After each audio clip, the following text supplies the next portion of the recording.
exhausted from jumping. He was at a trampoline park. What's up, everybody? Frank, come here. Oh, wait, I still the spot. Okay. Can I join you again once we get started? It's a little bit more difficult for me if I, because I have to implement another element. I would prefer to do it myself. Okay. All right. Oh, I'm not on the screen here, am I? I gotta cozy up to you. Come over. All right. Hey, Tobias. Okay. Hello, everybody. Good morning from the UBC in San Antonio. I wanted to say San Diego almost because I just received an email. I have to read you this. This morning here. Big news from San Antonio. Our own Frank Frigo is in the UBC finals against Michi from Japan. You can watch now. Yeah, this is, of course, from Michael Pines. Yes, the ambassador of backgammon. Yeah. Yeah. How are you? Oh, well, I'm excited to see what you're doing now. I am really looking forward to this. But the question is, of course, how are you? I'm okay. It is. There's nothing quite like this tournament. I mean, it is exhausting. It's a lot. We've played 20 matches so far, and I was joking with somebody before it started that in theory you could actually have to play 24 matches to win this thing, right? And it's going to be at least 23. So Yeah.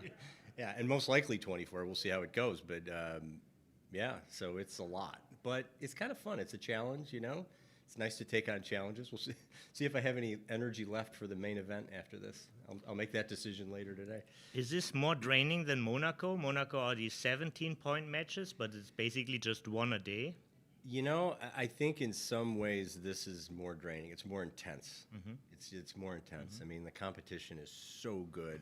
I mean, from everyone, and you're playing so many matches, and you've got the scrutiny of the PR as such a big component of it. So that shouldn't add pressure. You think like you sit down and you just play your best, but there is this sort of in the back of your head, the PR component, which I think adds a little piece to the intensity of the match. Yeah, and in a way I kind of like it, but yeah, I've had a bit of variance in my performance for the week, but fortunately I've been able to put it together at the right time, so here I am. So with variants, like your weaker matches were like at the beginning, so you basically found into the tournament better and better?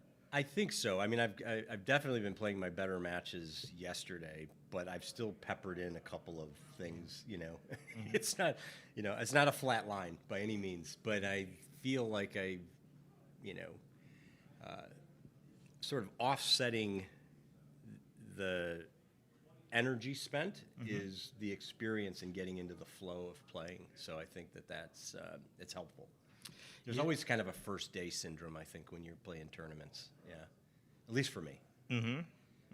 So getting into the rhythm, getting into the modalities, like all the fine tuning, and of course you have it's more experience the more you play, right? Yeah. I mean, I'm used to playing some pretty high pressure matches, but it's this is just it's a little bit different. It's a lot. I mean, playing 20 matches in 3 days is a lot. Is there one particular match you remember out of these? Well, gosh, last night against Justin Nowell, I mean, I was down 3-1 in points, and he was ahead on the PR average. So, and I had just committed a really big blunder in the match, just kind of an oversight, and so basically everything was lining up for this to be it. And I took a little break and tried to reset, and just basically told myself I got to win 2 matches and 2 PRs, and it wasn't easy. I mean, Justin's a great player, and we had such a crazy, especially both of the last 2 matches, but the last match in particular went to DMP. So that one, I mean, it was the most recent, but it's also, I think, was probably the wildest one. Yeah. I mean, it just swung dramatically. I was primed. I was basically had a single checker behind a prime, and I was able to. Yeah. And you had checkers on the bar at one time, and then you managed almost a closed out on the other side. Yeah, it was really crazy. It was a crazy game. Yeah. One thing, how big of a factor is physical fitness in this event? I mean, I try to stay. I'm not a great sleeper, so I'm always struggling with that. But I try to stay on my routine. Yeah. Like I like to drink wine, but I don't drink any alcohol during the week because it affects my sleep, makes it even worse than it is. But every morning I go to the gym and at least try to break a sweat and get the blood going to my head. So this morning I was in the gym and Jonah Seawald was in there. And Jonah's like, you got to do some fireman carries. And it's funny because my son is really into fireman carries where you carry weights, you walk for a minute. And Jonah said, if you do fireman carries, do 3 sets, you are going to feel so energized. I'm like, done. Let's do it. Okay. So he timed me, and I did fireman carries, and he did fireman carries. So I feel pretty good. Yeah. Did he smoke a cigar in the gym? No cigars in the gym. No cigars in the gym. Hey, that would be a cool look, doing fireman carries with a cigar hanging out of your mouth. I like that. Yeah. So, so here I am, and, Michi's great. I love Michi. I've traveled with Michi, and I just stayed with him in New York for like a week and had a great time, and so it should be fun. We've played a couple times in the past, but never enough. He did also sport in the morning. I just saw him coming back from his morning routine. Yes. He's a jogger. Yeah. Yes. Then he did some stretching and... yeah, he likes to follow his routine, and it works for him. His performance is so consistently good. Yeah. Is it possible that maybe the 4 physically fittest reach the semifinal? Oh gosh, I don't know. I can't speak for everybody. Right, but what's your impression? Well, I think it helps. Yeah. I mean, I do think it helps to try to keep your head clear. Yeah. But it's so.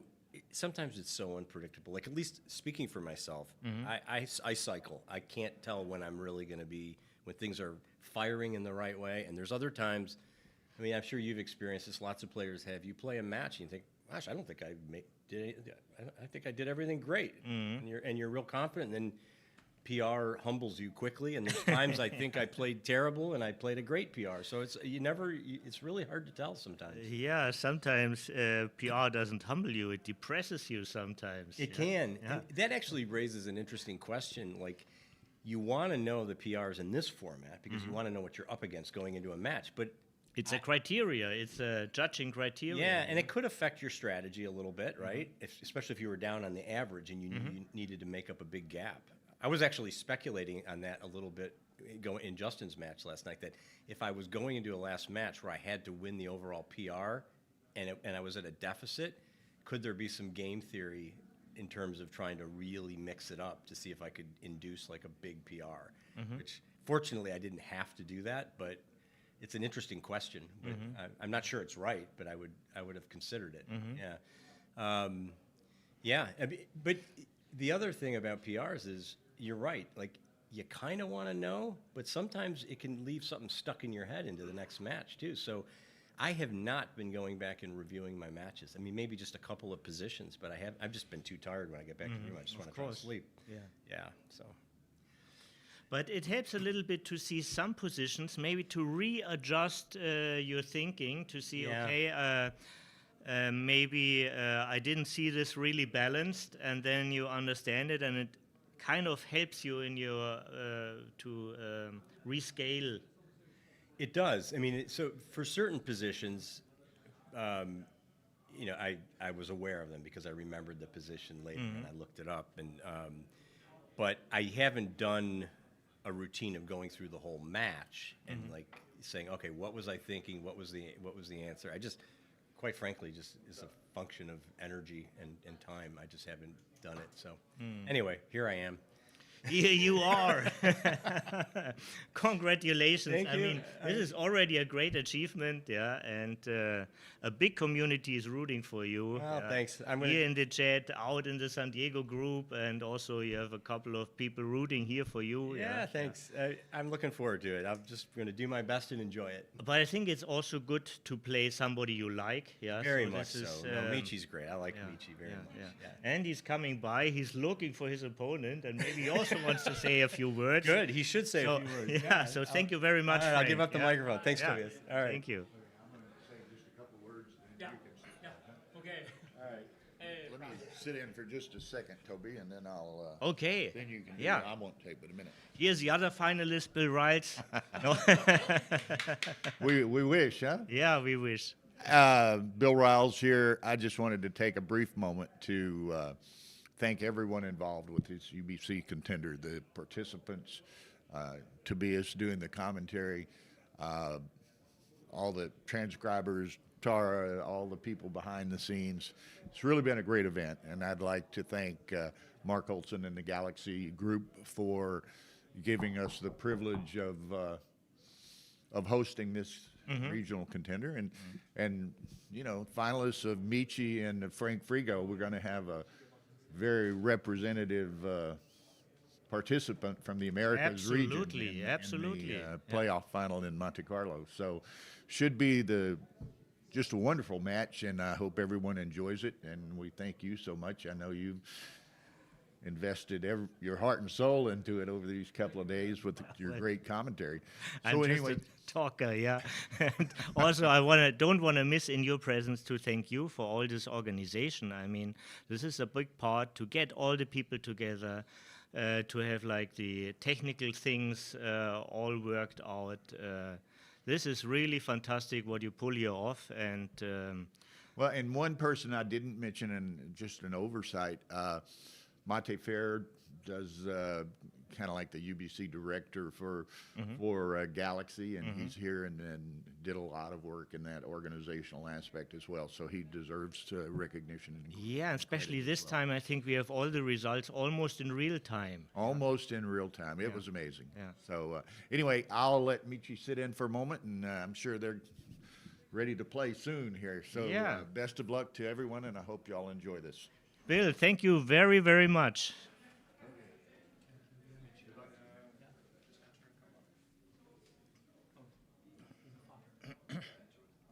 Michi. Hi, Tobias. Michi, great to have you here. Yeah. Oh, yeah. Yeah, thank you for having me. Yeah, I've seen you in the morning coming back from your jogging. Yeah, yeah. I did, yeah. Was it a long jog, so a long run, or? No, especially today I woke up like 8, so I didn't have much time, yeah. It's just a very short one, yeah. But it's my morning routine. To get blood circulation working. Yeah, and otherwise my body doesn't feel good. Yeah, routine is a big part, I think. Yeah, it's good to hold on to a routine. It gives you like security and makes you feel well. Yeah, exactly. And also, this tournament had a form of routine. Yeah, but a very tough one. Yeah, so many matches. Yeah. Yeah. Have you ever played 20 matches in 3 days? I don't think so. Yeah. Never. Yeah, this is, I mean, amazing what you did here. Yeah. Yeah. So yeah, it's tough for both my brain and body. Yeah, but yeah. I'm so happy to be here to get there. Yeah, and how do you feel now? Yeah, just normal, nothing special. Yeah, but I want to focus. Yeah, I want to do my best. Yeah. Yeah, and we really see you bring your best to the board. It was already visible last year when you did the Contender tournament. Yeah. Yeah. I remember I was really amazed what you pull off. I knew that you can play very, very well, but so consistent and fit to the point. Yeah. To me, it looked like already last year that you are one of the best prepared players into this event. It feels a couple of good players just show up and play. Yeah, but it felt like you had a plan and you are really serious with this event. Yeah. Right. And I feel about the same like this time. Yeah. Yeah, I think this time I did a little better preparation. Yeah.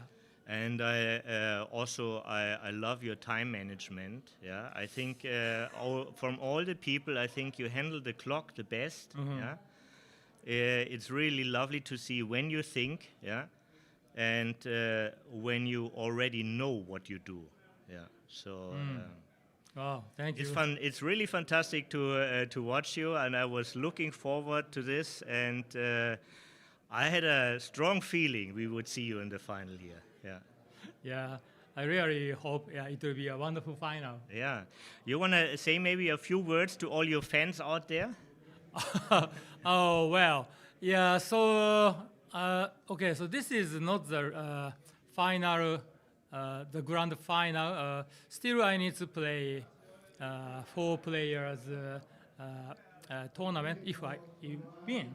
Yeah, but still, yeah. Let's say I had maybe I lost the final twice in UBC. So, yeah, this is my 3rd opportunity. Yeah, I really want to make it.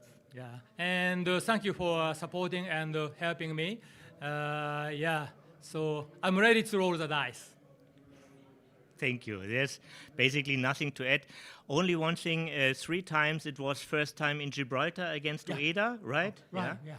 Very unfortunate. I've seen this also. A second time was last year against Thomas Muir. Yep. Yeah. Also amazing player. Yeah. Yeah, he is. And now against the double champion Frank Frigo. Yes, yeah. And these are really all great pairings. Yeah. Yeah. Good luck for this time, but also good luck for Frank. You know, he's also a friend of mine. So Sure, I know. I'm only rooting for low PRs and great performance. Yeah. Thank you. Yeah. I really hope you can enjoy this great final, and we all will also. Yeah. And Tobias, thank you for giving us a great commentary. Yeah. Thank you. It was my pleasure. Yeah. All right. So now it's time to play. Yeah. Okay. Thank you All for right. the interview. Thank you so much. Thank you. Tobias. Yeah. Thank you, Olivia.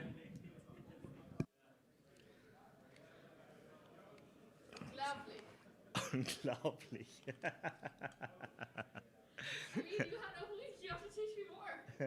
Pardon? You had a week. You have to teach me more. Yeah. Rapid time. Yeah. One more. Yeah, for more, yeah. So this is match number 21 actually of this event. Yeah. Of the UBC? Yeah. They played 20 Oh, right, matches so- until now. Yeah. And there are at least 3 more to come. Yeah. Maybe 4 more. Very nice. Yeah. Okay, I just have a look in the chat who's all gathering. 150 people are watching so far. Please make sure not to miss this exciting final. Tell all your friends to show up.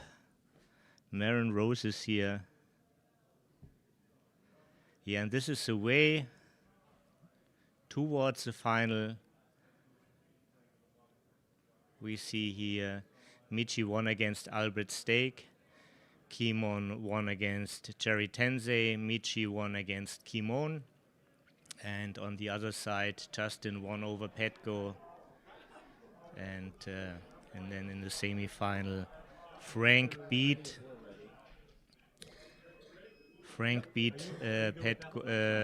Justin. And now the climax of this event, showdown in Texas. Where did they go from here? Pardon? Where do they go from here? The winner of this will be in the semi-final of the Ultimate Contender tournament in Monte Carlo. There will be 4 tournaments like this, and every winner wins a place in the semi-final. And this tournament will then decide who is the opponent of Staniak Siska, the leading champion. Who did it? Yeah? And did you see also that Michi has the same pullover like Jamie? Yes. Yeah, he has Jamie's pullover. He ordered it while he was at your house. I know. I really wanted to get one as well, but they were sold out. Yeah, now it's too late. Was zum Teufel. Was zum Teufel. Okay, stop the cursing, and we are in this match. Everything on plan. Thank you.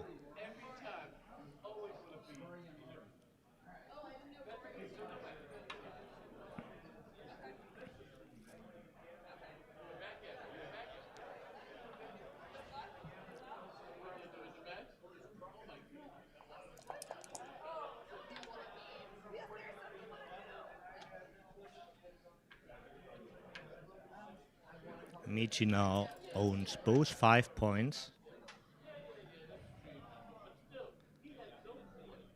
Playing a double forward position.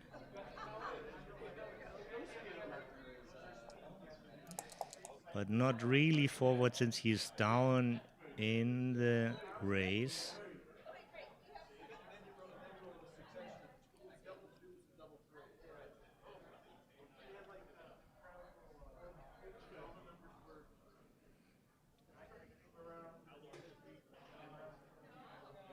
Michi must respect the strong board from Frank.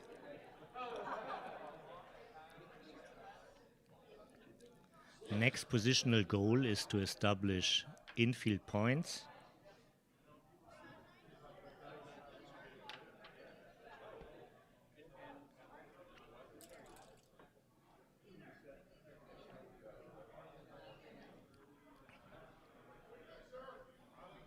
Three really good aces here for Michi. Or let's say two really good ones.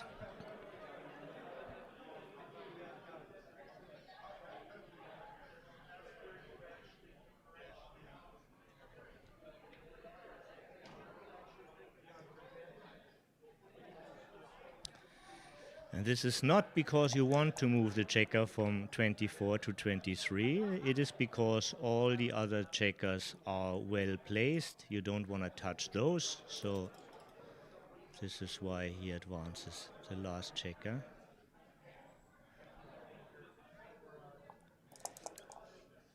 Lucky sequence for Frank. Michi dancing, and now not able to hit him.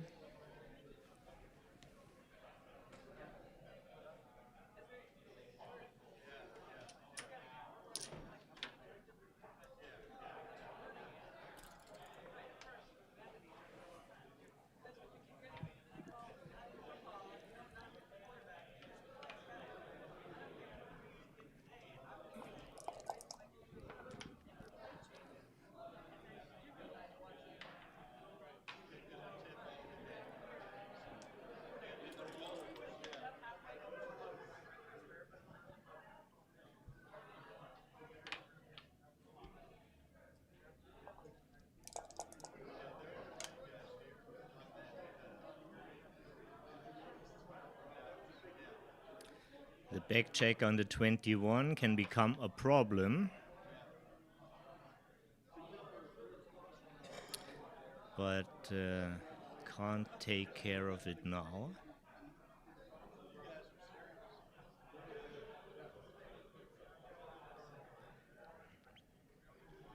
Certainly good to strengthen your board. And now it's Frank's decision.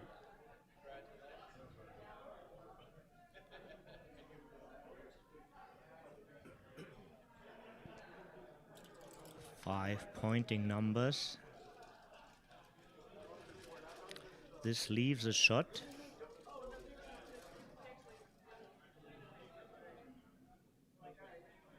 In theory, it would be possible to play the safe, but this is only theoretical.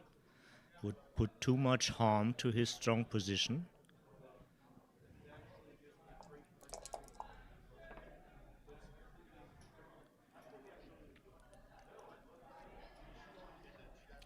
Big swing here, this hit.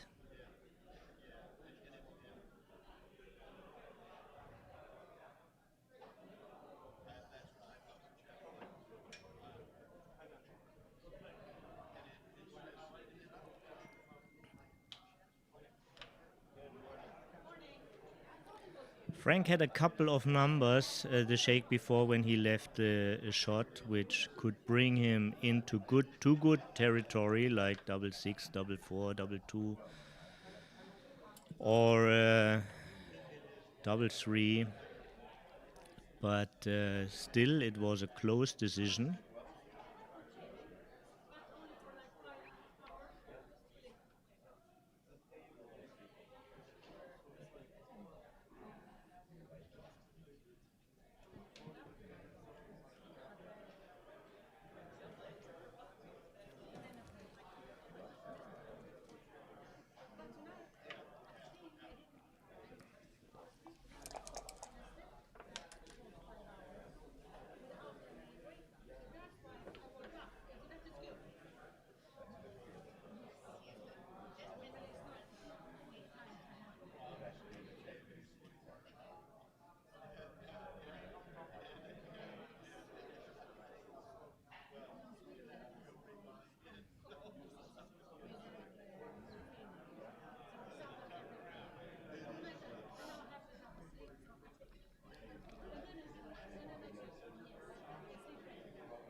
Still a lot of work to do for Frank.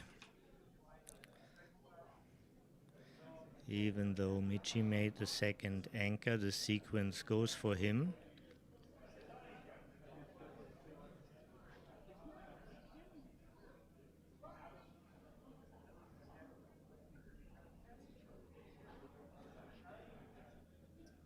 Already started with big complexity here into this final.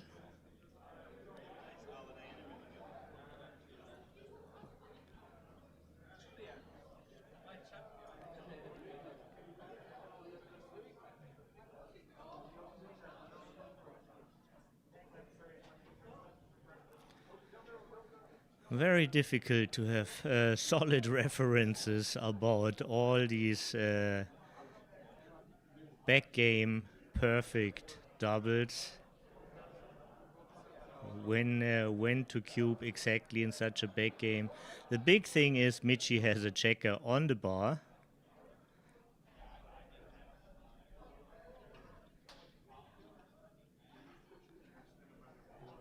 So this is the scary part for Michi.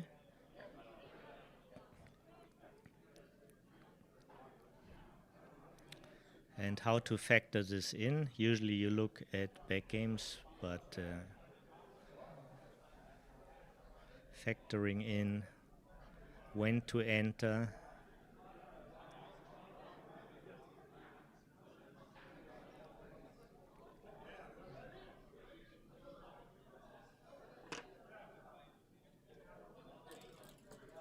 Yeah, he wanted really to check, but it felt like a take, and he took. Now this is a nice clearing play here. It's basically only 5-4 and double four, only 3 hits from the bar, and takes care of the hardest to clear point.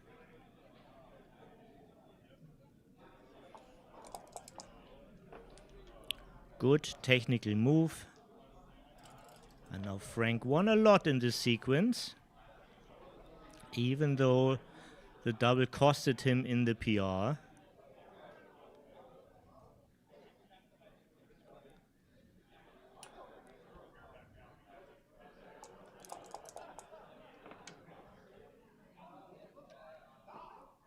Finally, in the third roll, Michi enters.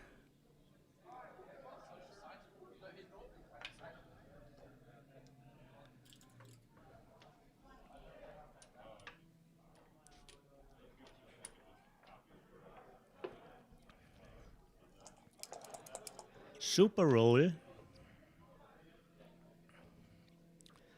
This provides safe play for ages.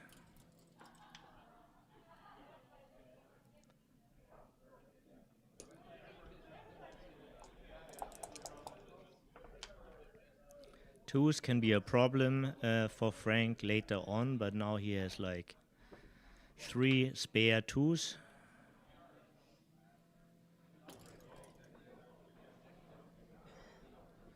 And here are a couple more.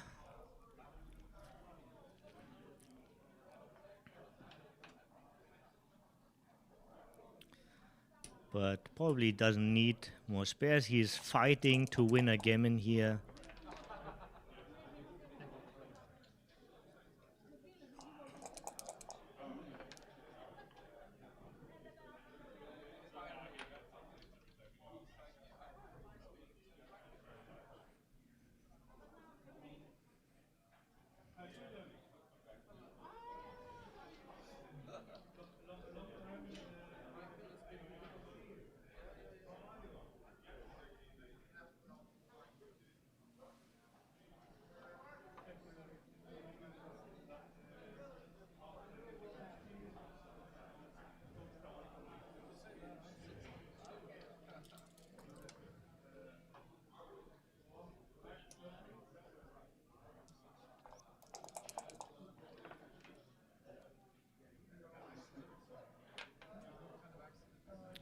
So now the first blotting numbers are possible. This is none of them super safe for the next sequence. Equity up for Frank.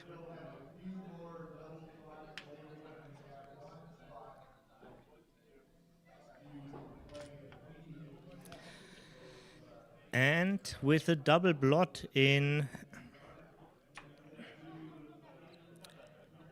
Michi's board, it's not necessary to hold the anchor. One blot could do the job as well.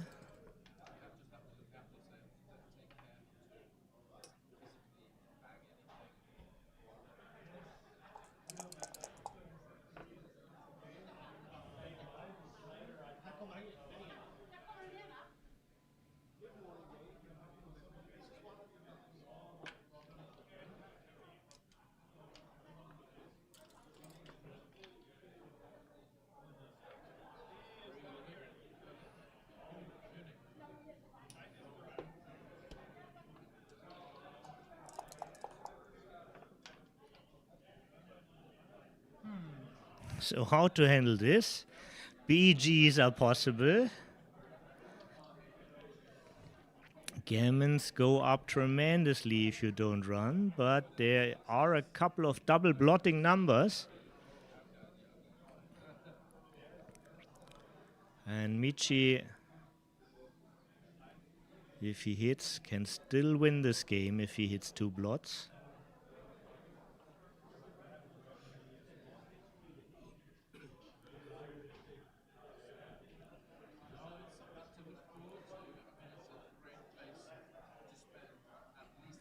He's risking 9% extra gammons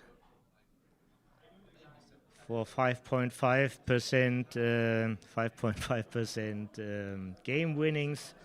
Usually this sounds as he should stay because he gets compensation, but there's also BGs. BGs are very expensive. And also the gammons are a little bit more expensive because they bring Frank in a hitting distance, means he is 4 away or less, so he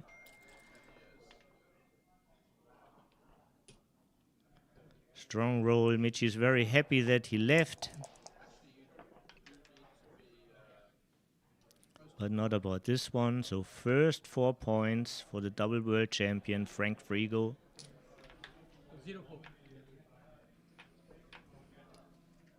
Good start. Long way to go.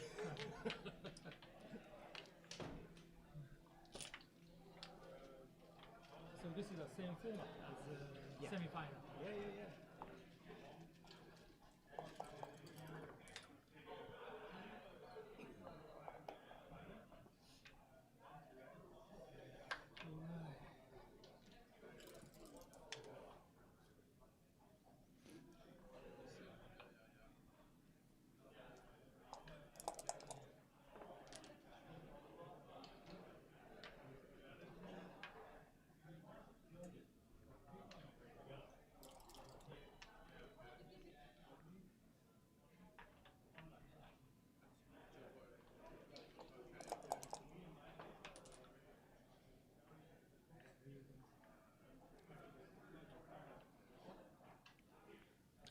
Michi has a stronger position now, but it's still early in the game.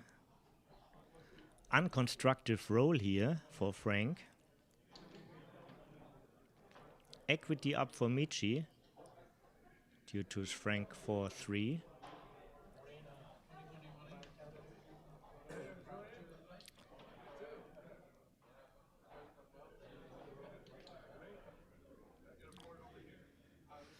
The whole position is a little bit awkward with all these strip points and the one overstack, so he aims for flexibility. He must work for a better position, and he chooses wisely.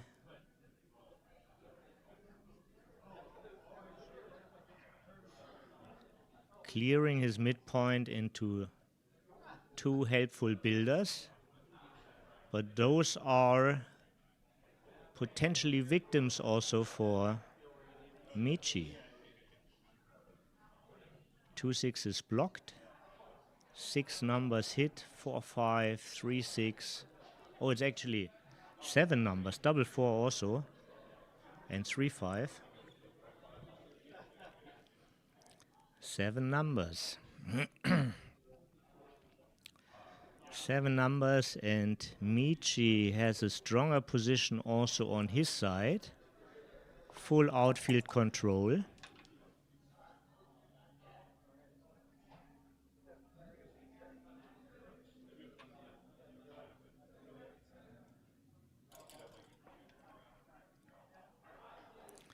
Michi had reached his window already, but he just barely touched it. No real mistake. Mostly optional.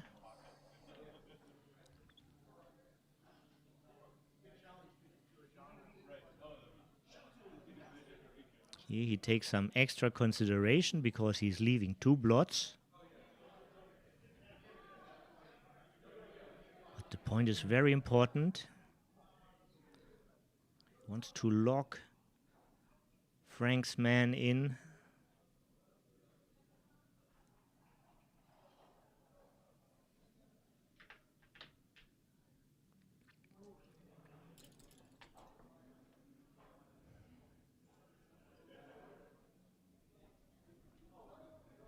Frank at least makes a point. But he gets faster on the wrong end. This means this hurts his timing. He has not much time left to do the necessary stuff. The necessary stuff is to get the backman into play. So this is a very big sequence here for Michi.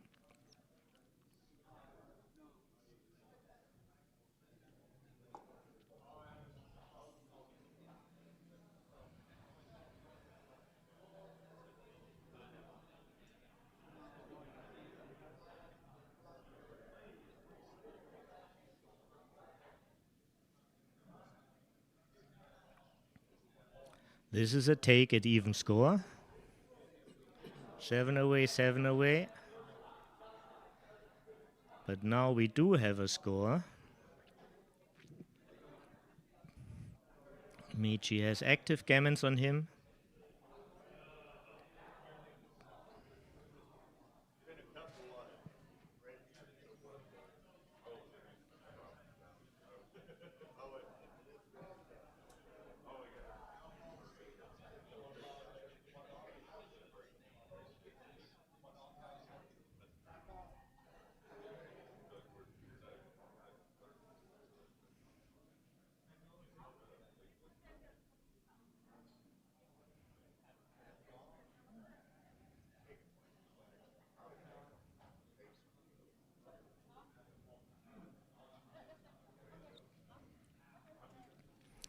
It's not easy. Now he needs to make all the score adjustments. He sees there are still gaps open.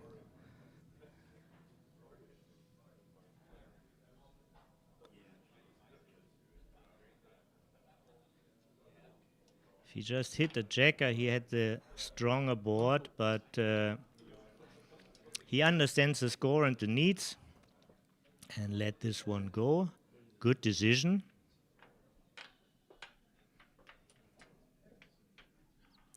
And this is 6 away, 3 away.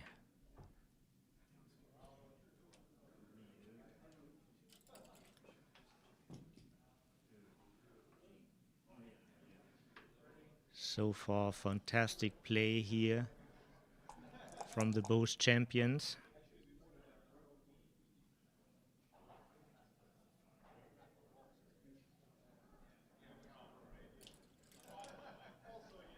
Michi is playing at a super grandmaster level this tournament, really fit to the point. Frank, as we just heard in the interview, he found his way into this tournament, struggled a little bit at the beginning, but became stronger and stronger, day by day and match by match.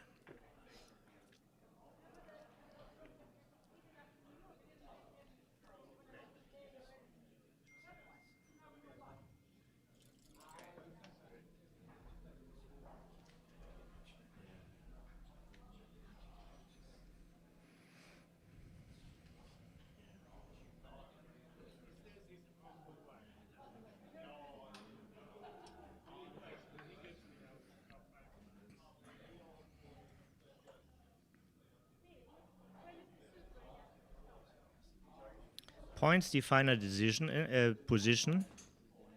So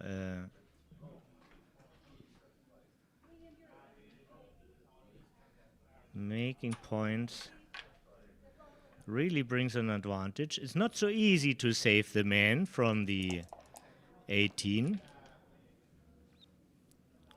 Most sixes run into trouble.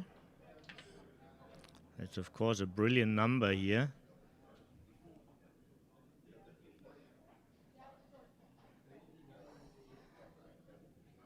Hits with a point shift and making the 5.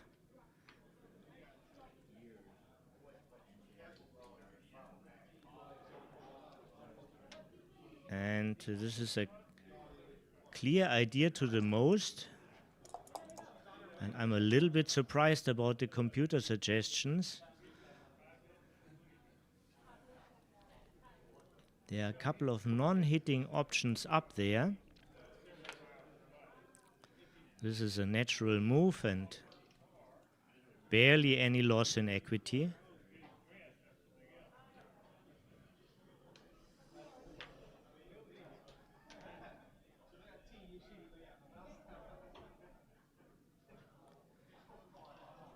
Yeah, the upside of coming in higher means you can or have a better position to escape. The downside is the spare, but you do more for the position coming in higher.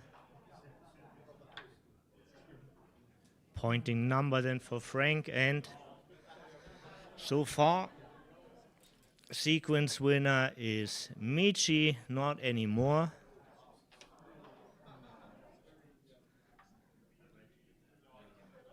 Man, we have seen so many great matches. Just remember the last one yesterday from the semi-final. Frank against Justin. This was just breathtaking. Even if you don't understand anything in backgammon, you know, the swings were so amazing.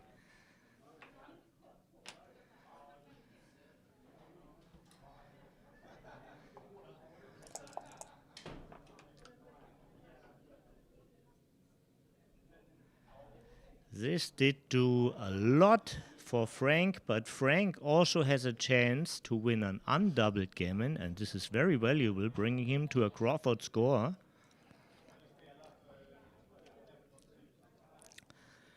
But it is very near his doubling window. He's 22 points up, has outboarded his opponent. Michi is still on the bar. He has a forward position.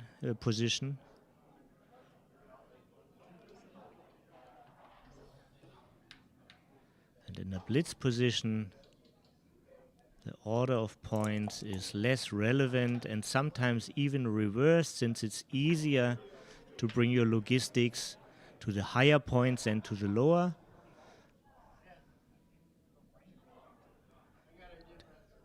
Late in the match, it can also follow a pre-clearing concept already, but it was just a good move he made.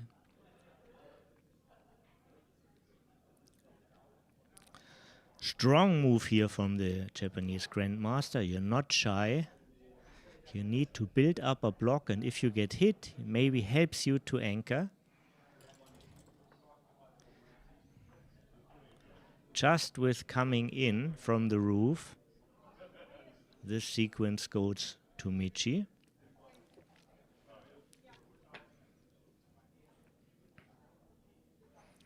The proper recipe is to put him back on the roof.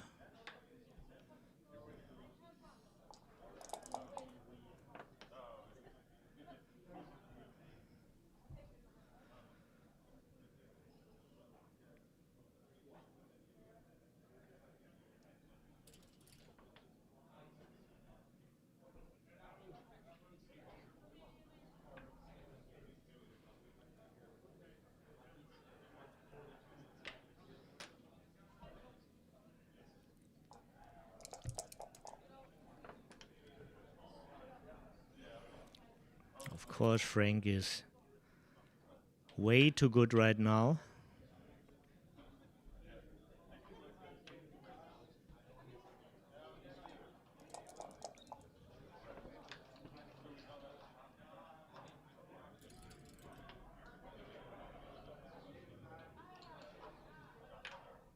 The mindset of those athletes is just being focused on the decisions. You don't want to get emotions here about the swings.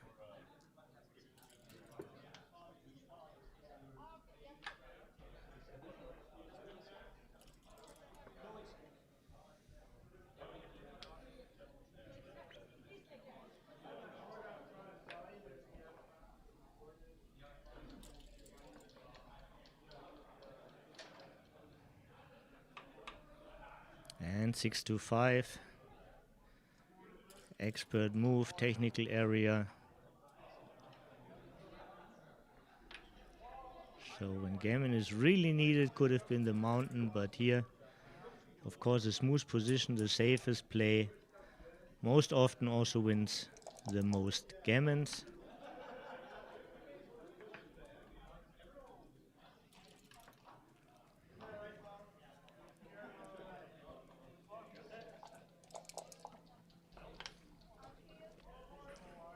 Great fan here from Michi. This gives him an opportunity. 1-3, and he can change the whole game. And one dance, and he can basically lose the whole match. It's still possible to lose a BG here. And this is amazing stuff. Frank's worst number would have been an ace, a single ace. And this is a BG and the match. Undoubled BG at 3 away. We haven't seen this yet. Very, very fortunate for Frank. But this is only a quarter of this final. There are 3 more matches.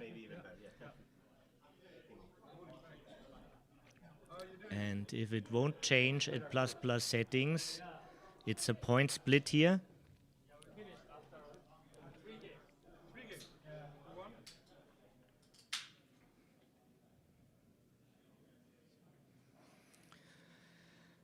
Yeah, guys, and here we go. This is a small break. We see some stretching. People get fresh. Cold water in your face. walk away, get the blood circulating. Michi once also told me what his friend Tanaka, who is also a golf player, told him when you're putting and you missed really the hit, when you're just, instead of getting angry about it, you should immediately forget about it, because you need your whole focus on the next try. And this is a good philosophy. Forget everything. Here we see Kimon, a very, very strong contender who lost yesterday against Michi in the semifinal. But he really showed his caliber. I had a lot of fun watching him. And yeah. He showed he's a real expert, and he showed he's a real sport. Here we see Saba, who won the duel. This tournament here in Texas has a long tradition for PR tournaments. The first, this was before BMAP was a thing. There was a duel in Texas. The first duel final was held by MCG and Akiko. And you could, at the beginning, you could win either by winning your round or by winning the PR. And at the end,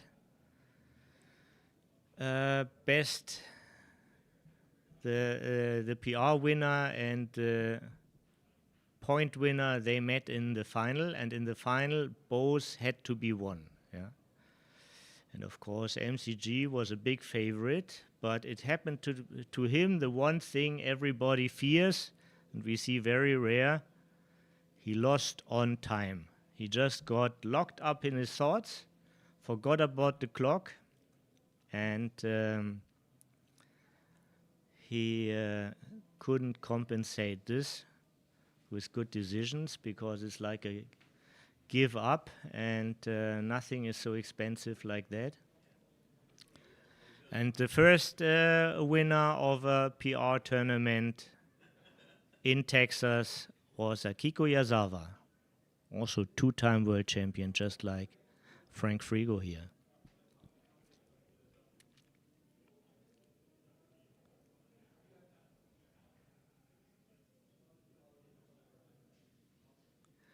And Saba, the guy who walked by, he won the duel a couple of years later.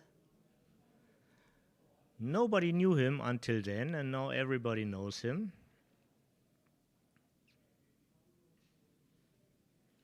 Now we see Jesper, the tournament director, followed by Jason, Jürgen Grunstedt's son. Both do a wonderful job here.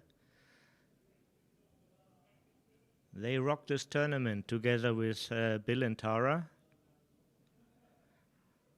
Everybody knows what to do. Everybody gets a friendly answer.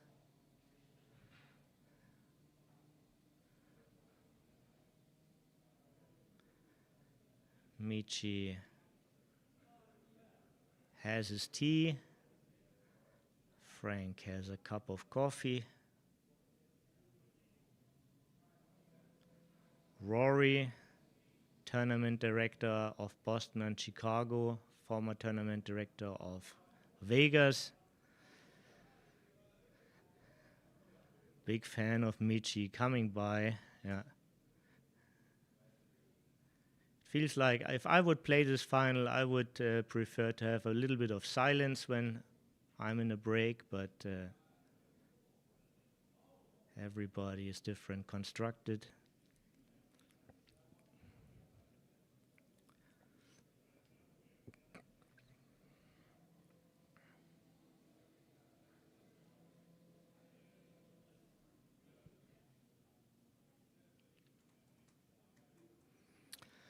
So, and I want to welcome everybody. We are now 283 people here. on the stream and in the chat, and please say hello. Make sure you let your friends know that here something is going on.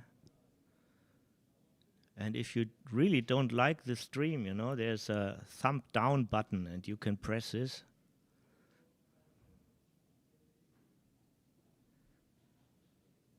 Look at that mess. No, this is all the technique, all the broadcasting technique. Hey, there I am. Yeah, it's always worth to see what's behind this. This is Rome wasn't built in a day, and also this wasn't built in a. Here's Bertram, our big help. Bertram is also big help in Monaco. He will also help this year in Aachen, if I get it right. For all the people who do enjoy my commentary, we might also see and hear each other in Aachen, hopefully in Stockholm, and for sure in New Orleans this year. Yeah, Bertram just arrived from Gibraltar, was a little bit delayed after bad weathers. He had to fly a day later. But from work to work, jet lag, 4 hours sleep, and then he sits a whole day on the computer and to provide us while we are watching it with all this information. This is a format where it's important to see the PRs because we don't want to blindfold on a deciding criteria.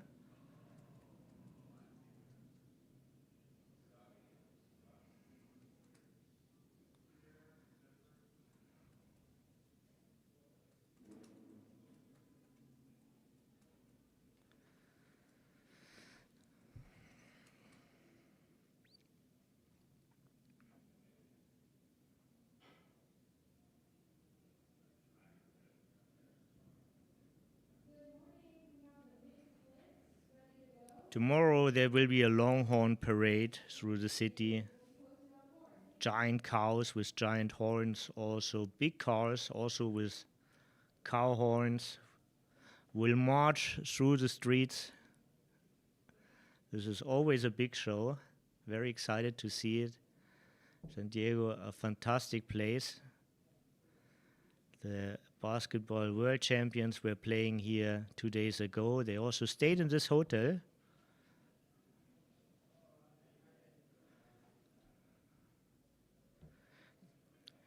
So I guess they still reply the last match we've seen. Tendency is it's a point split. When it's official, you can see it in the video description link. There's a link to an Excel sheet, and you get all the information about all PRs of every match, all winners of any match. So cows don't have horns. Okay, what do they have? Alan, enlighten me. Alan Dish here, good friend, great player. From Chicago to San Diego, following the sun. We really miss you here in these tournaments.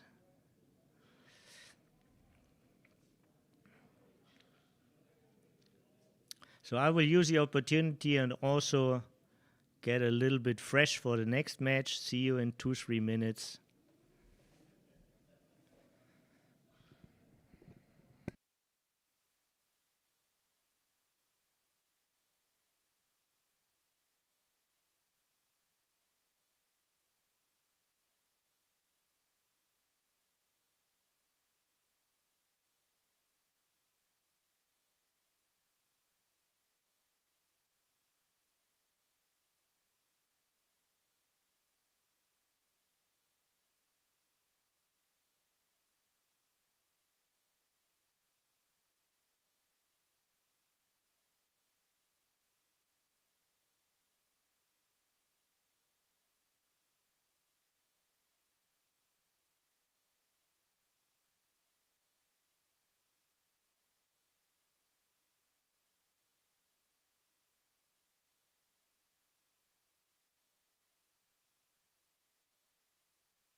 I had enough. I had probably too much caffeine.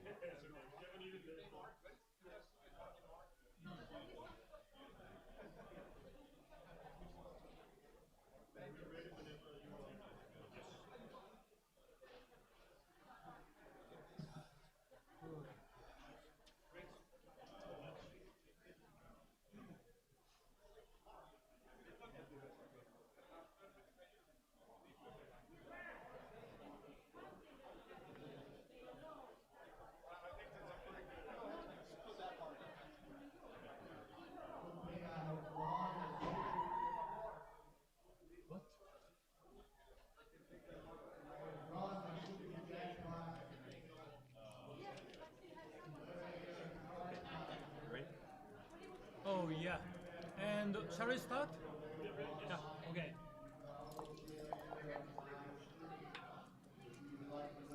And we are right in match 22 of this event. 22nd match for both of these great players. Second match of the final day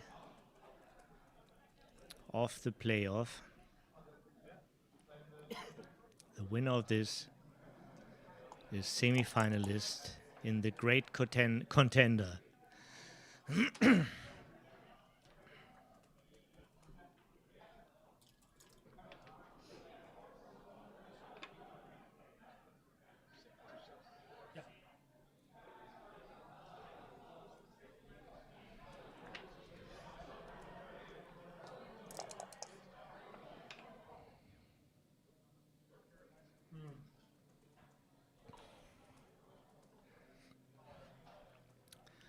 Couple of double hitting possibilities. 3 different ways to double hit.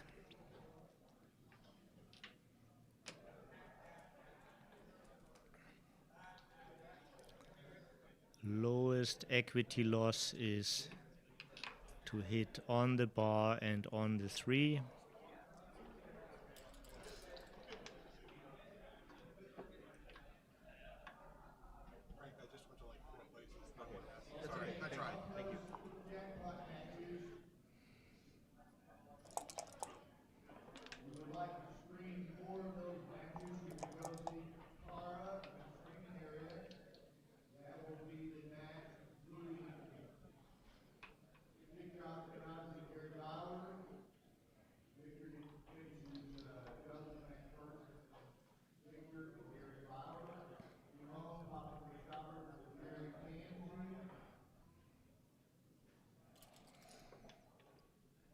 And Michi again found a superior move.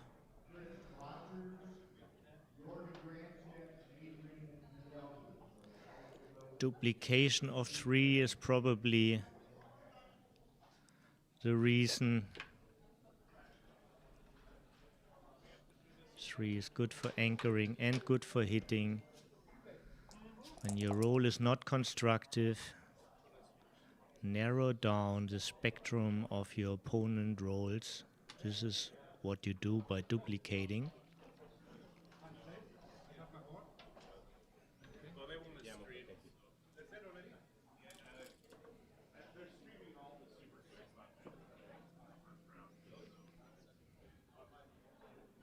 This can't be bad. Obviously double 5 would have been better, but nevertheless this is a constructive roll.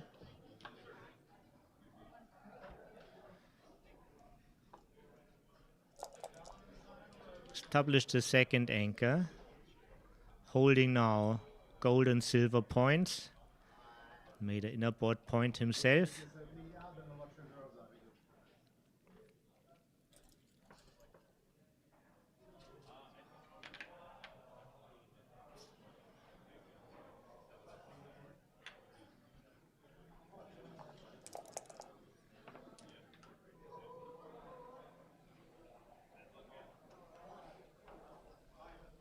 And another blot is in the air.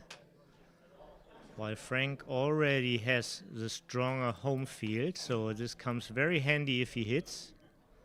He's not settling for a back game. He likes to play this position forward.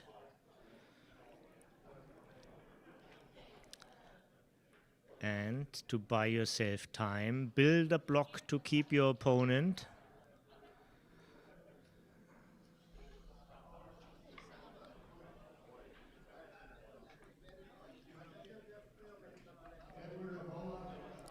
Only 1 point missing for 5 prime, and this point is already slotted.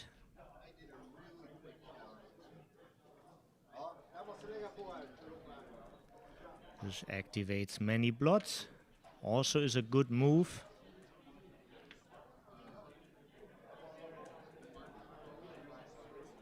Looks a little bit more powerful.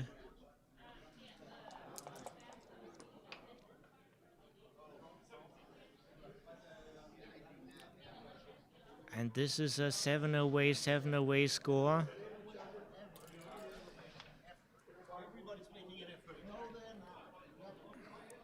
But still Frank is down in the race and blocked. Of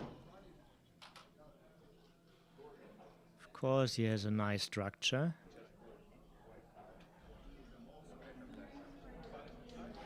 He's already a tiny favorite in this game.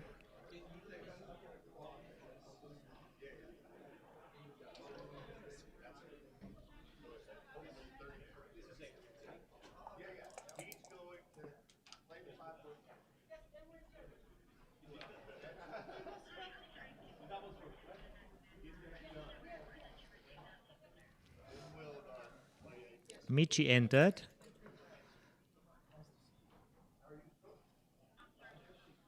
Which is very good. Making the bar, hitting him from the edge, conceptual.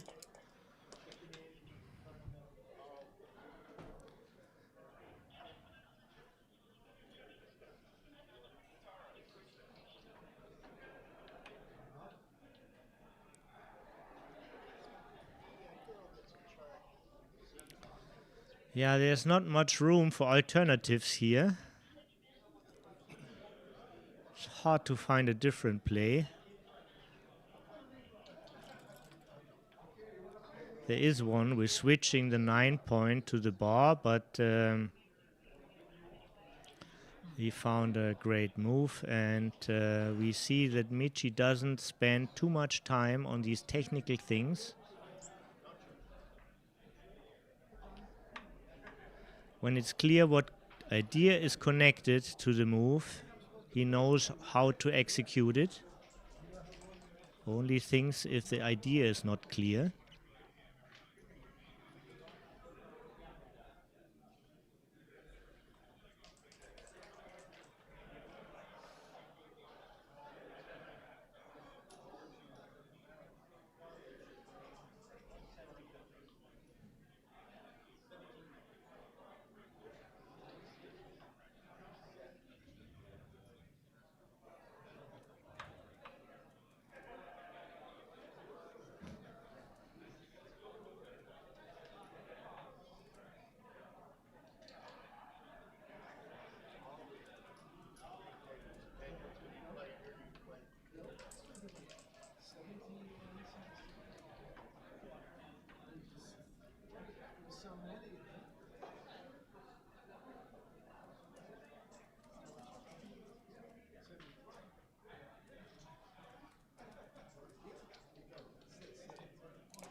And this was a difficult decision.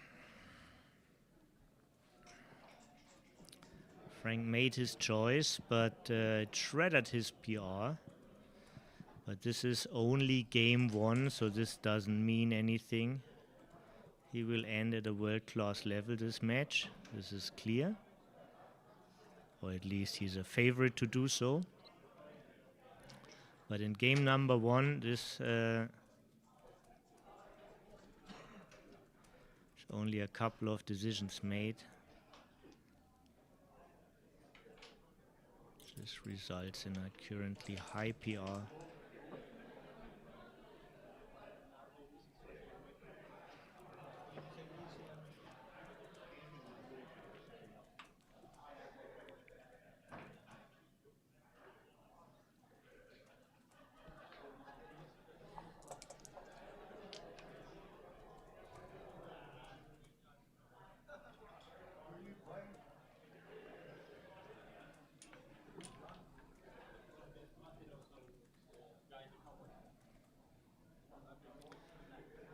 And this would make this this match extremely exciting if Michi decides to make his 5-point. He loves to have the 5-point, but it comes at a high cost, being outboarded and faster in the race. This shot basically costs him a lot. I doubt that he makes it, but if he makes it, Frank will have the better PR. No, he just was looking at it just to make sure this is not what I want.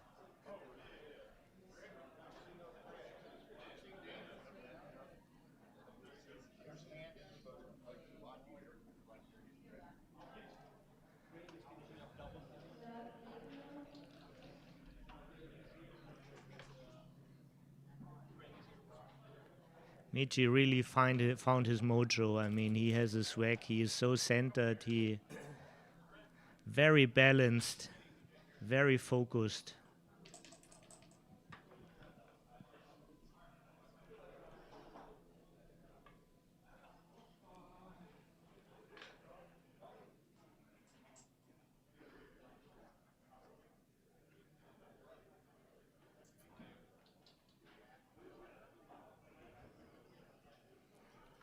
It feels like his whole America trip is dedicated to this tournament. This is how it feels to me.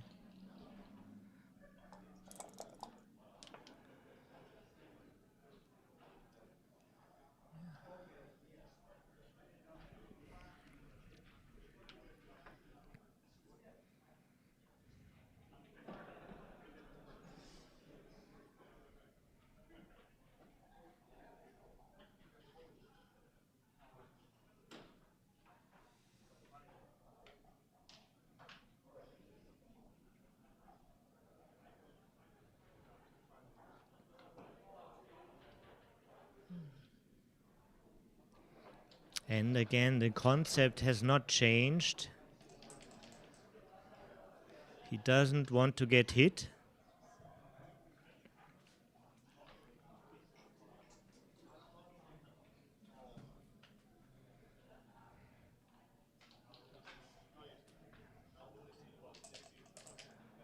This is the safest move.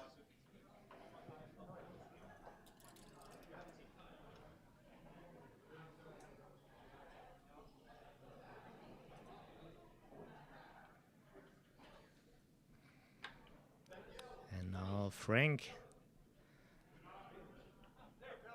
plays Dragon and Tail with Michi.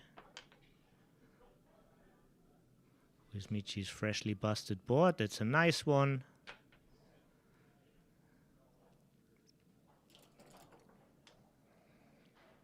This guy can help to cover the inboard mess, to clean this up for potential later attacking.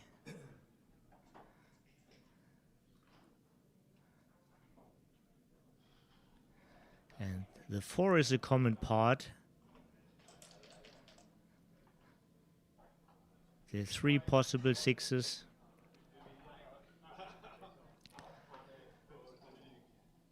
And since the race is very close, running was an option here actually.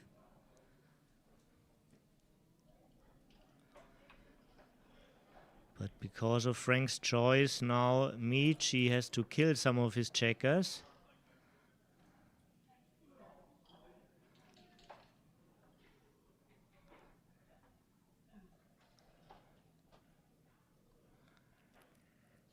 This is a top choice.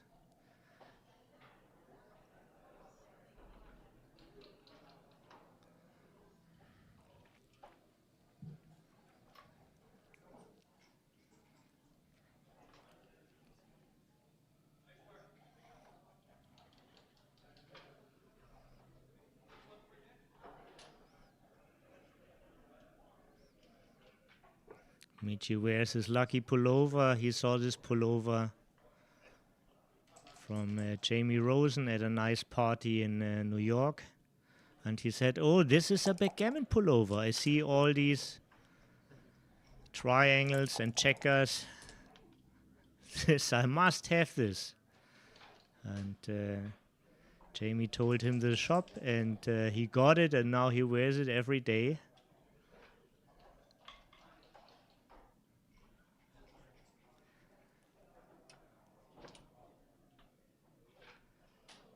This became his lucky charm.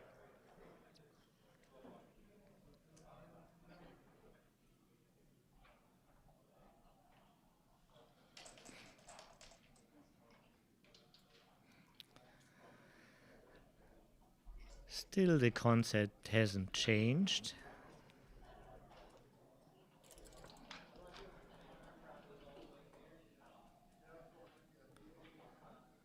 Michi just wanted to make sure.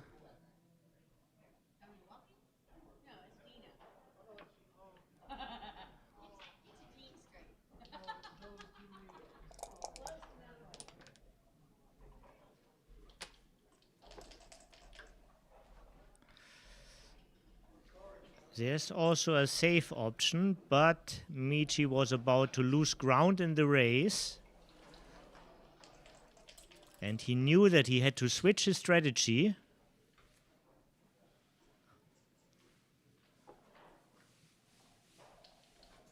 Yeah. He was prepared for this happening and knew to send the cube.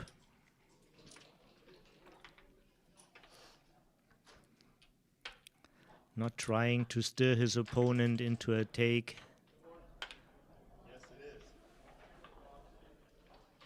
Position was to clear double pass.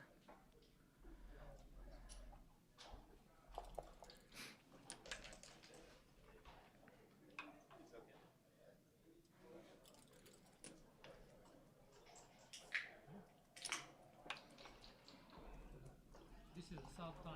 Both score 5-3.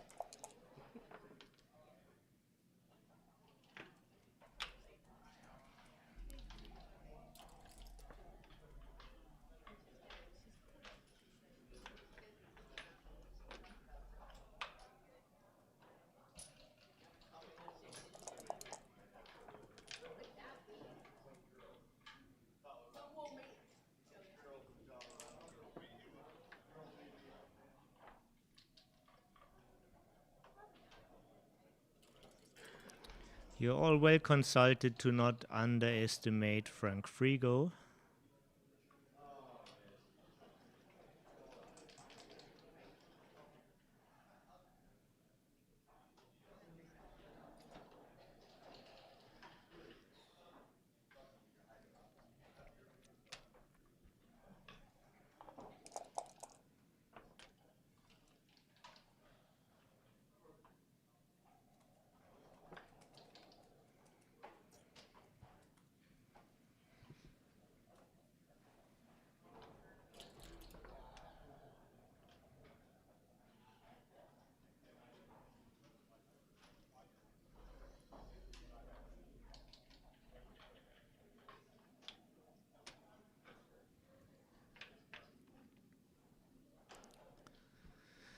Here the dice are cooperating with his plans, so it was rather clear what to do.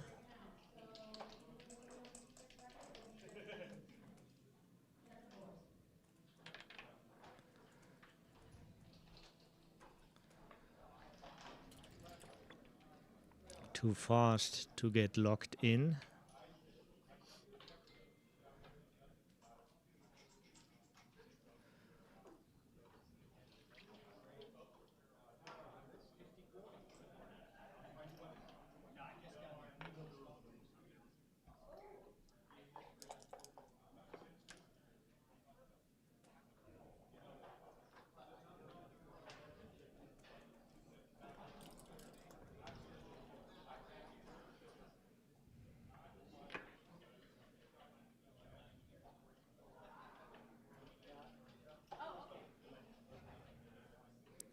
the best he could do. He needs to get out there quickly.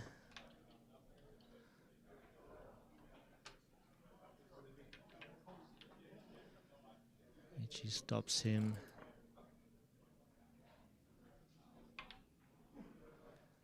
How to handle this? This creates also contact, but more clearing numbers for him. Certainly nice to enter. Probably also nice to make this point.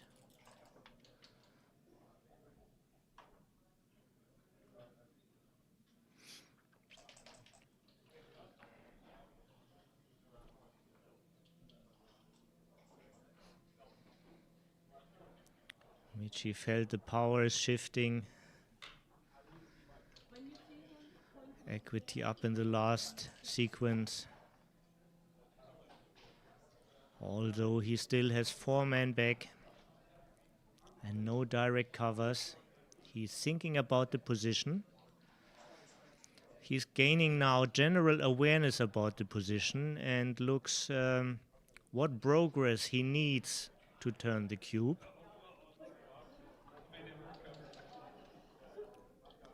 Better set your strategy now that you don't get overwhelmed from the happenings.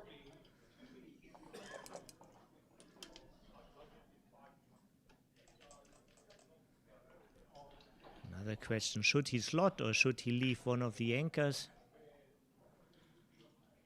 Slotting helps because it's also good opportunity to cover this point, and this is why he thought the previous roll, he knew this development is just enough.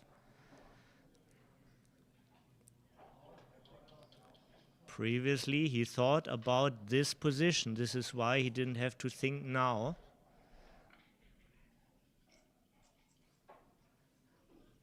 This is how you handle your clock time. This is how you keep on track.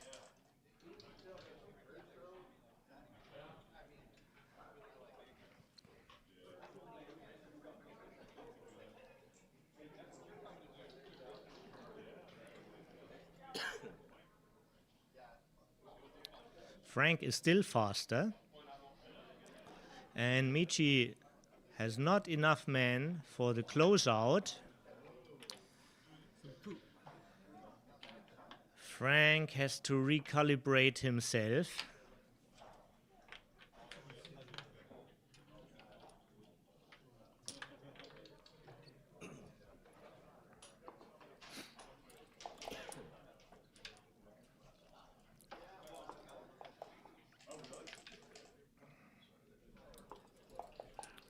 This was not the best choice. The record is 6. Oh, I had someone say 7, No. but not me.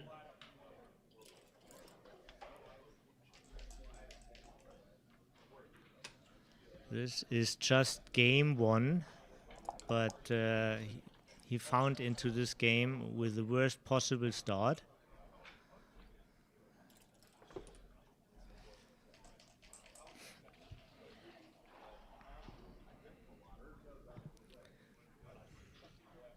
The finalist from Monaco is here, Doran Cluxton. Finalist also from 4 other events here in New York, in America, recently New York. And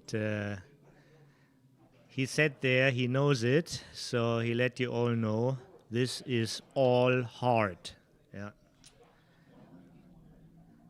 It's way easier from the living room or from the bed or from wherever you watch, at the bus stop, on your cell phone.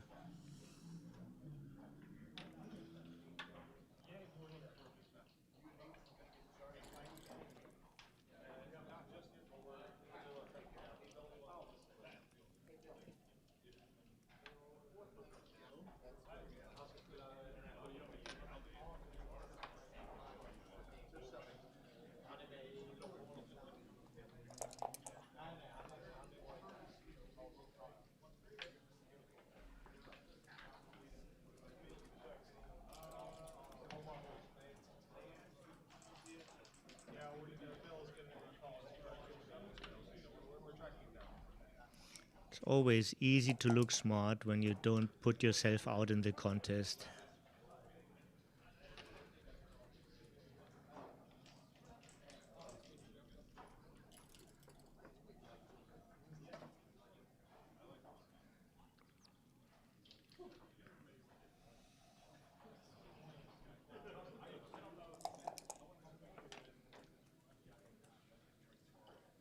And again, the score is about the juicy redoubles. So at many other scores, Michi would have had a double already. But here, he has to wait. Doesn't like to see an early A cube coming back.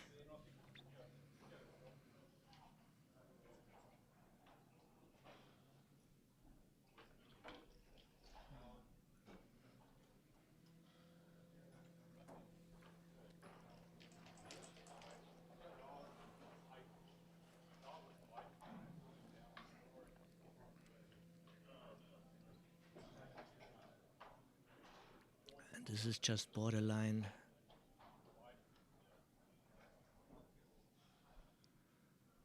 Michi has no chance to make a mistake here. If he doubles or not. Just borderline. Old school thinking was always give your opponent a hard decision.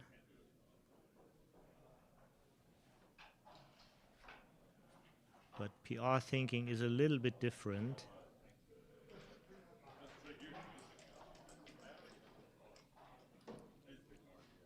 Many good players like to double early because it helps your PR usually.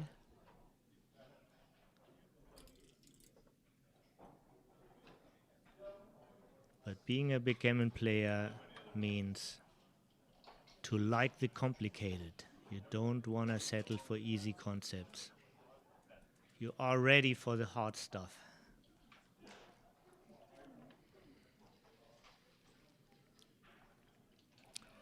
The 5 is wanted. The 5-4 is a little bit tricky. Frank wishes to escape, but how much does a triple shot with extras really escape? And he needs to do something on his side, so he buys himself time not going out. The sequence went clearly for Michi, having more builders now.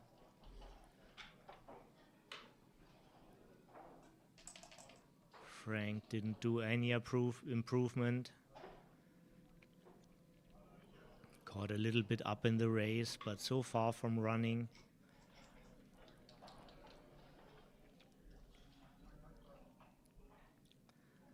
%22 gammons. All those gammons can potentially bring him to the Crawford game. But only if he turns the cube before.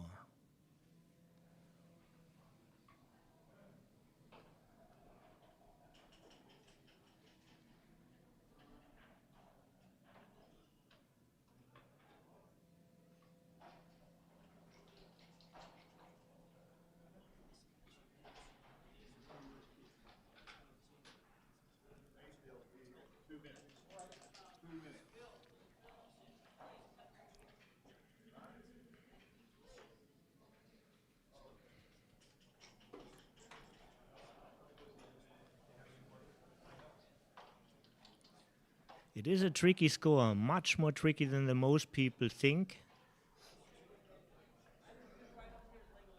5 away, 7 away.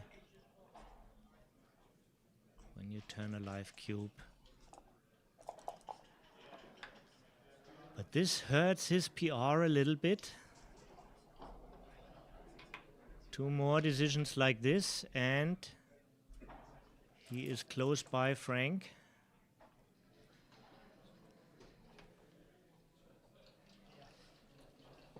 What a return! Infield point from the bar with a hit. He showed his stuff already yesterday when he played Justin. This was really crazy. I mean,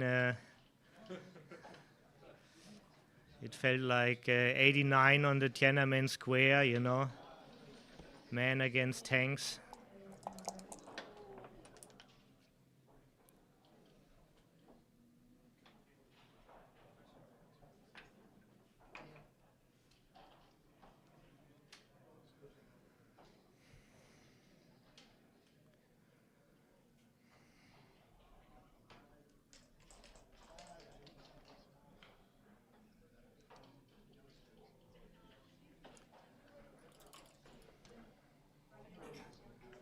Frank significantly caught up. Didn't get hit. Changed the race. Saved his blood. He is close to pull the trigger.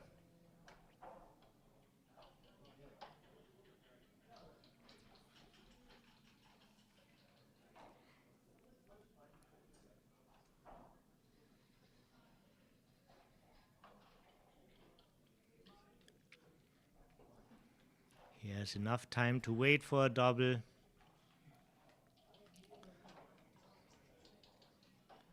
Probably 4 or 5 rolls to wait for a double. 4 or 5 is already fantastic.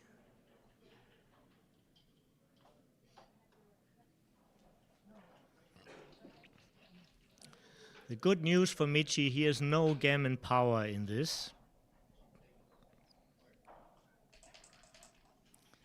So no fear that Frank takes over the lead.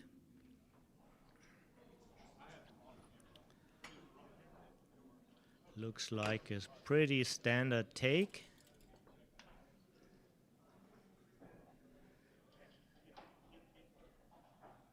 Michi shows no trace of doubt in his face.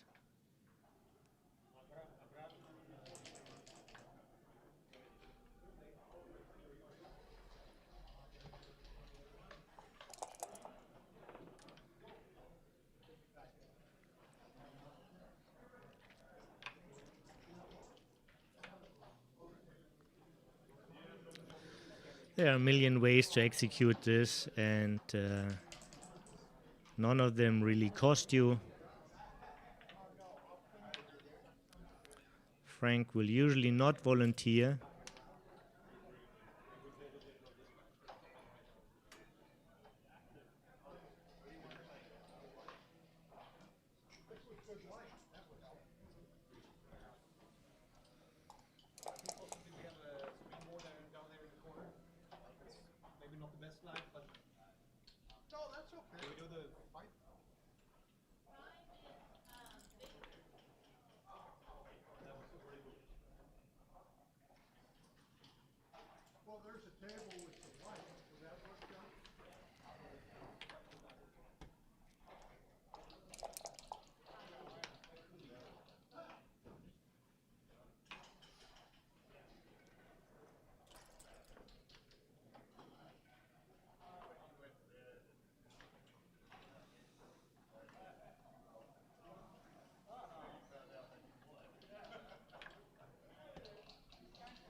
Nice gesture, the time refreshment. This is how you act.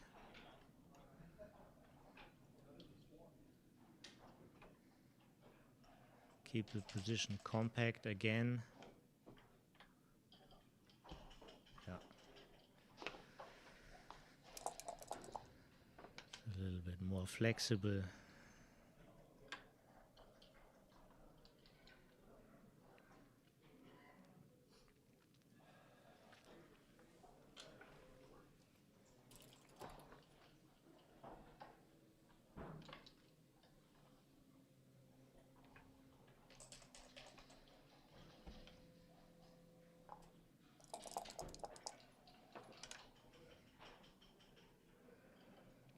And we are ready for the showdown.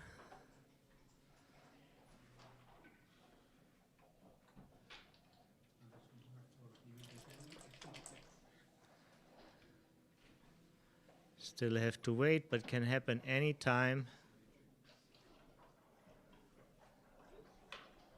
Small technical stuff. The switch here, it's a small preference. More flexibility for the bear off.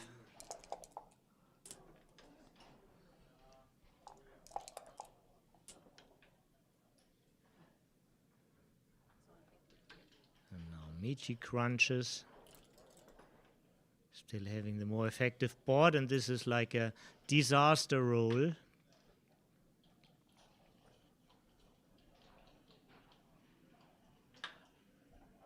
Frank will figure out what to do. This is the right play, but and Michi misses. What a chance. And how to handle the situation now. He could get shots in the next sequence when he stays back, but it really costs him the race. Two completely different concepts with same equity. Wow, if he just knew it wouldn't matter what he's doing, it would really help him. But very often one plays right and the other is a huge blunder. So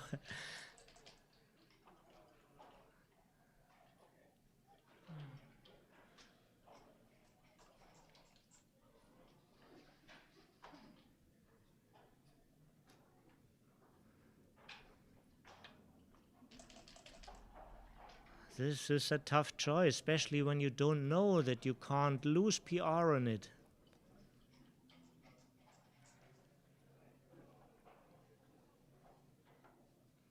Either you run all the way, or you keep the opponent's bar to receive one more shot.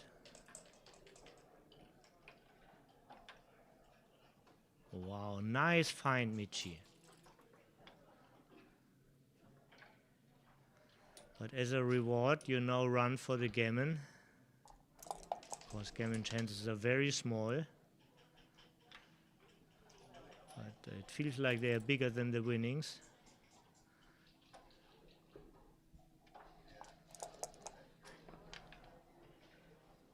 Most likely we look into a 5-point match now.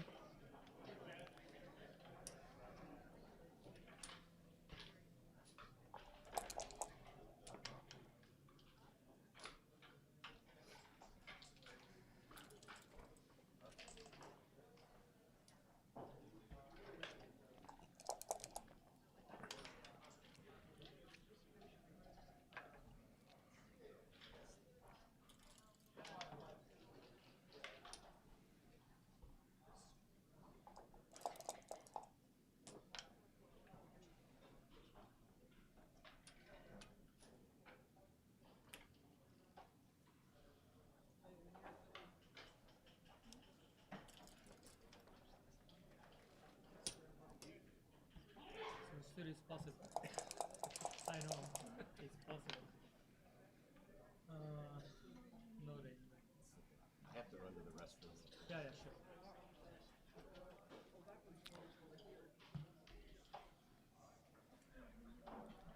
And match number 2 goes to another special score. 5 away, 5 away. Match play is always about the score.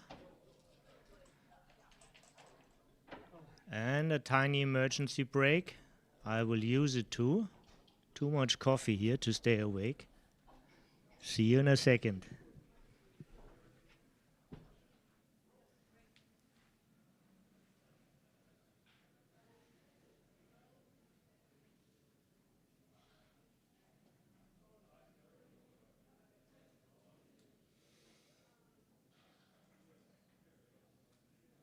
Is he wearing an ascot? Never talked to him.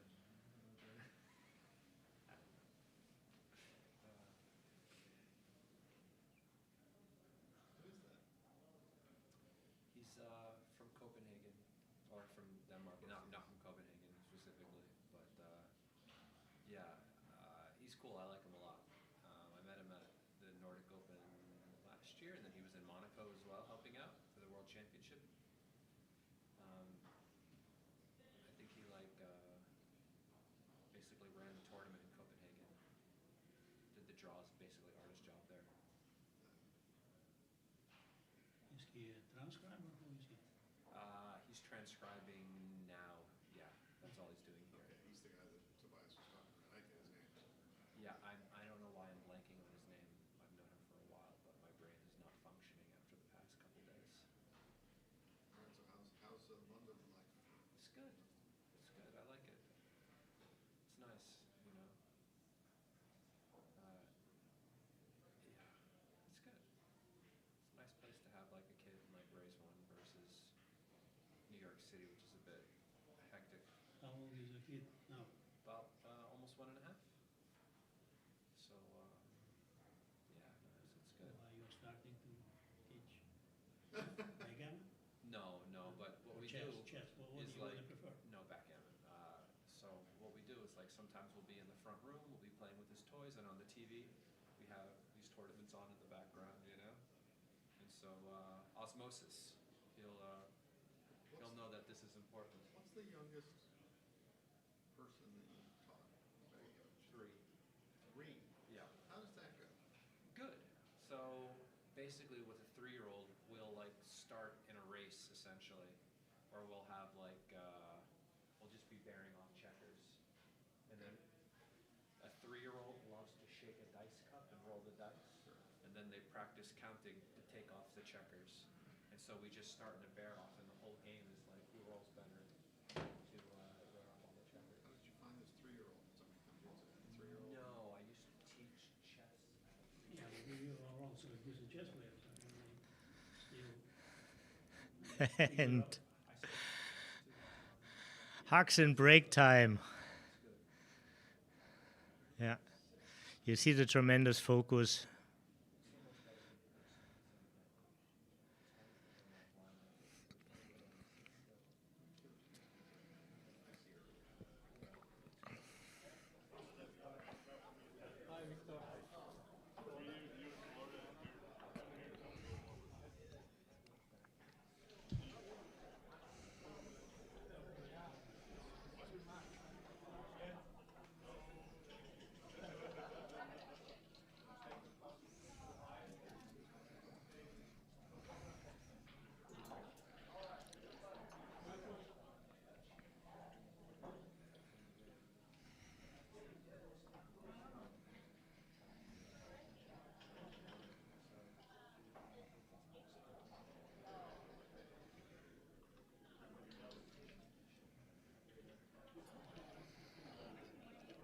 It's the second time in the 22 matches that Frank starts without his glasses.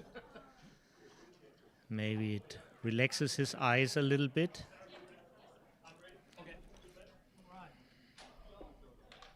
Five away.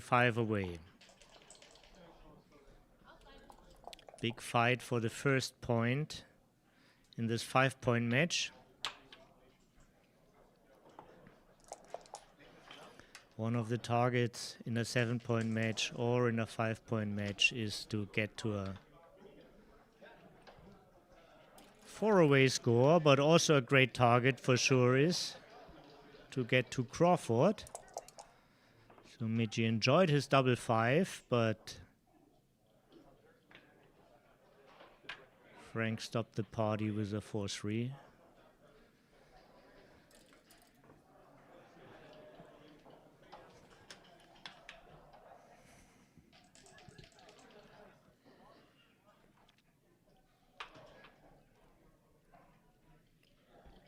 Always good to make this point.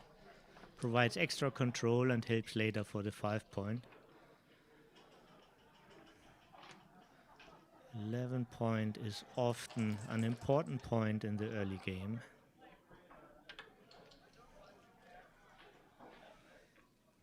Hitting continues.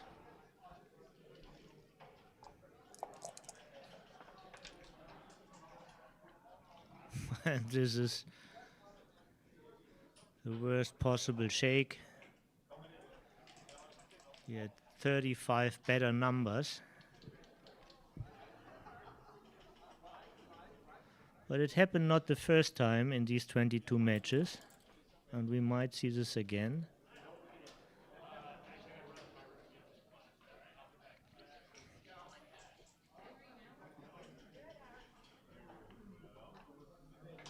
The bar is slotted. Now the big question is the 3. This is a momentum.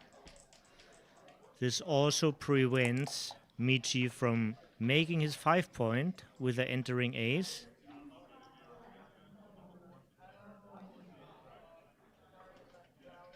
And we do have a position here. We do have 11 men are actively involved in building the home board. 1 point is slotted. 1 checker on the bar. 2 more blots to shoot at. Even though he is outboarded at the moment, it's really his momentum.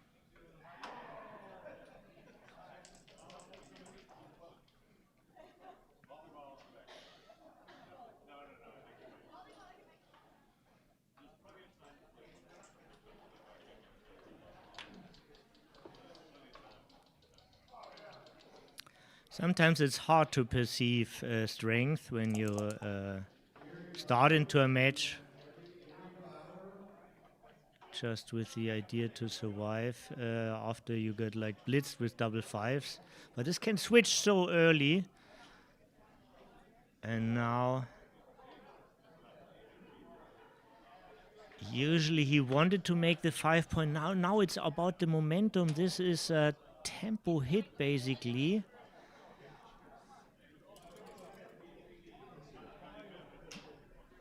Frank can do so much nice stuff if he has a full roll. And Michi finds it, he understands the concept immediately.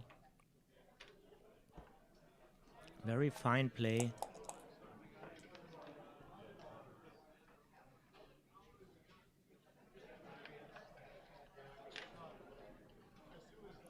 Yeah. How calmly he moves, how clear this is for him. Strong positional knowledge, very balanced, high focus, just a pleasure to watch him.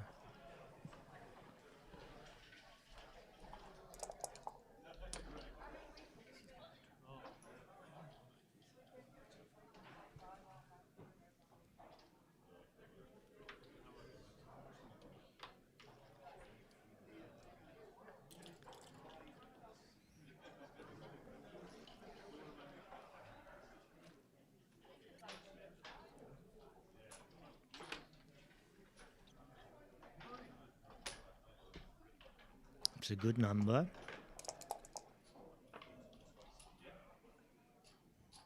From 2 blots to a point. And also hitting. Nice sequence for Frank. Still the cube is in the middle. It's a 50-50 position.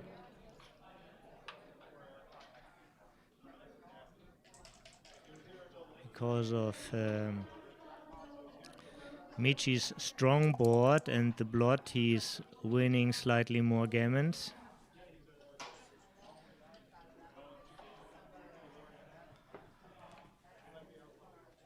Four or 5 is not a help in your plans. Still needs to be played.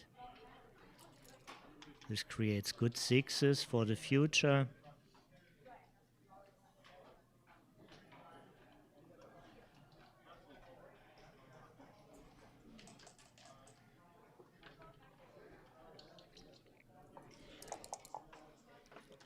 Can't tear everything down. Still need to play a position. Good move from Frank Frigo here. Slot the next point.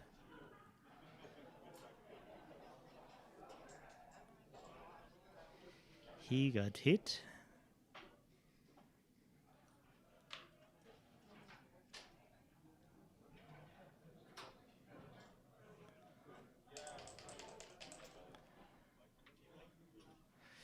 This looks a little bit rich, but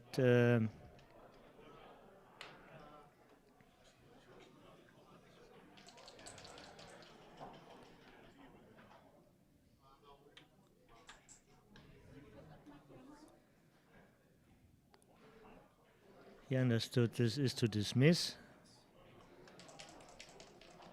His true candidates are, oh, he's going back to it, okay.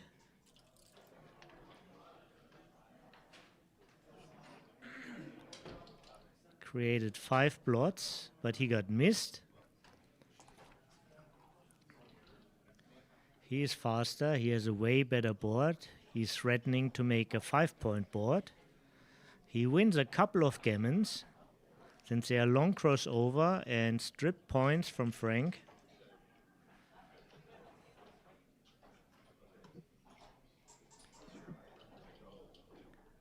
You want to fight hard for the first point in a 5-point match, but you don't want to end up being 5 behind Crawford.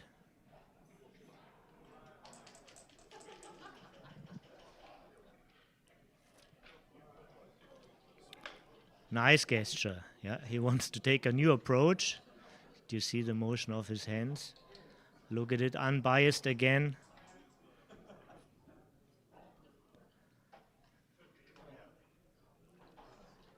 First thing to understand that most of the time he's on the bar and Michi will have a 5-point board.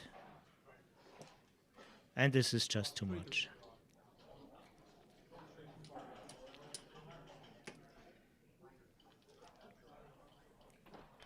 Great pass, good find.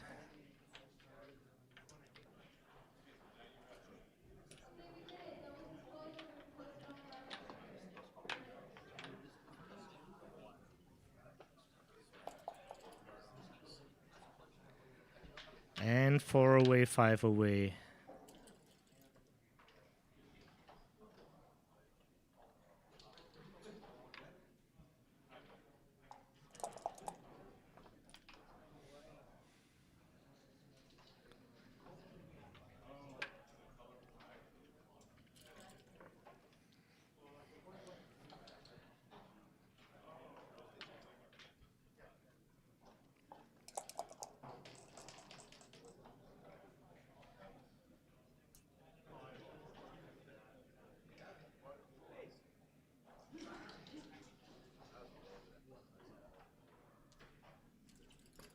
Tobias, what kind of program analyzes that so fast? How do you do that? This is not a program. This is Bertram from Denmark who puts in all the moves. Yeah.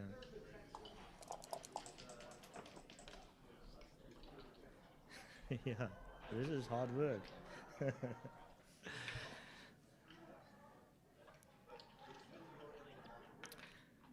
Nice roll from Michi here, entering and making an infield point.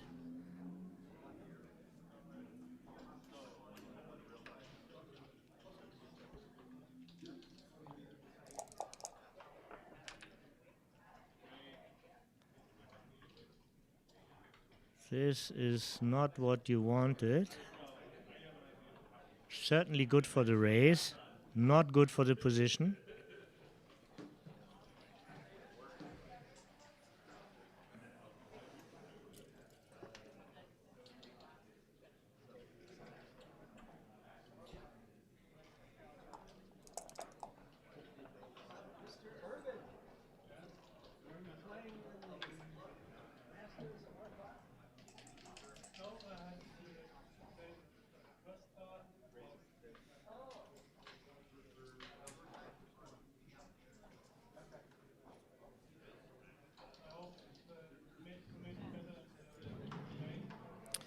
Frank knows he's near his window.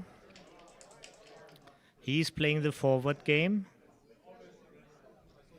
Race is about even. There are a couple of gammons. Not many, but more on his side than on the others.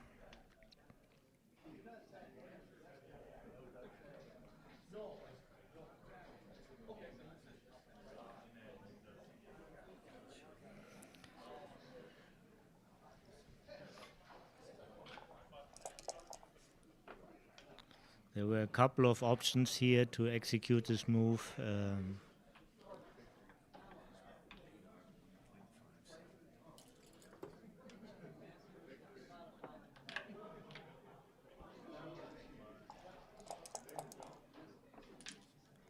Raise still even here. Michi, great counterplay, but in an even raise, either he rolled sixes or he will crunch.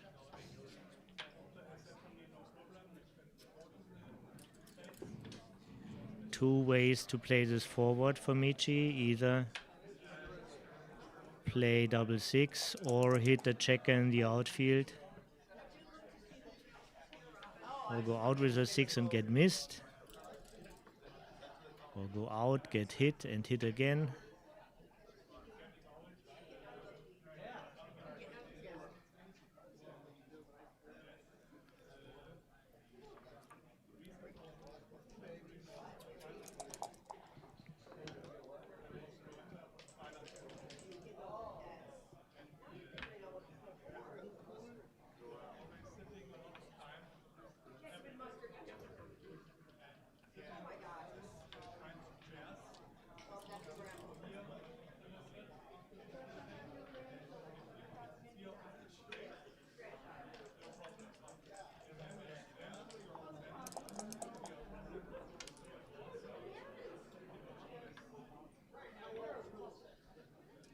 Yeah, not much to say here.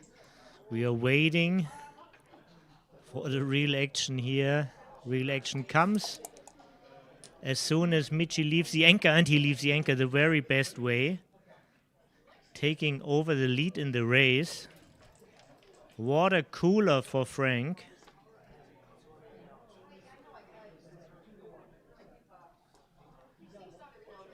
Michi has a little bit more wastage.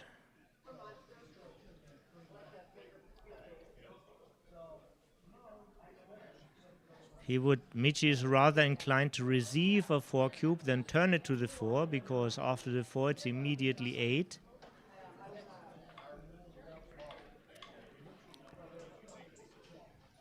He has 2 crossovers more and a little bit more wastage.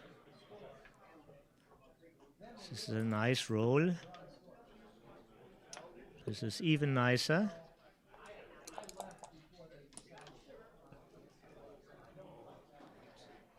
This is supposedly the winner.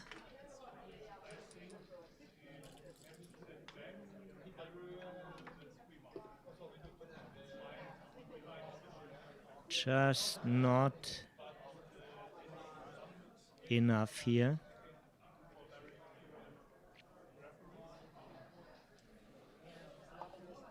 Yeah.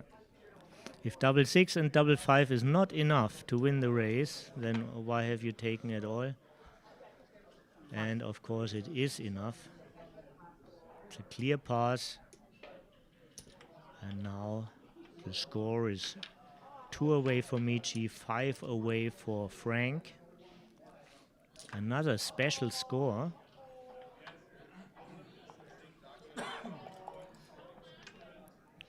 Frank would be very happy with 1 point, bringing him from 5 away, 2 away to 4 away, 2 away. Very pleasant trailing score. While on the other hand, Michi really would like to win 2 points.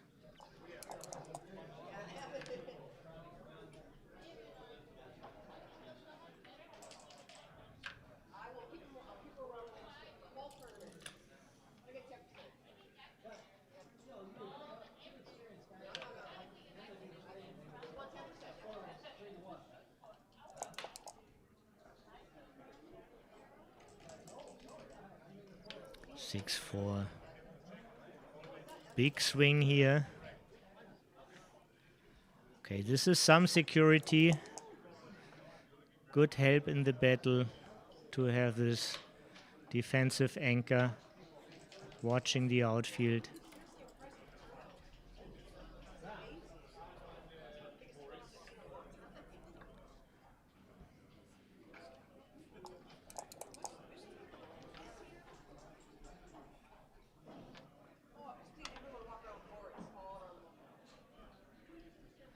The master plan for Michi is winning an undoubled gammon.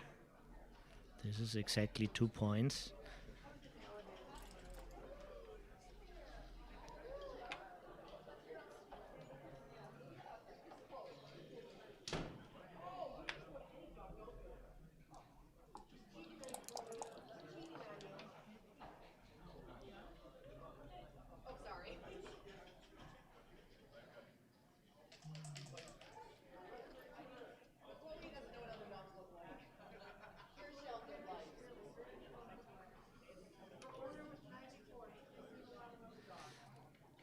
This is an idea to execute the master plan, but it costs a little bit. Sacrifice many games, and the usual recipe is first win the games, then care of the gammons.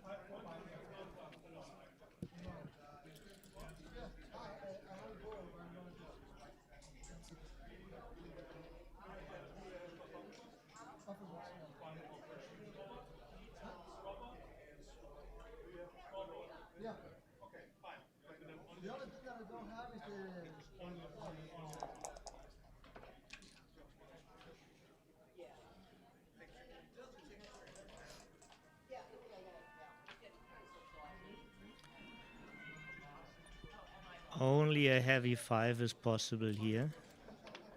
Frank's board is already too strong. And it's getting stronger here.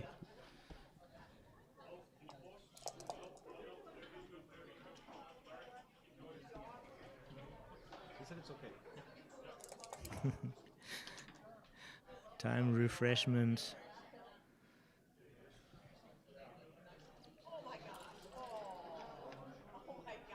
Wow. Okay. it's not Michi's roll. It's Frank's roll. Helps against gammon losses, but other than that, not so super useful. Would be much better now to roll them. Can he pull off it twice? No, he can't.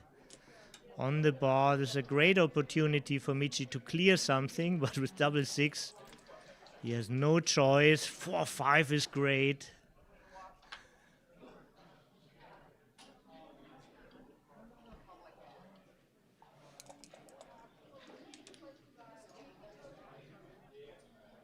And Frank has great chances to turn this game now.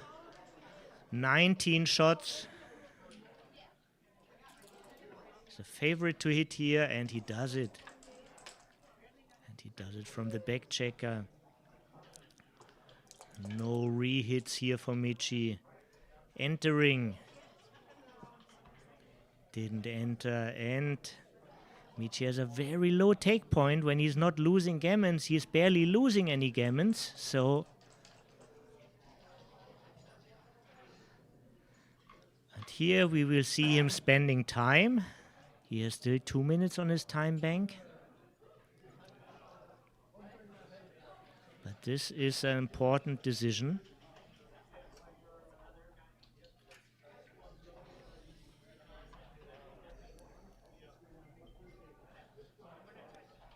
Your take point can be as low as 17% at this score. And actually in a last roll position, you can even double when you're below 40% as a leader. This is an amazing, tricky score.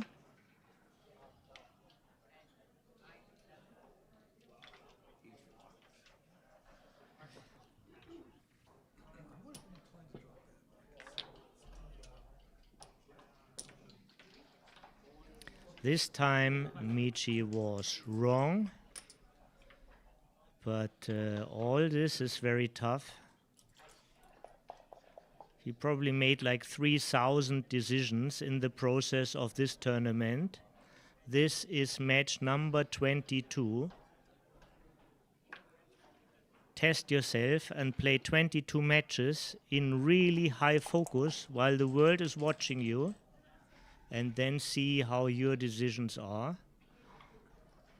Then you understand what it means.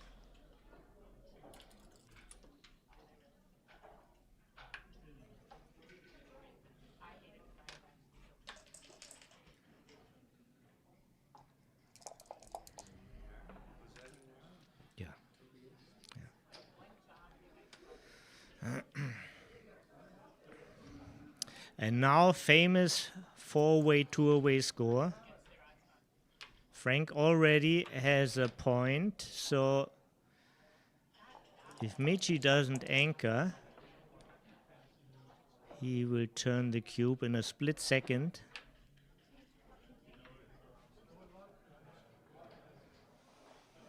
This is an anchor, but a very deep one on 2 plots in the outfield, and this is already a pass.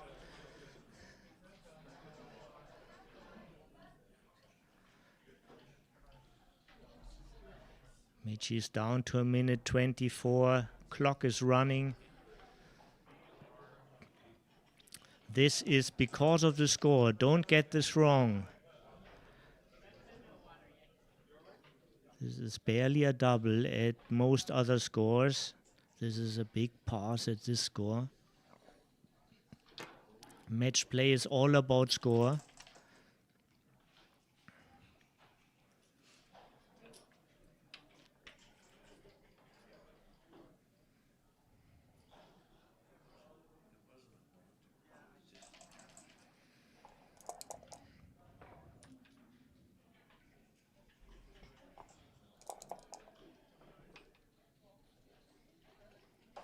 Wow. This roll justifies everything.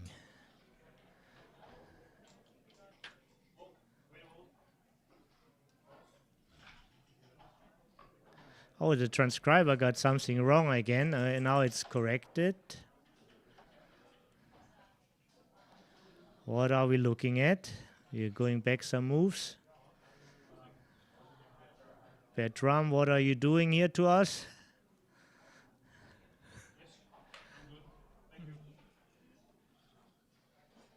Now we have to use our own thinking.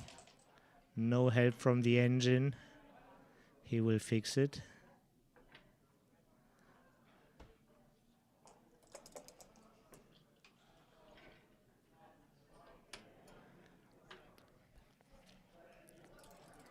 So Michi again has no anchor.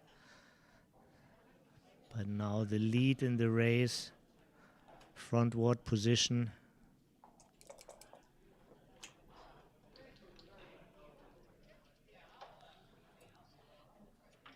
And it's very, very close either way. What a roll here. Frank unstoppable.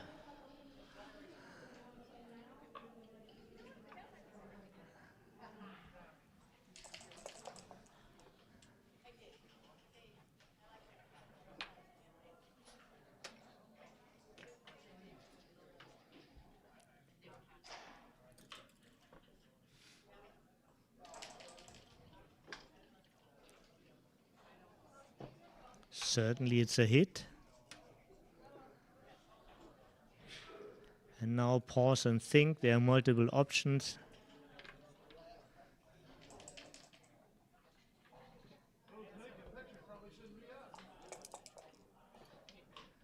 This is a good move he made.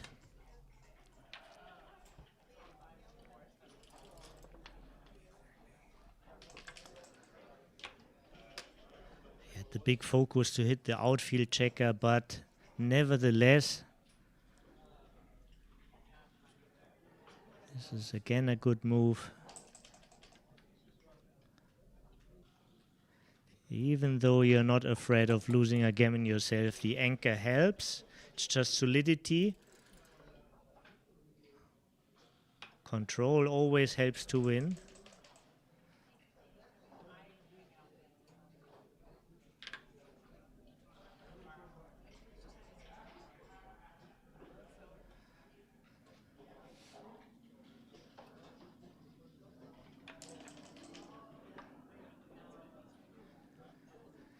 It's all close by.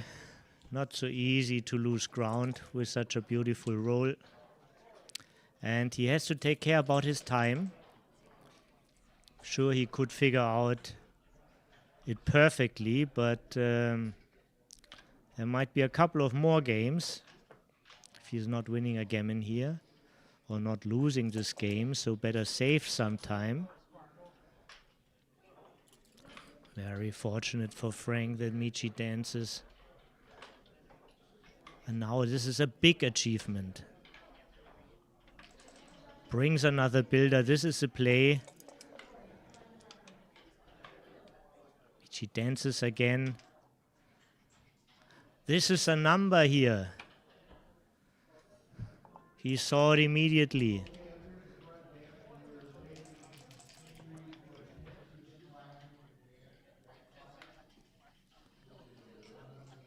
Activate builders.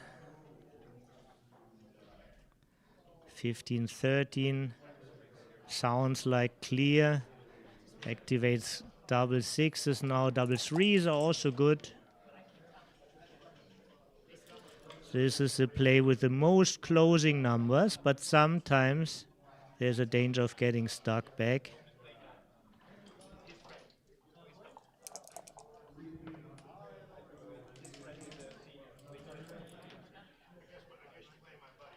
Michi still dances here. 4 away, 2 away.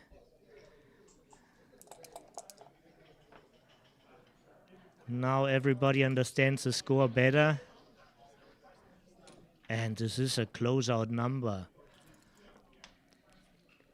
30 seconds left. And he's a big favorite to win this match.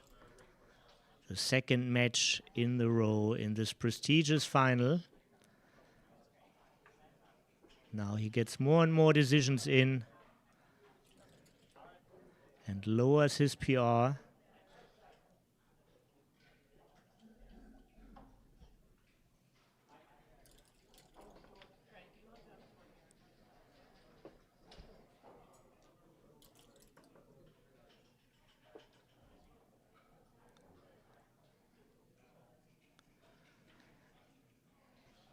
Nothing wrong with bearing off in the bear off.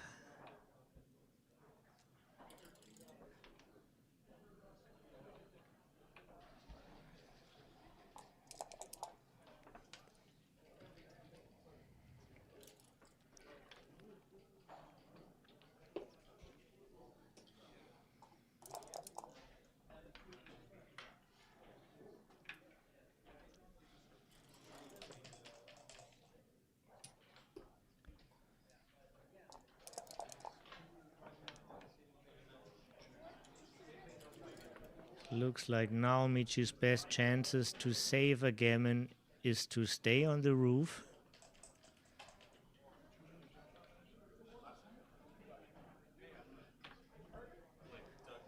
And Frank wants to play super safe when he's not getting hit.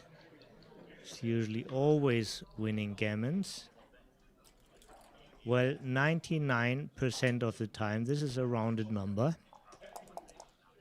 Now 100%.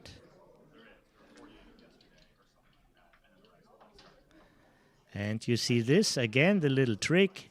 Michi will stay back in Frank's home board till Frank is down to 4 pips to get his dividend higher.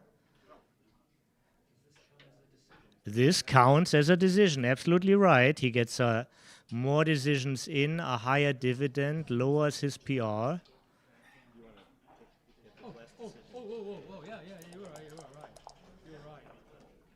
Right, if there's no backgammon to lose, maybe this is not the case here at a 4-way, 2-away score. Forget what I say, but it's good to keep this habit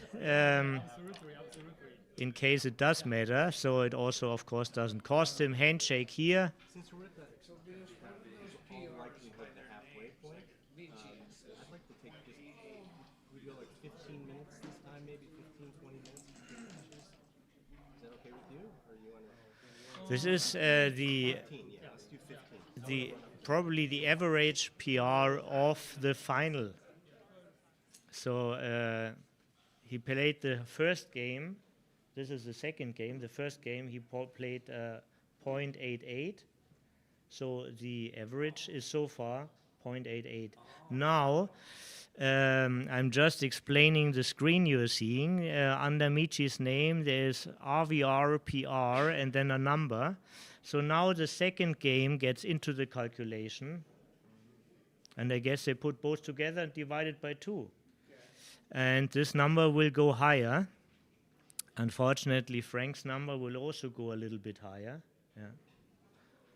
But we have seen everything in backgammon. Don't make premature adjustments. Tara. They will be back at 12:30. Okay, so in about 15 minutes, we will resume. Okay. They wanted a little bit longer break. Yeah. So I just wanted to let you know you can take a break. Everybody can take a break.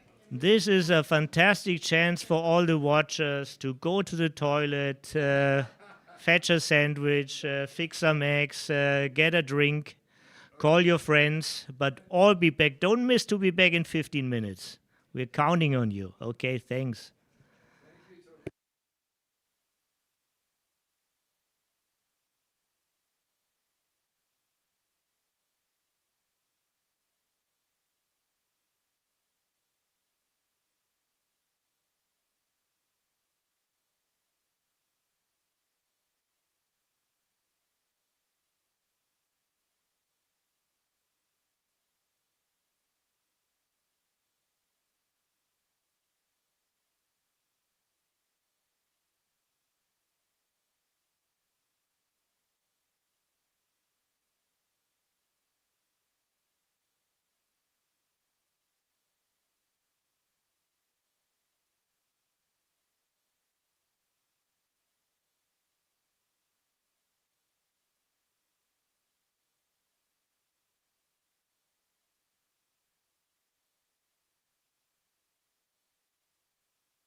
And welcome back.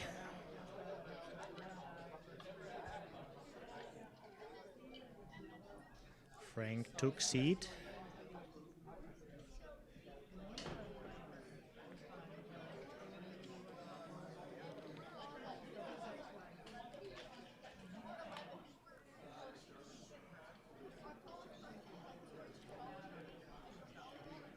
Michi took also seat. This is match number 23 for both of them in this event. And this will be maybe the last or second last match they play. This is the final of the Contender America tournament.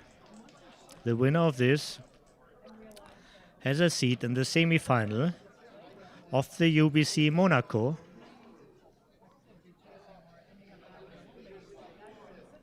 And the winner of that will play Staniek Siska in Prague at the end of the year.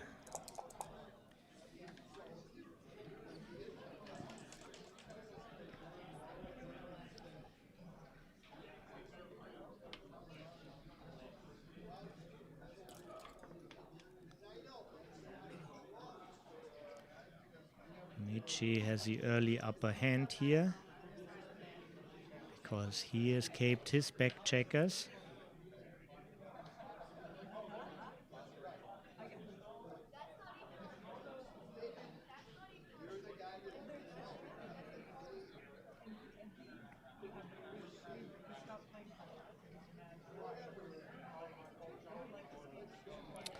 Frank is down in the race, has a stronger board, so shots are very effective for him.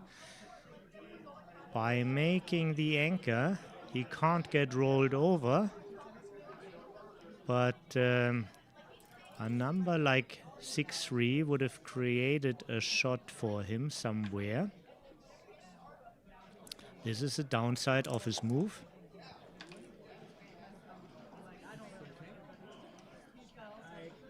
Looks cocked, I think. Oh, maybe we can. Yes, yeah. I'll do whatever they say, but it looks cocked. Yeah, could you check the cock or not? Yes, please reroll. Oh, okay.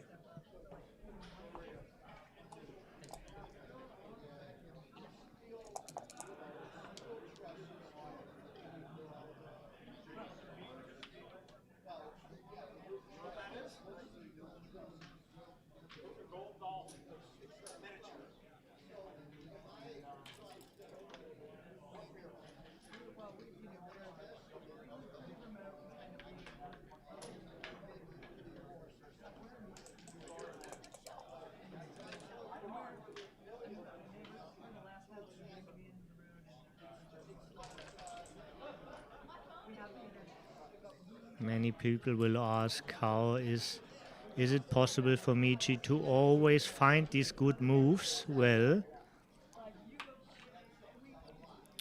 he has a big positional knowledge.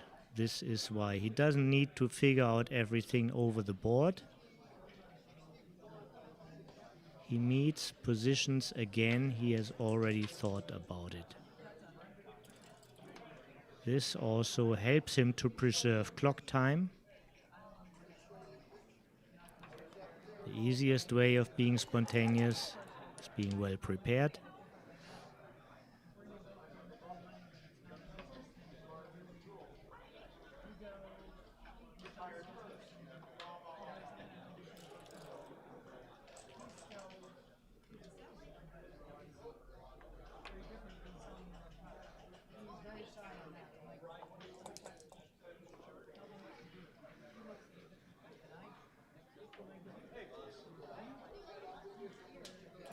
$16 pips, but a heavily stacked 11 point. Not that easy to clear, down to 9. Should be just a little bit early.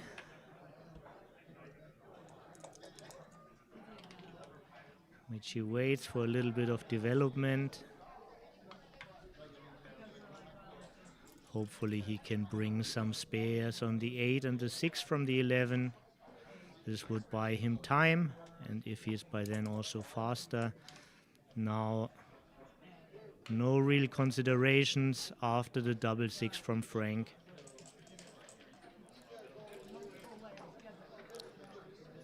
Frank's best would be snowflakes.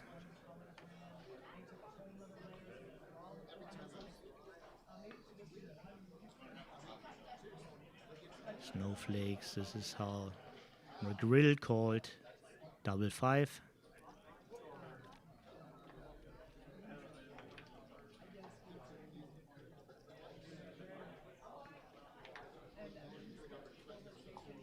Because of the two blots, it would have been possible to activate a back checker, but since he is back in the race,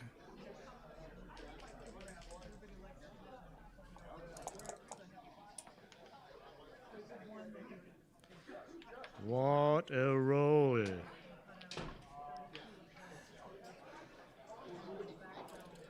It's 4 pips who might win this race for Michi, because these 4 pips make a point and switch a point with a hit. But Frank straight in.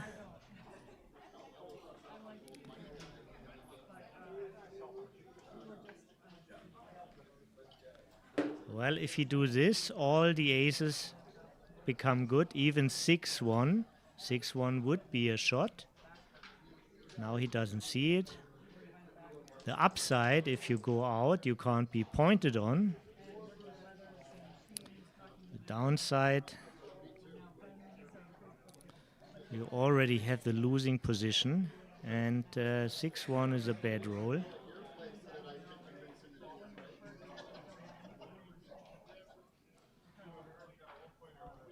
Michi's 6-1 would leave a shot, doesn't leave a shot when he steps out. He find a good move here, Frank. And this is a double, and this is still a take.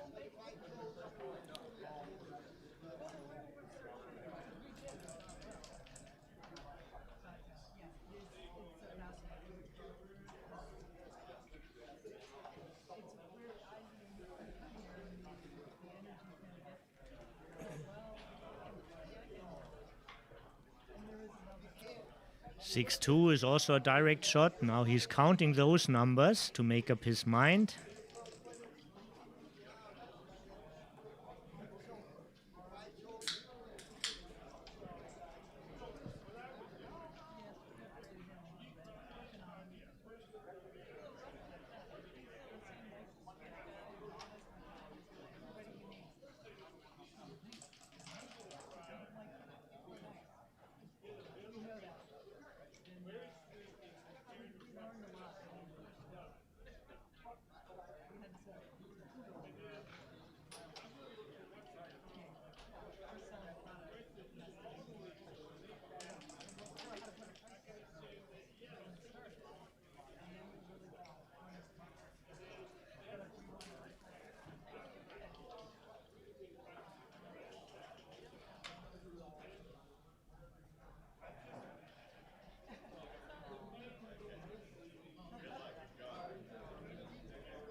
Yeah, this is understandable. Many pick and pass numbers. This is not the equity best decision, but it's a tough choice. Down in the race, many number pick and pass. Only 4 number blot directly.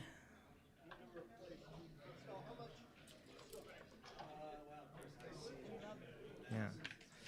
Yeah, we're all a little bit, we are all biased after we see the result, of course. Yeah.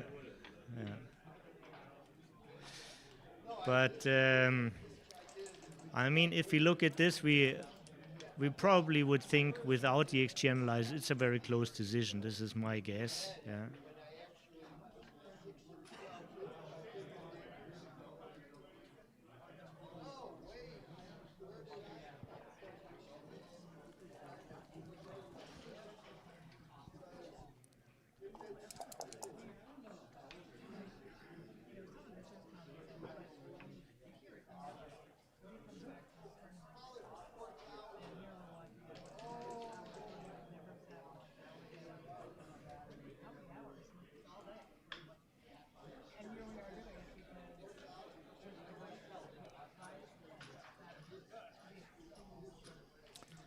Frank had basically one good roll, aces, same board strength. He is about to escape a checker, and Michi has an extra checker back. He's close to his window.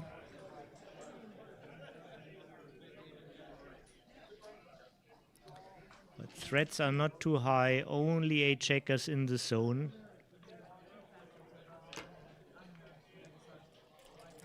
More of a convenient decision here for the Japanese Grandmaster.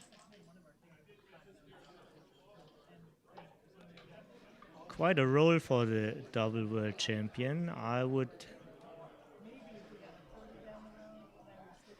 would considering to hit with a point. This, at least I would consider this. What are the other candidates? Multiple checkers wants to be primed, so making the 4 must be a real strong play too.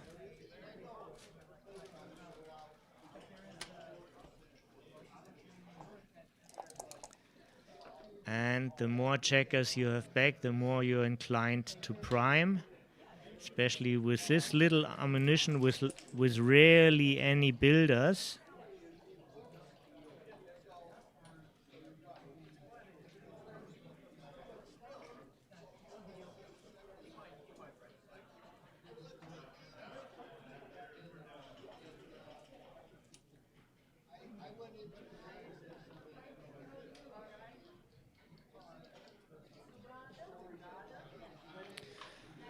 There is 2 ways. You have to leave a blot anyhow, but there are 2 ways to do it.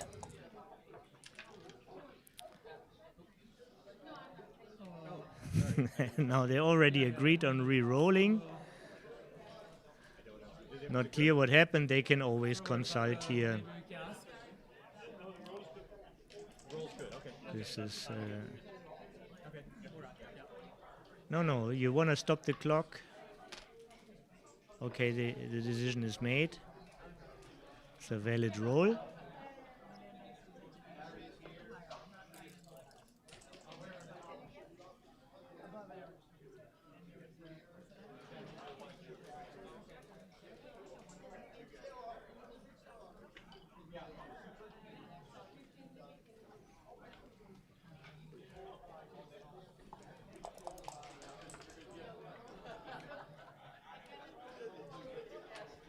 What a killer roll.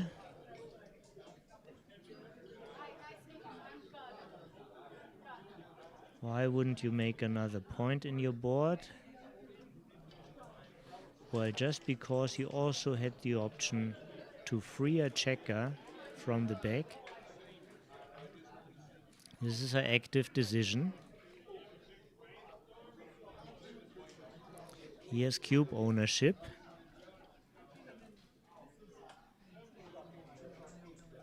In a money game or longer match, you would usually play safe when you're near cubing, but here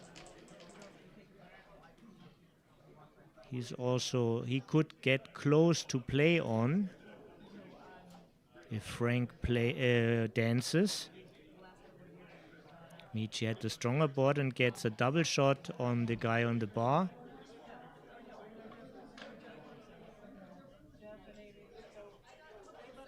This is worth the risk.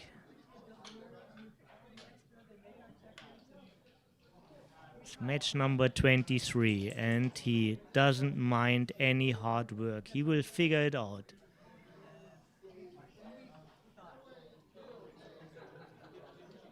He is fit to the point. This is his stage. He came here with a plan.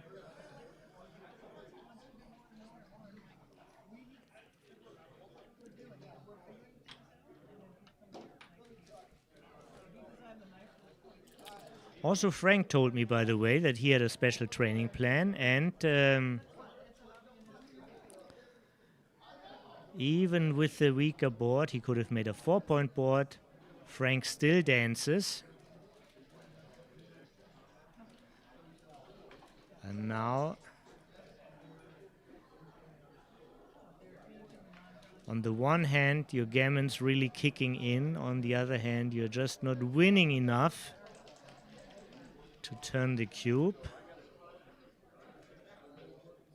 But I just know it because I see it. I have all the numbers provided, just like you.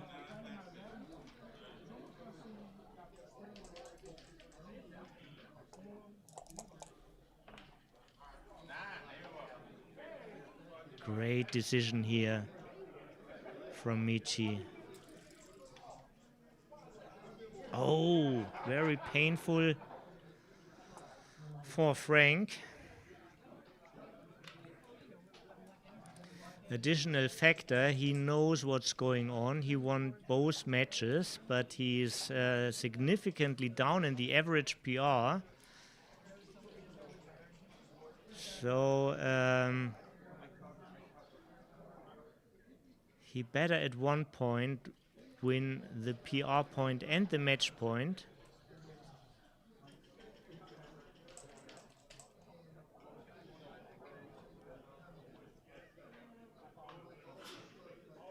Dancing costs him a lot of equity in this final, in many ways.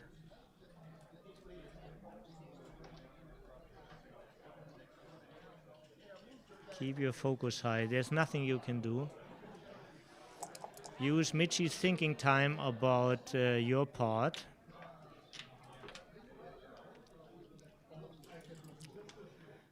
Michi missed a double and Frank missed to enter.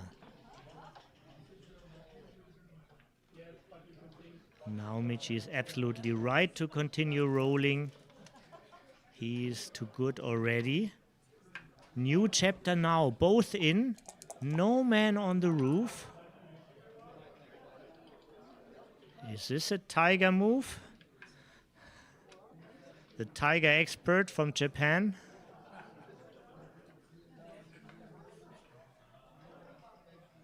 This will be soon on his Facebook.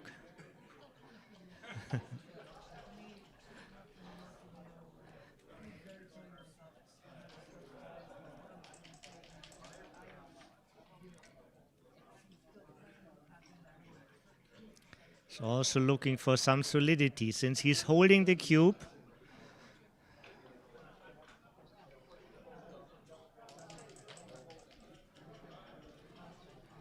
There are so many contradictions.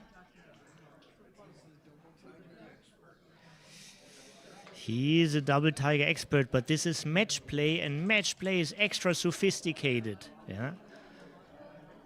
How often do you tiger when you are up in the race and when you're holding the cube?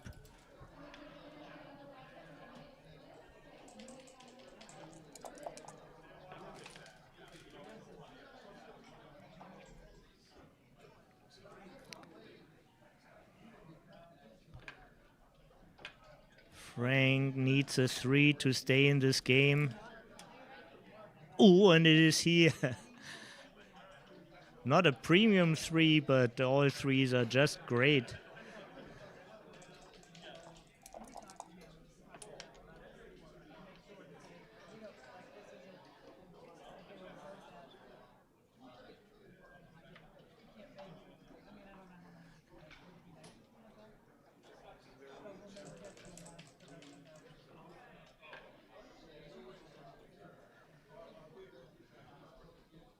This is also a tough choice. Does the position really have a common part?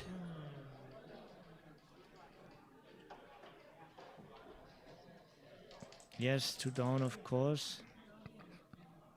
This is a safe variation.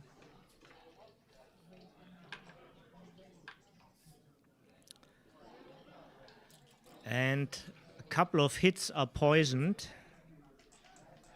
as Michi still has a stronger board and all his spares prepared to whack on the 3. Michi still has a weakness in the board. Wow. What a recommendation here from the computer.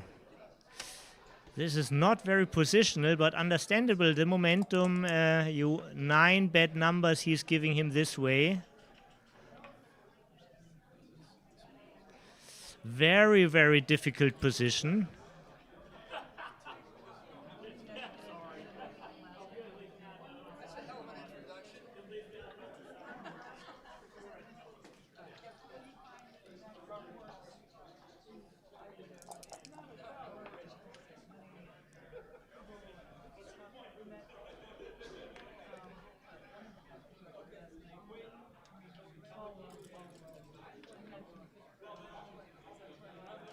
Oh, there's sunlight for Frank.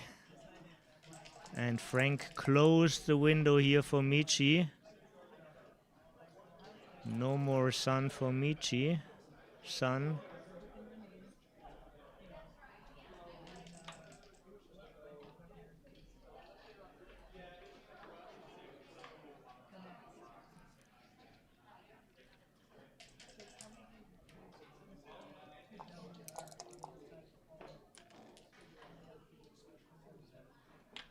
Wow. What a change here.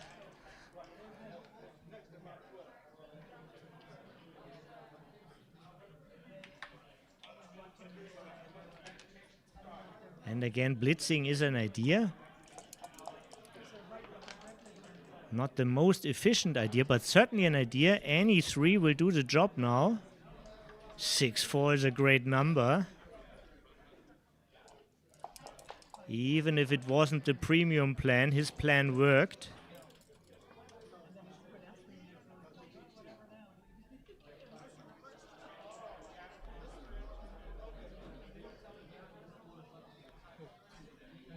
Need to create another figure here.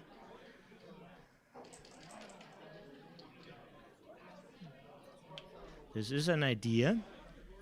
Having good 6s yourself, moderate risk. 2-6, he still gets a shot from the roof.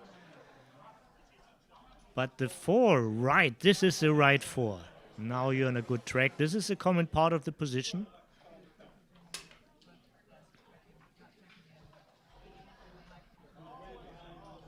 And now you can't do wrong if your choice is between 12-8 and 17-13. Either keep going or bring the man near the action. Bring the action.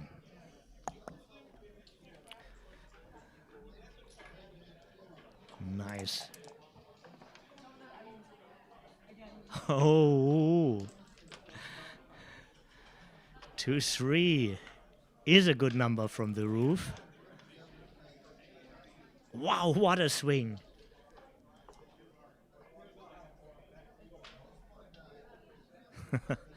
Wow, and now he needs to invest time to figure out his strategy. It's a clear play on 4. He can't cover, but he can save the blood. No, he can save the blood. Really, the switch cost you a lot when the blood gets hit.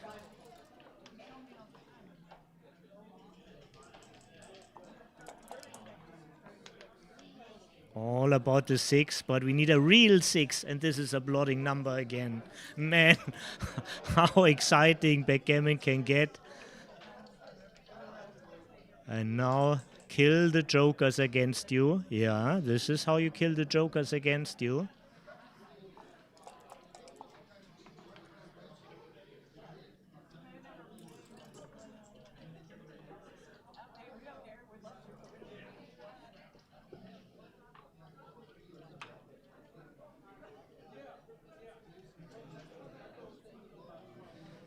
Yeah, 5 3s would be the thing to hit.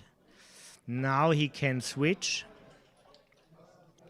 This is his idea. This is what he's asking. But if he's switching, double 5 is like a winning roll. This way there's no winning roll. 2-4 would also be a bad entry. Big target is still the closeout. It's not far-fetched to switch. Just not plan A in this position type. Nice that he looked at it.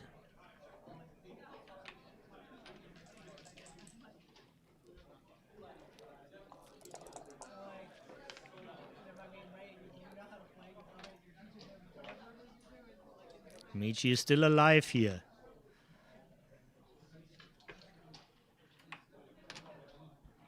He rolls now for his life to enter with a 2.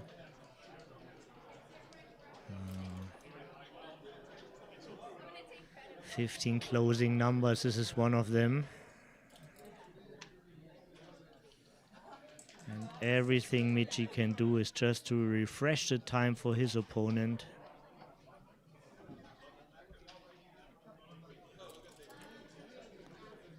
Frank rolls his way back into this match. He was in such terrible shape. Amazing. Just like yesterday in the last match of the semi-final. For all of you who haven't seen it, re-watch what happened yesterday. You won't believe your eyes. Backgammon is just such an amazing game.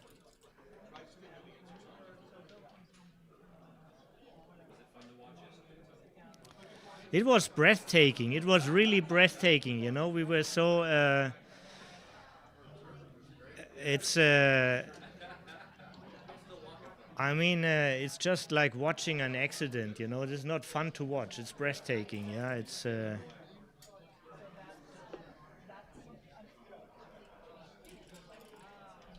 Yeah. You hope for an alternative ending, like in Glorious Bastards. Maybe this time he won't do it. Yeah, it's yeah. Cut out one sequence, everything is different. Yeah, yeah. Justin is sitting behind me, so we are talking about yesterday's semifinal. Unfortunately, he was the guy Frank did it to. Yeah.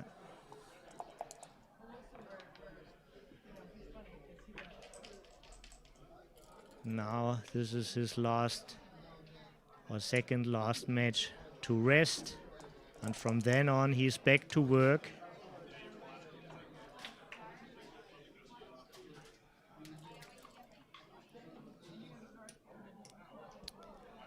Yeah, feels like 50-50 about the gammons.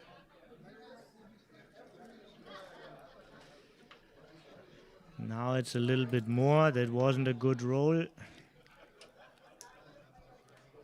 And again, Michi uses the PR trick, keeping one checker back. Now he can't do this trick because it really costs him. He can save the gammon. 6 up makes him a favorite to save. This is a very good number. And Frank needs a double. All rolls play safe, but Michi, no, don't stop it. He will take his decision. He gets a decision here for taking off. Yeah. Now you can stop it. Yeah. Okay. Don't rob me for a decision, he says.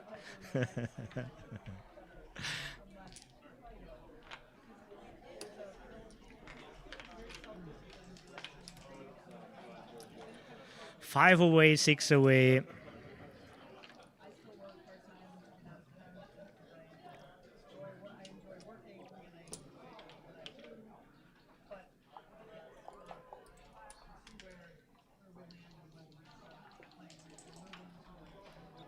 Highly unlikely to catch Michi's fabulous overall PR, but nevertheless, I think Frank is a favorite to win 1 PR against him in 4 matches. But in addition, he probably has to win all these matches.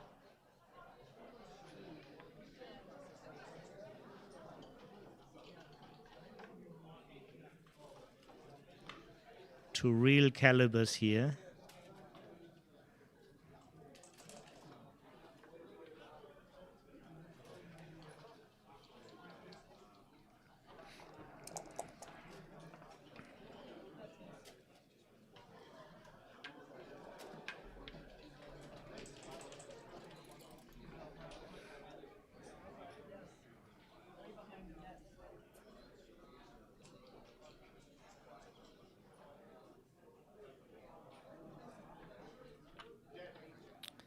Yeah, better get out of the trouble. Better not let him do two things twice. I mean, two things at once. Hitting with a point is way bigger equity loss than being hit outside with no point.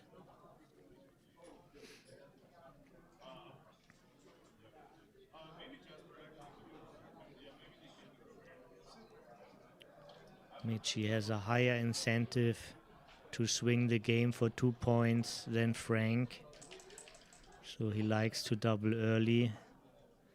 He has a great insurance here with the anchor on Frank's bar point. He's controlling the field. Frank still has a man back. Michi is shooting at a shot. Nice double, clear take. Perfect cube action by both masters.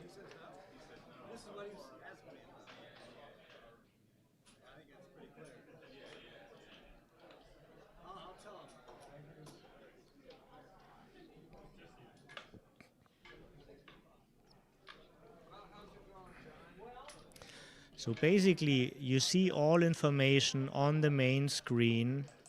If you read the names, Frank Frigo, USA, next to it, it's 2 points. This is his 2 points he made in this final. And then, as a tie criteria, the average PR. And the same, Michihito Kageyama, Japan, also 2 points. And the tie criteria is the average PR. But there are at least 3 matches played. This is match number 3.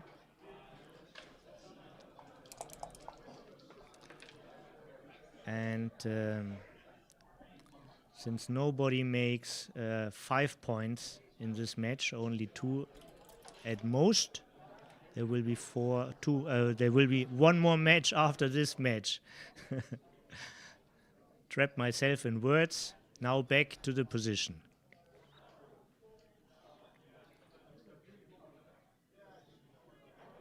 A spare is nice, but you need a position. Frank is down in the race. Playing safe means basically Michi can do whatever he likes.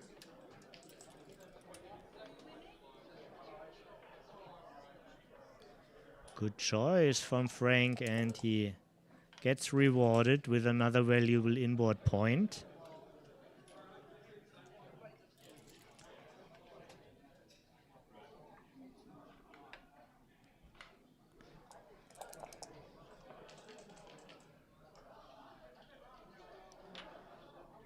Looks like Michi is taking over the lead.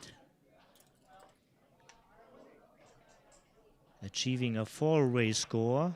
And this is an achievement. This is what you're looking for in a 7-point match. Reach 4-way or lower. Brings you in a position to close it.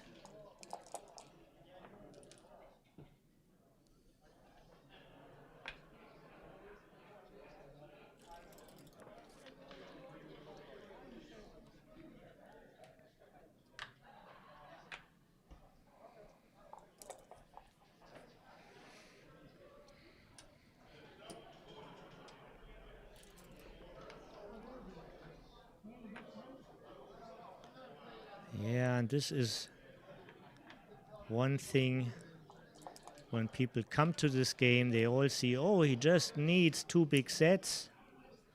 But this translates in 6% chance or 7% chance, so we don't have a natural perception for probabilities, but they are part of our daily life.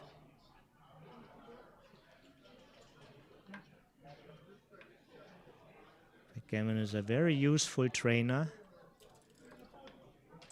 making us aware how the world works.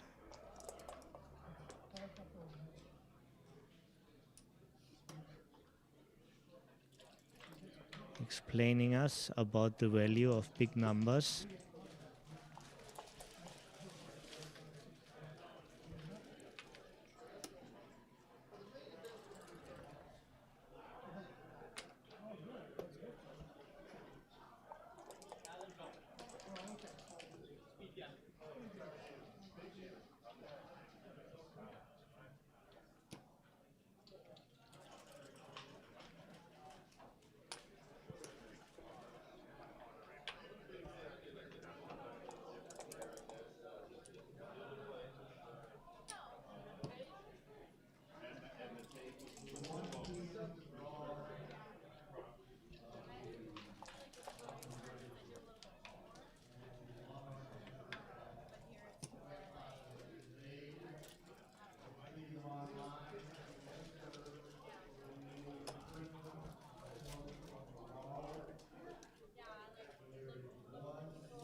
Three.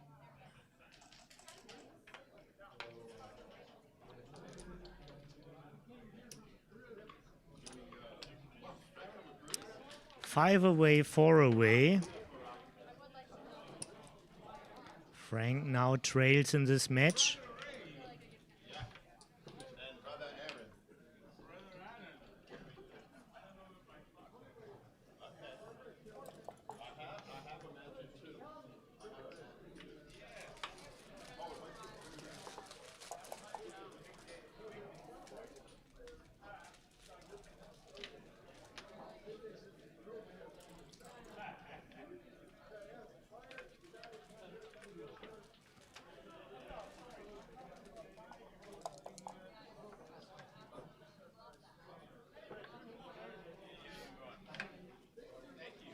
Fighting for the good points.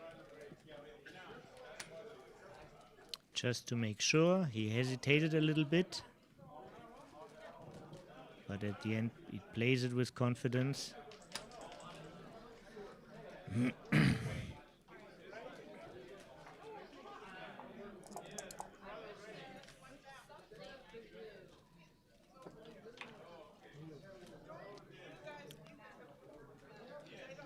Points, points, points.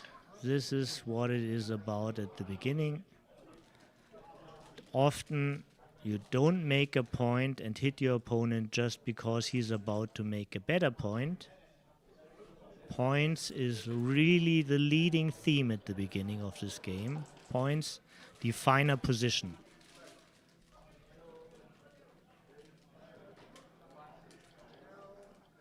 Frank opted for this defensive block. And now have a close look what you want to do. Could bring an extra man and hit 2 checkers elsewhere, leaving your defensive block.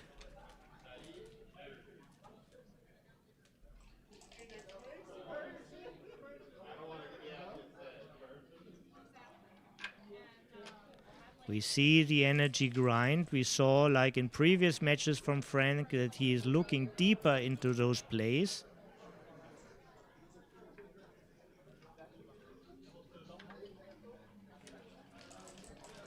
This is day 4. This is match number 23.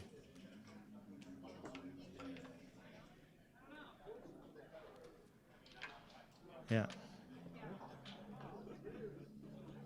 Be brutal. He's still hesitating. Yeah, it's not like you don't have any other options. It's just the best play.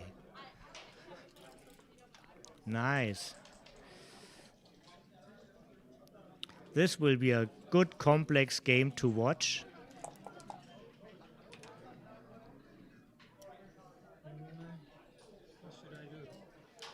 Could be another tiger.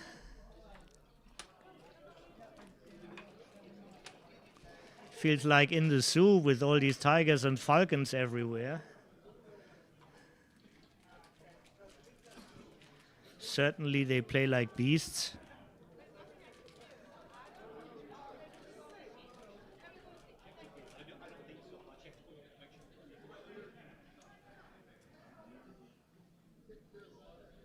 beast mode. What now?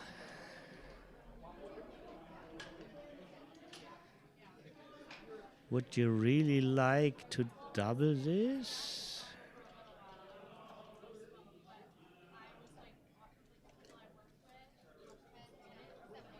No, he wants to gain general awareness. He needs a rest to understand the position better before he just rolls.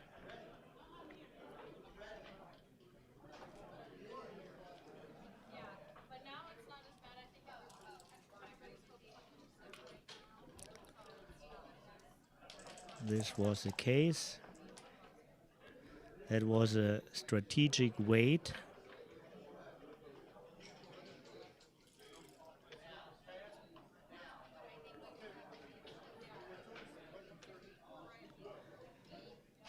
Six to 3 once. Now this is the common part, and then 2 more.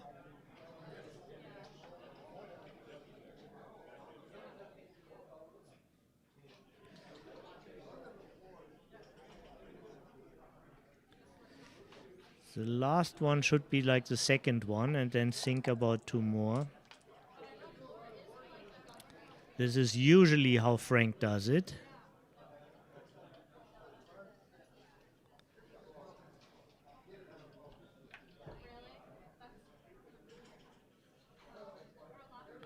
Very, very complex. Michi just adjusts the cube. He is not on roll.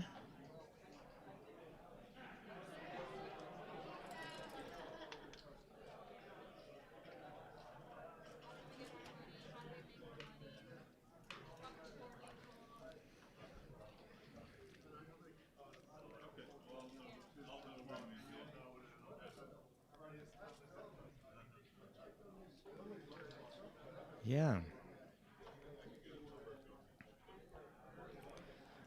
Certainly our outfield point helps more in this position than sending another man back.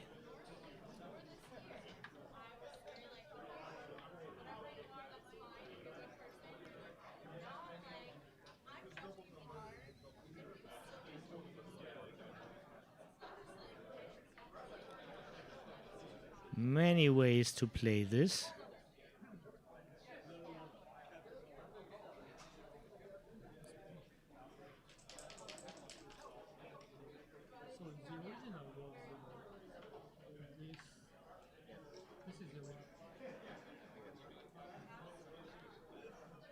Good roll to consolidate the position.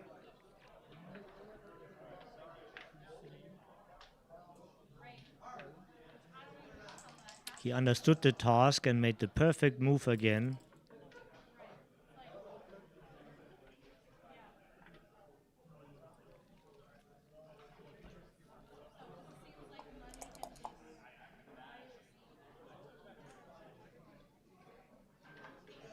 Everything out.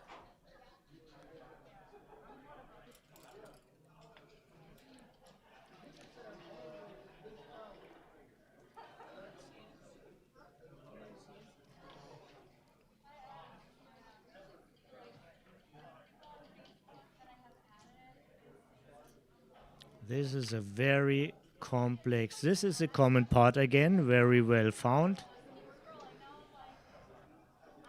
Now the question is, link up with the backman.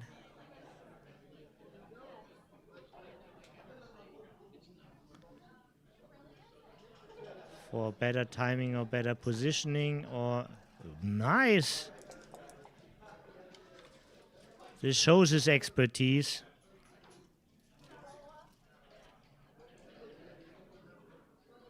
This was Bob Wachtel would say a brilliancy. This was not really an obvious move. But if you read out the positional factors right, if you understand your strategy, you get to this conclusion. Expert move from the 2-time world champion Frank Frigo.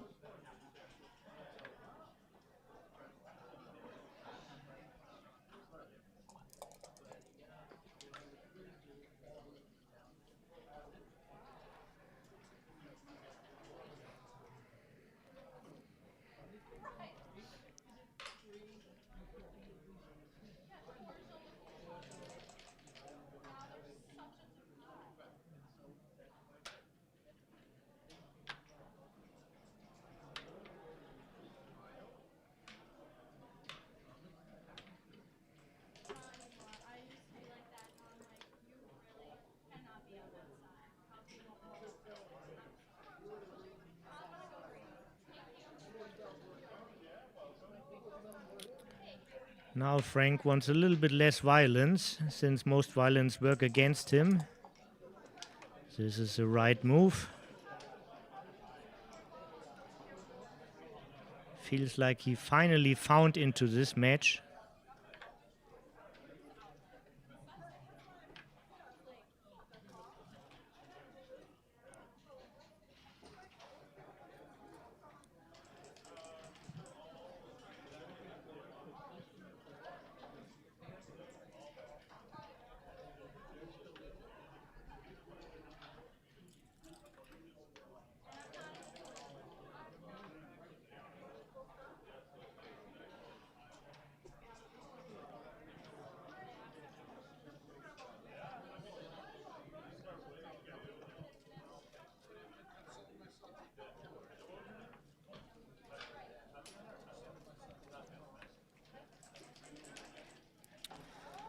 This is not easy to see, but you need spares, you need agility. There's only one way to get it. There's enough contact anyhow.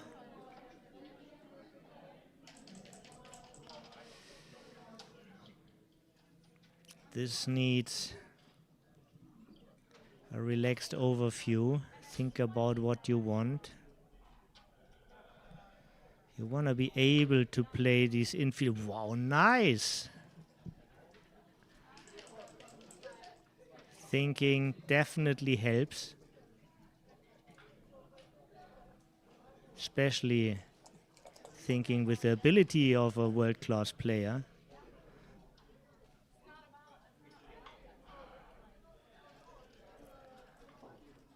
High complexity here. What a treat, this match. Unusual move for Michi, but he sees a double blot in Frank's board. And I like his thinking. I think this is a very cute play he found here. It displays so much power.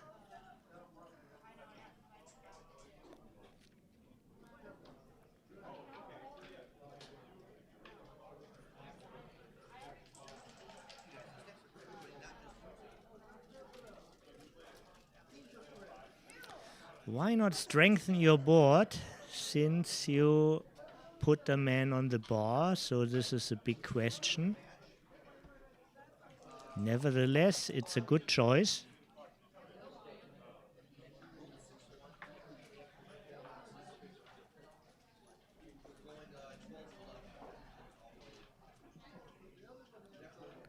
And slowly the PRs are nearing in this match.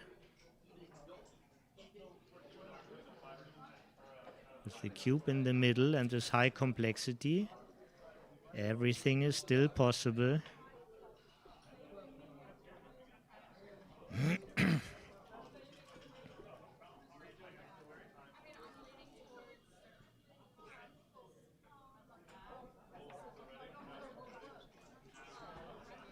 There's a science about focus, and usually people can keep their focus at most for 2 hours.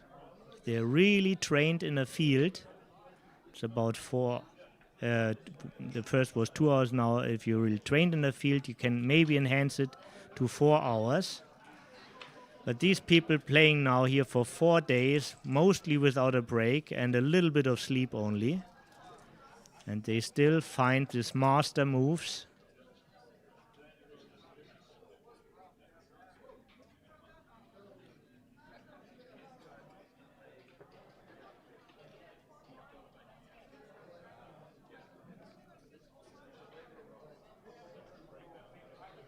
And again, Michi scores best with this choice. Frank suddenly is a favorite after long hard work. It's just a bit early.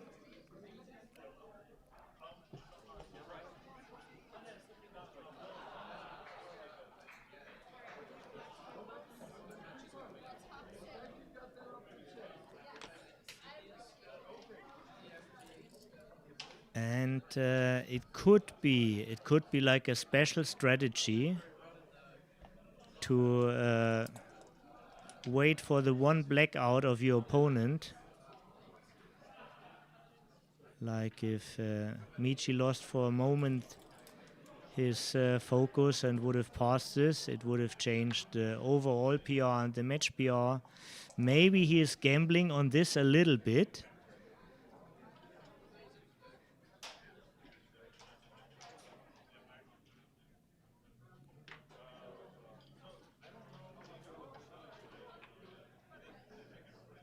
He is certainly aware of the situation.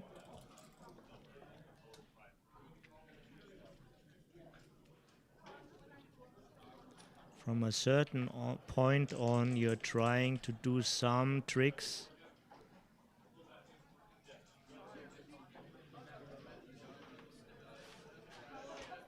But Michi is so there, he's so on the table, he's so focused.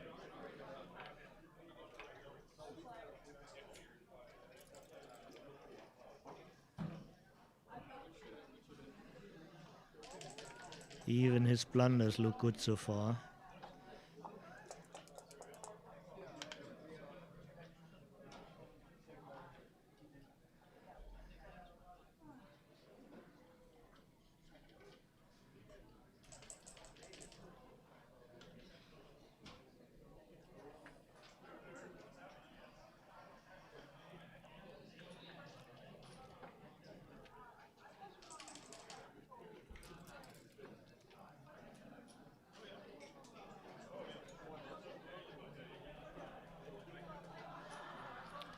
Yeah, one of the rare technical mistakes Michi makes here, he should have 5-1 slot his ace point, easier to remake the points.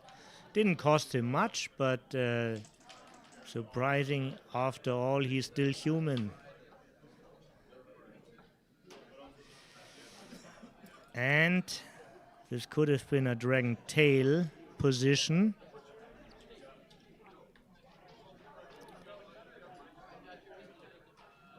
But it's already over.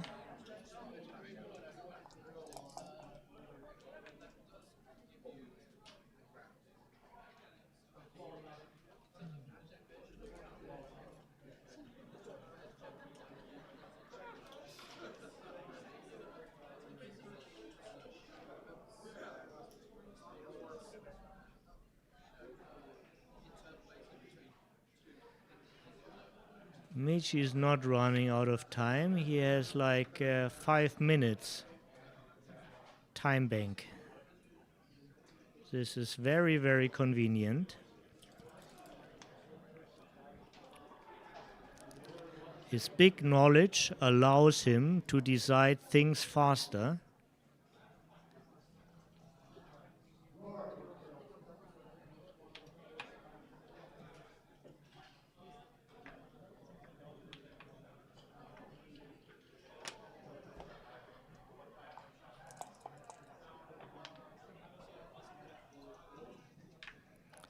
And now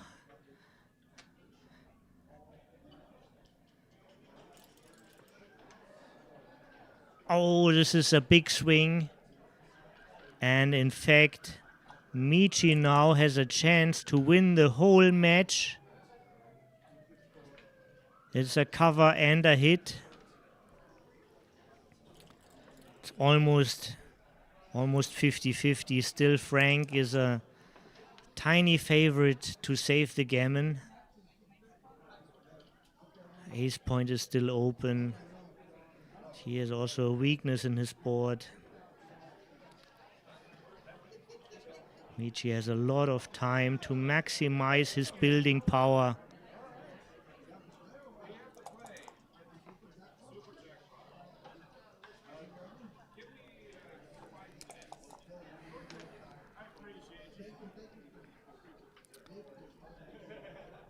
Tough moment here for Frank. Match number 23.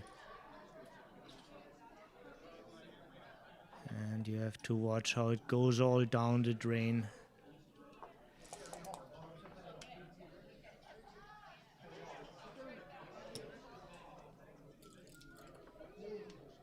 Wow, he is there. This is how you roll when you win twice Monaco and once Dubai. He will save this gammon. Yeah, maybe he win the race. Yeah. If there's a guy who can do it, it's Frank.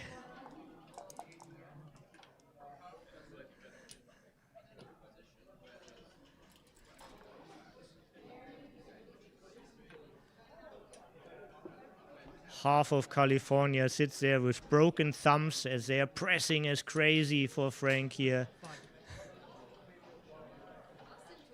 Fast zum Teufel. What did I do here to tell you this?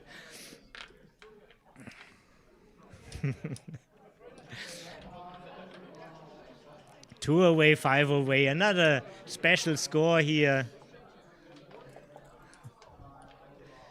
Yeah. In the audience is Olivia, the backgammon girl, famous from social media, Monaco and New Orleans, where she was finalist in the intermediate tournament. And on my last visit to New York, she asked me about German curses. I said I don't know any. And then she looked them up and started practicing, and now she sits here and says, "Was zum Teufel? What the hell?" Unbelievable, unglaublich, yeah. But now enough of German lessons here. Let's watch this. 5 away, 2 away.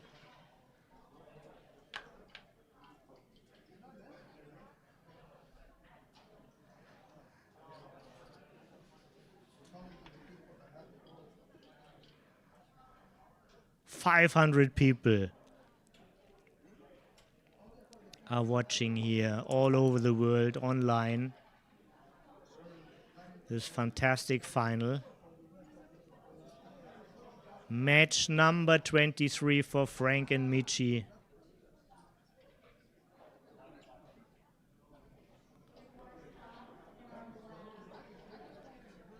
And if Frank hits this, he's a solid favorite to win this game.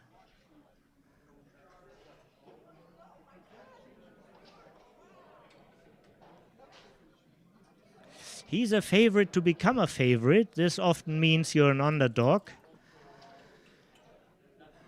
The cube is such a powerful weapon. Don't get rid of it too early. And the 2-away score has a very low take point if there aren't many gammons against him.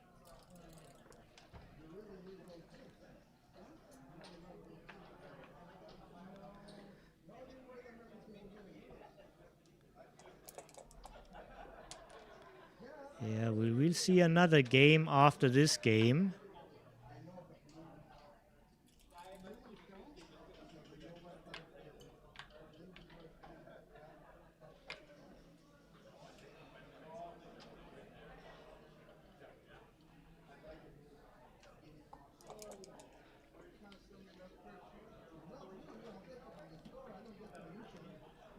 And once again, Frank has to rely on luck. He's underdog here.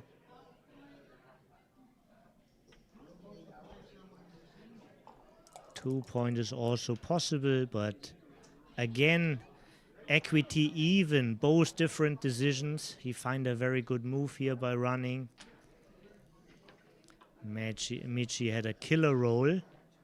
Michi, he didn't even consider I would. As an undoubled gammon wins him the whole match, but he was right. Such deep positional knowledge. Just amazing. Balanced, focused.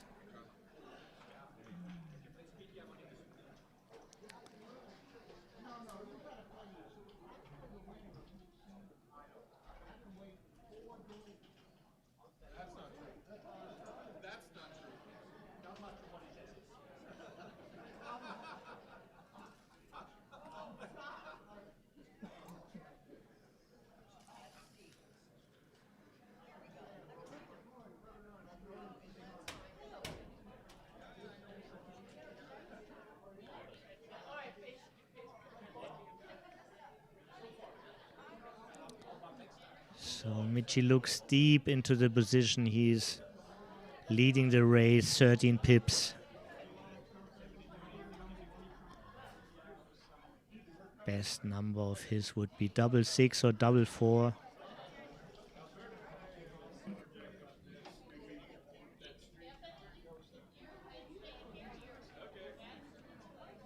It's close to the end and he has a lot of clock time left. Now he will invest.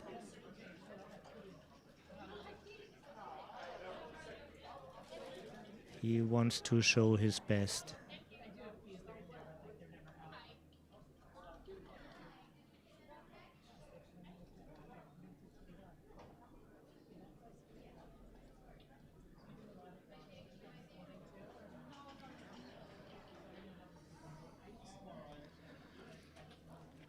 And Frank is well consulted, and of course he does it looking at the same time to know his strategy.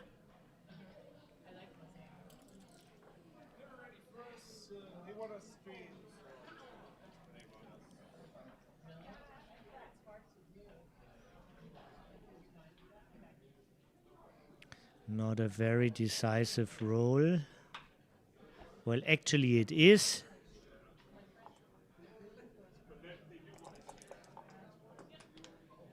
And Michi keeps on rolling.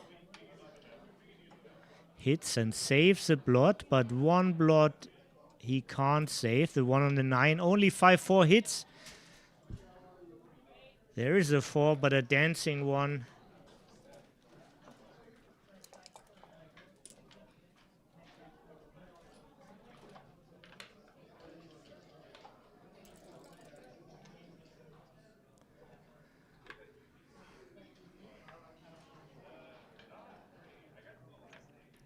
Now important to stay back.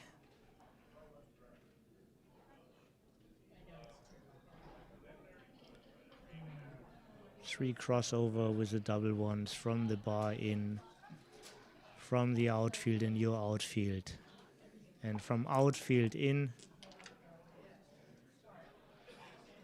That was a good roll.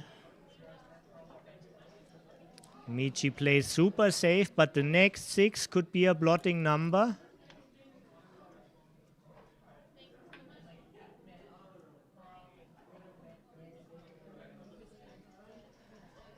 Six one, 6-5, but Michi doesn't wait for that. Yep.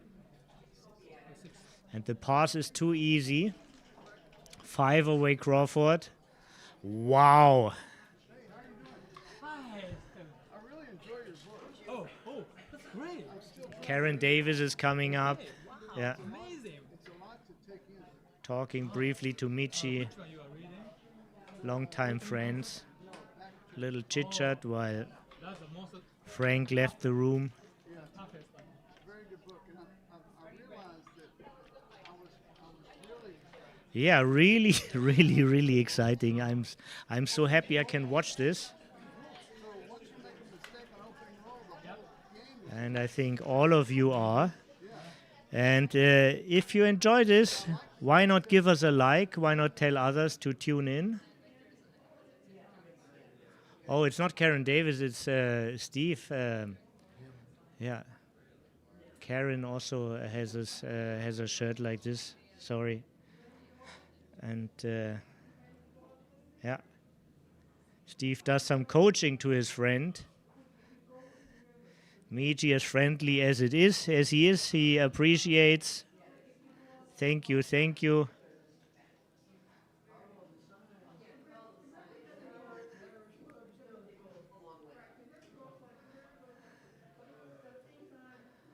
I wouldn't know how to relax myself, so I'm just not standing up. I have all the excitement in me. I'm just waiting them to return.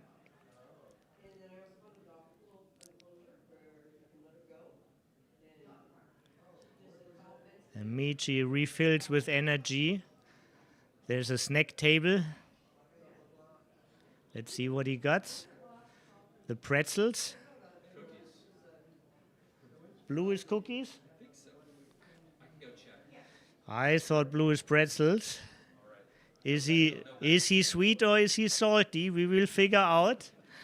Have you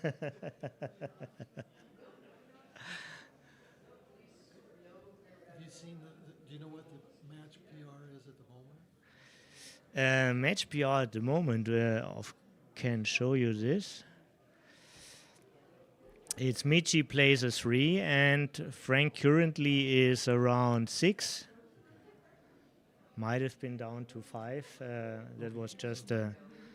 It's very hard to do the fine tuning because my fingers are so big. Yeah. So Frank probably needs to win this match. Yeah. Realistically. Realistically, he needs to win. It's difficult. The huge blunders usually don't come from checker play. They come from mishandling. Yeah. And Justin is right once again. Michi took cookies. Do you accept all cookies? Yes. No, only the necessary ones. Often a question online. Do you accept cookies? Michi always accept the cookies.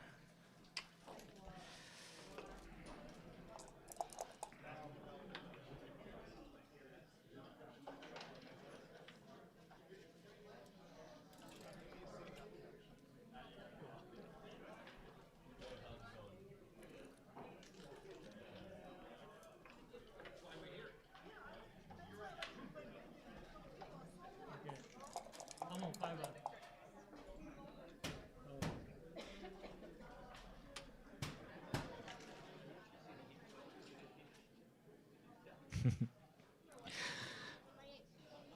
How often do we see this? Plays are so different and equity even.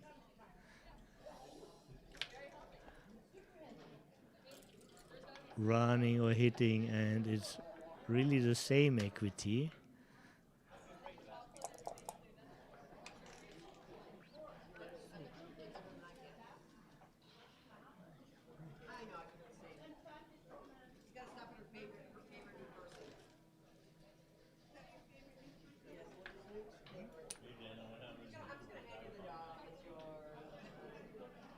That's a good play, but not in the top 2.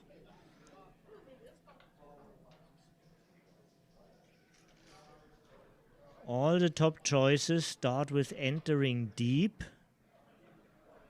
And now he reconsiders. Nice.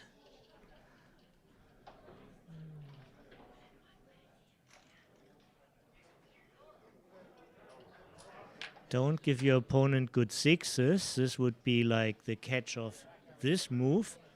Now there's another move, which is hitting. And this results also in bad 6s.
Frank has the upper hand.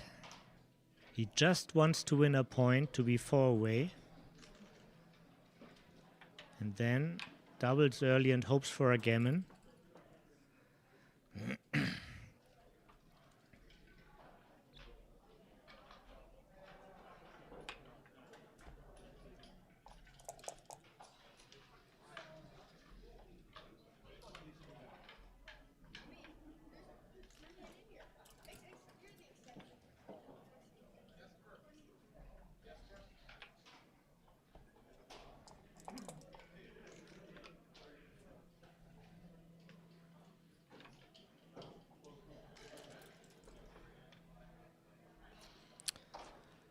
Reach for the cube is not possible in the Crawford game, has to be played until the bitter end.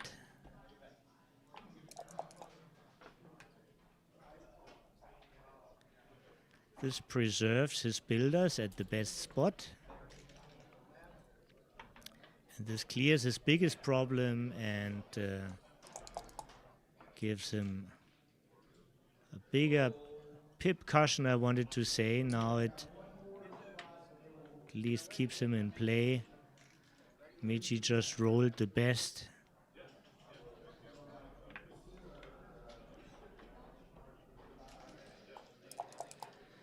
Close race.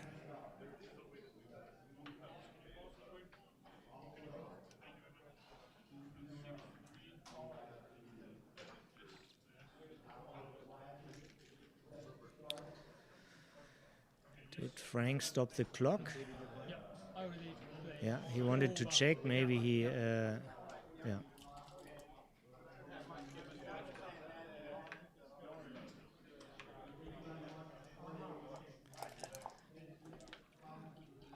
Oh.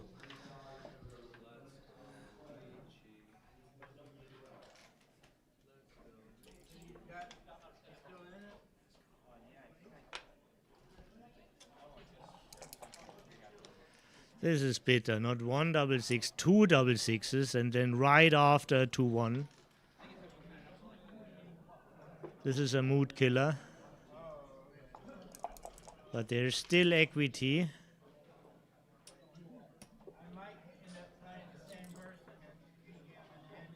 %, but it feels like he's losing every single sequence.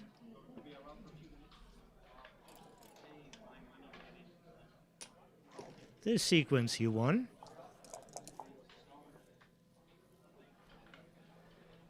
He has a chance to win the next sequence too. But he needs more, he needs a double.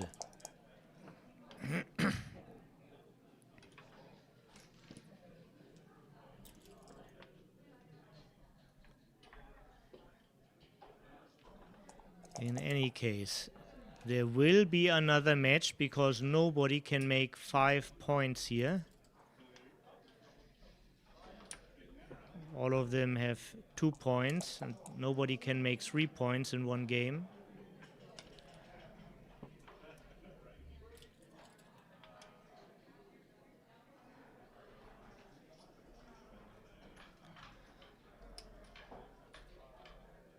Yeah. I doubt it matters.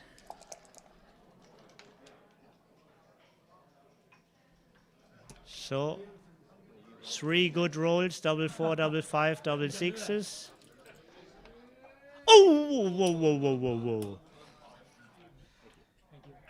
Wow. We will see one more game, but it will be very, very difficult for Frank now. He needs to win both points and outplay Michi overall. Michi needs to play like a 20 PR in the next round, right?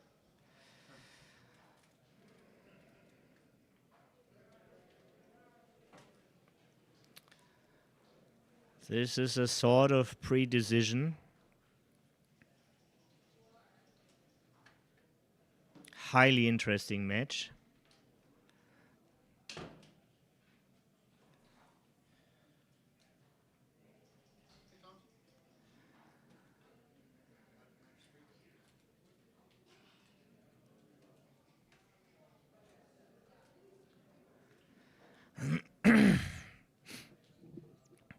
Yeah, first of all, thanks for everybody who is watching here. And I hope you don't leave without a like. I thought this is really a great show. Help this event, help these players, help the producer, help the community. Just a like, it's so simple.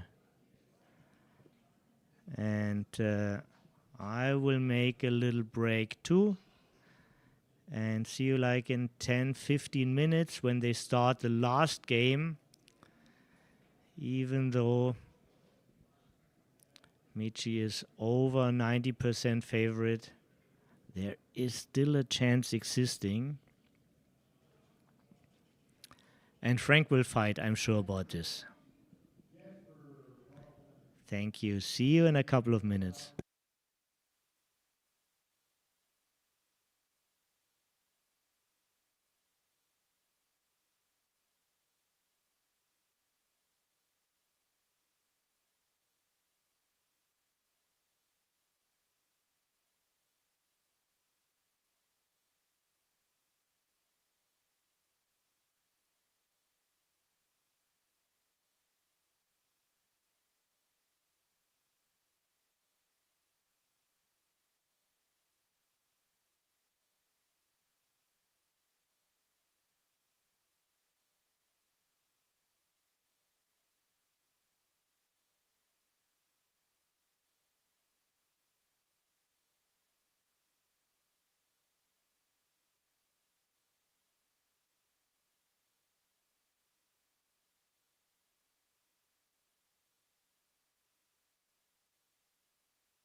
see a master. Okay, so you know, this is the beautiful trophy that the winner will receive. Okay. And we thank you both for playing. There is cash for some reason. There is indeed. Quite good, actually. Been up all night playing all night and cold and exhausted. They're playing for the grand live. Reputation of the San Diego Backgammon. After that race, he helped himself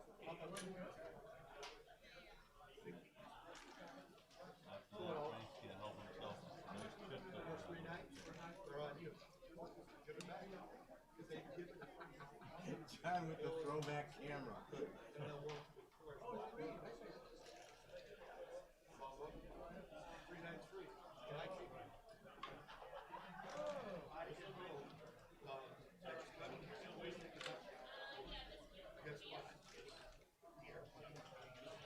We're waiting a few moments for Tobias to return to Commentator. I have already. Great. Yes, commercial.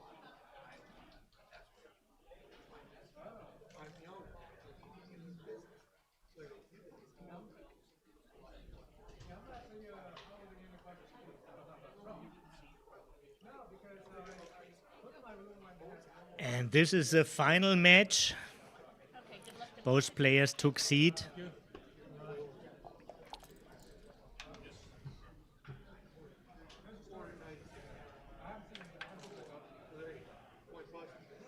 This is the end of this marathon. Michi is like 500 meters ahead after 26 miles. Not much, but hard to catch. But after this long time, Frank really wants to present himself well in this last match. And he's presenting himself well already. Match number 24, the last one of this event.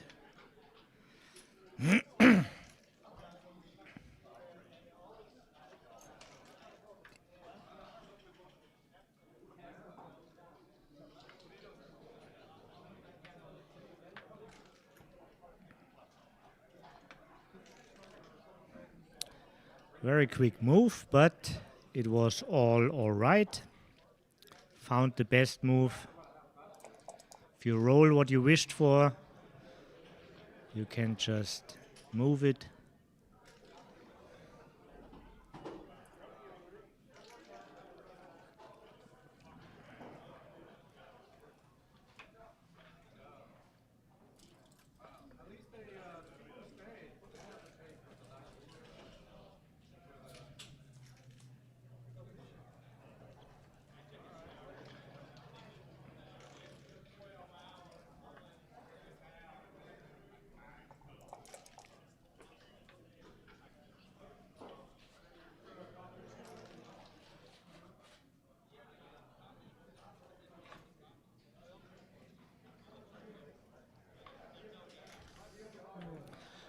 So short before the cube. Michi likes to play with the lowest possible risk. Just avoiding accidents.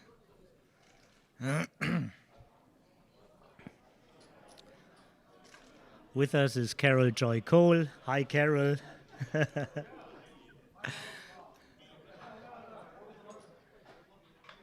What would backgammon be without her? She kept backgammon alive and did so much for our community.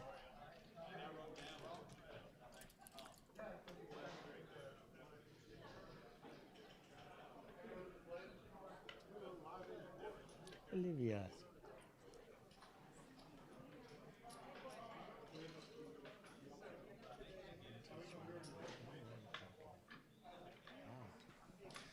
Just a couple of moves.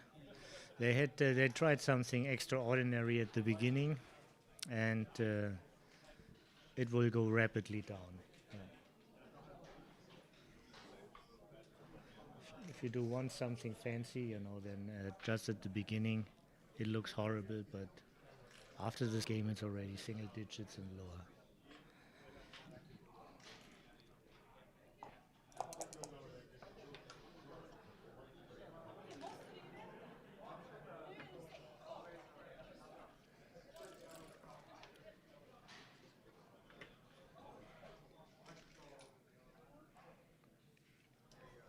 Cube action pass.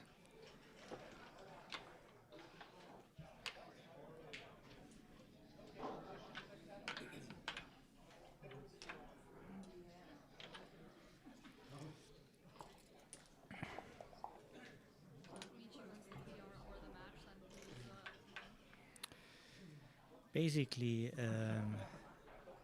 even if he loses both and have the better average PR, he's winning the thing. So it's mostly about Frank presenting him well in this last match. Now I understand better Frank's strategy. He wants to create some complicated positions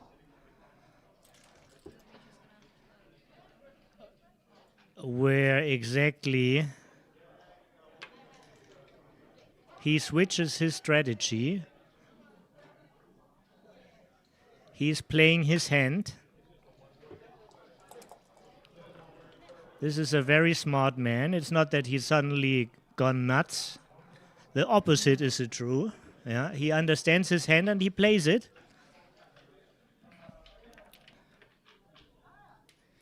If you have really bad changes, bad hands, you need something extra to change this.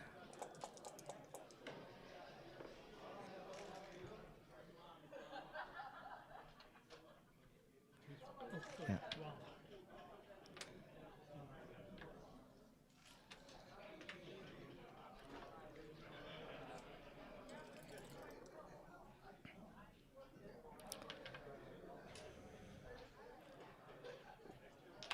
His strategy seems to play a massive back game.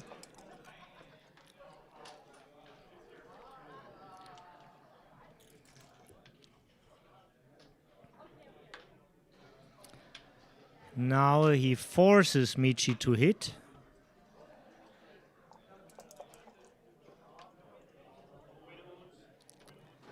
I love Frank's idea actually. He is playing his hand. Not many people understand this. He is playing his hand. He has to win 3 things at the same time. So he needs to lure Michi out of his known territory. He has to go for something extraordinary.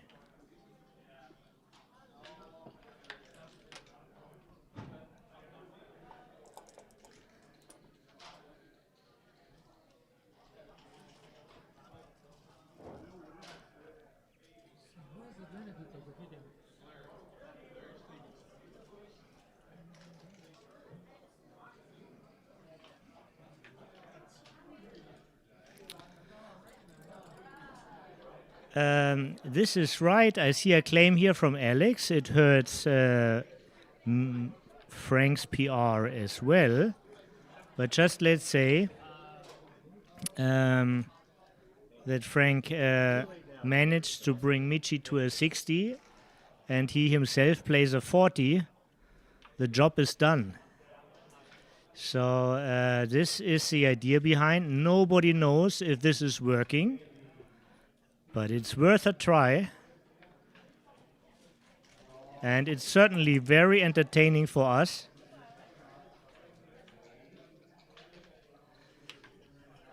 We see that this is a full contact sport.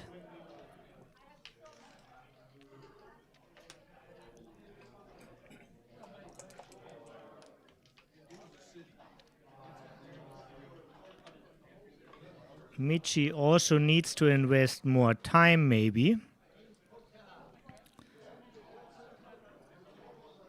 his clock strategy is not made for these kind of games.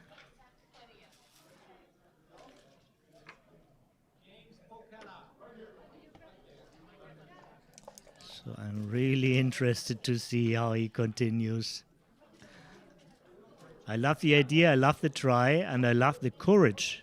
You need to have balls to do something like this.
Michi is forced into deep thoughts.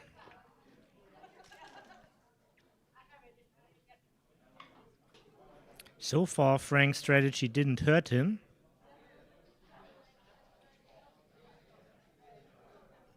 But I'm sure it surprised him.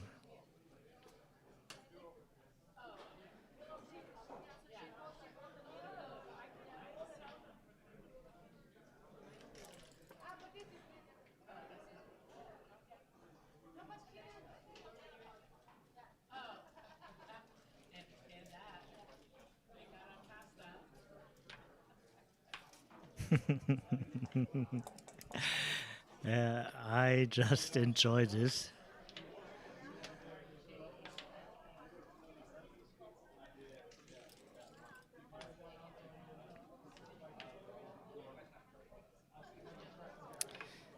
This is a nice idea, changing points. This is a better block.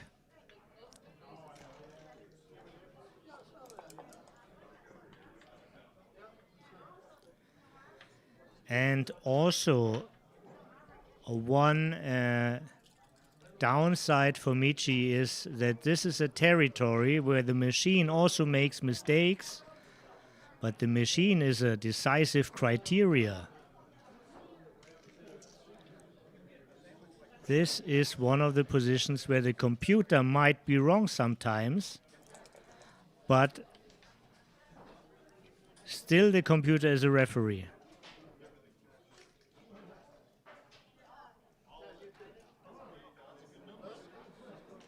Michi is comforted by the rolls. Gets a little bit noisy in the room. Let me try to close a few doors.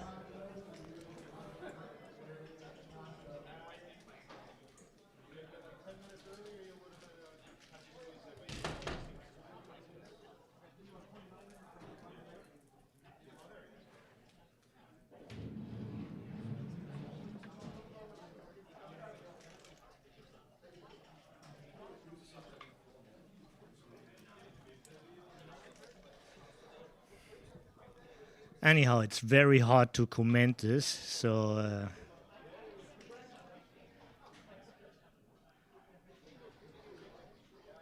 yeah, he knows maybe that this is too good, but he also has a feeling that Frank will take this.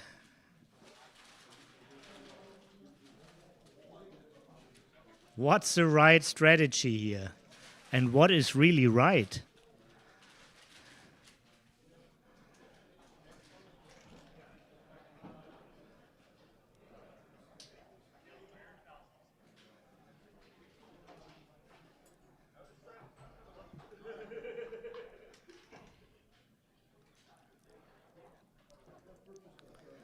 Frank has just a shot, and he's taking a shot now.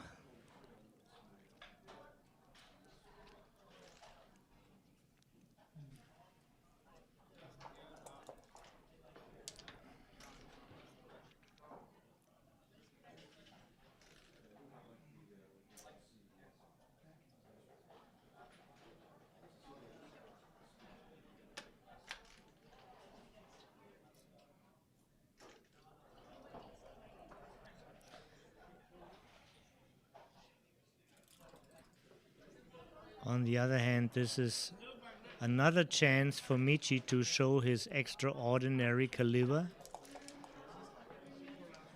Some entering threes, he might have to give up his 4-point and hit loose on the ace.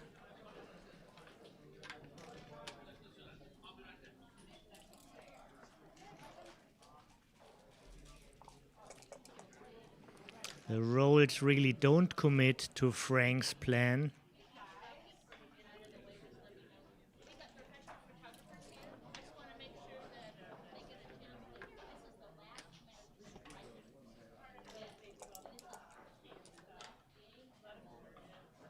I promise I'll stay out of the way.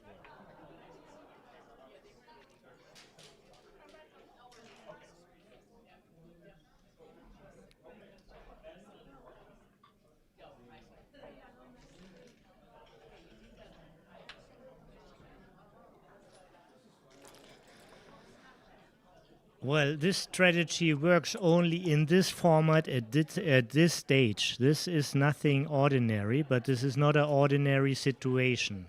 This is nothing you keep in your sleeve. This is what you develop when you're really under pressure. So basically, don't try this at home, kids. This is only tailor-made for this situation.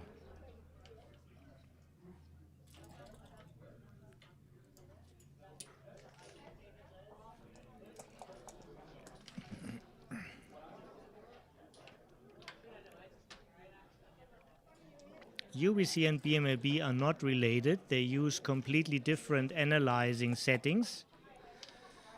And in this format, it's about winning an event and not playing for statistics. Frank really couldn't care less what BMAB thinks about this particular game.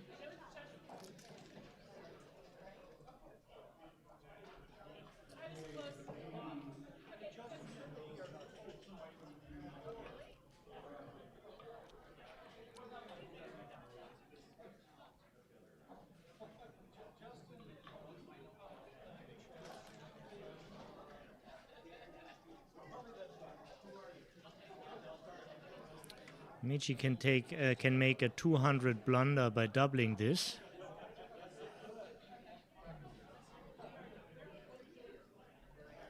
And if Frank passes, he lured him into something. This can continue a couple of times. Now really, this is so unexpected.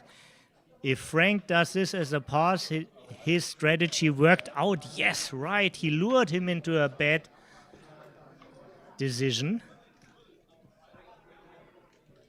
This is fascinating what's happening. I mean, still, the PRs are like 40 points apart. Yeah.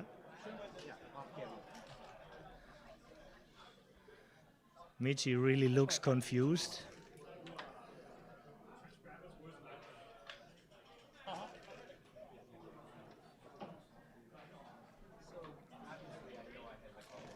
I'm sure Michi will like to write an article in a Japanese newspaper about this match.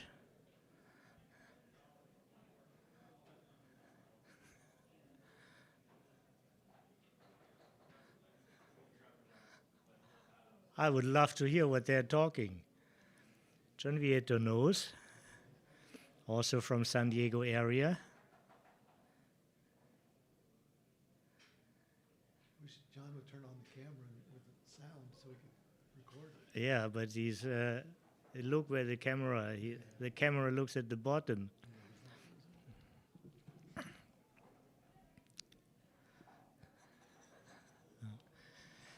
Mitch is a little bit unhappy because, of course, his overall PR gets a little bit screwed, but he shouldn't be worried. He is a GO. Nobody can take this away. He will most likely win this.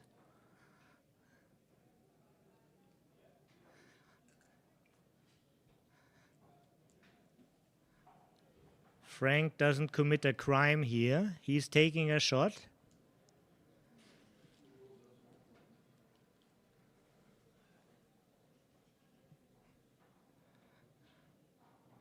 Yeah. This is a funny comment, yeah. He really doesn't have the expression of a man who just won a point, yeah. Rarely saw somebody so unhappy, yeah, about winning a point like Michi now, yeah, yeah.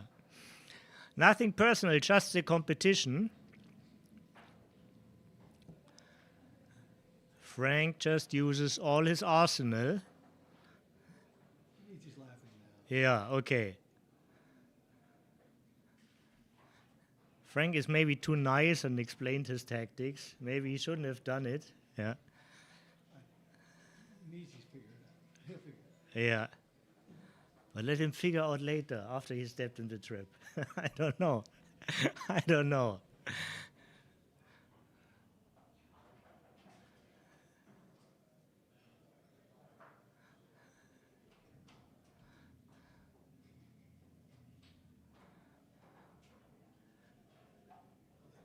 Matt Brooklidis. Right. One of the nicest people of the circuit. Always happy. Michi still looks baffled. Absolutely, absolutely, Thomas. This is in the rules. Play means freedom. You can do with your moves whatever you want.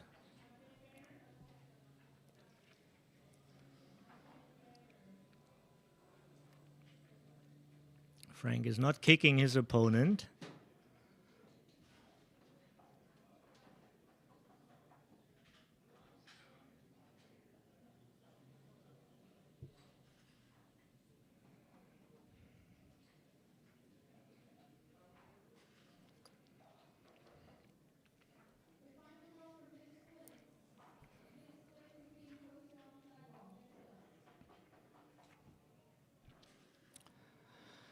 Well, I tell you one thing. Many people in the scene are too PR obsessed that they lost completely out of sight that there are situations where you have to make different choices. Yeah, and for sure, what Frank chooses is not good for the overall statistic. But this is an event about winning and not about statistics. Statistics are a part of it, yeah. But it's his right to complicate the game as much as he wants. And Michi is good enough to find his way out.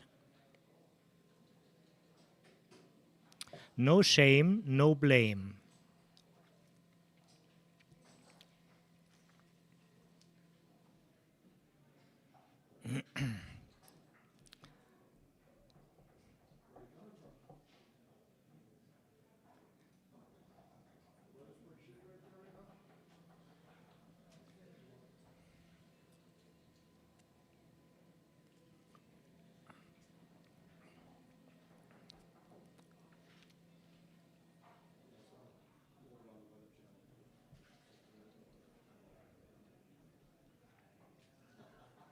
Tony, nice to see you.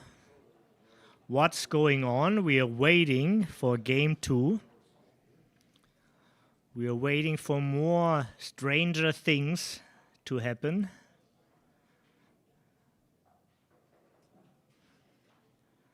We're here for the unusual. Yeah. And a hug. Yeah. Yeah. Yeah.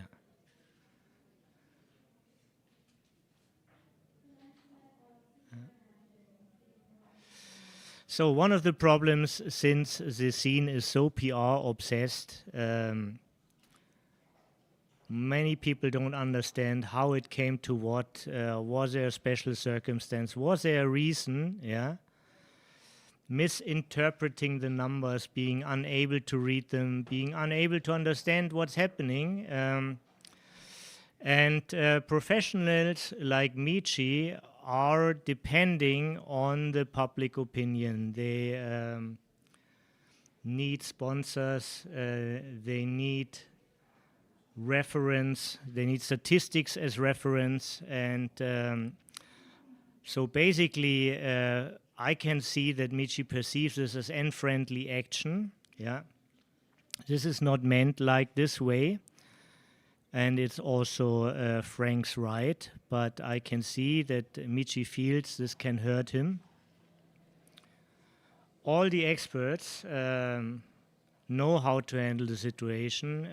Nobody will think any lesser of Michi just because of this match.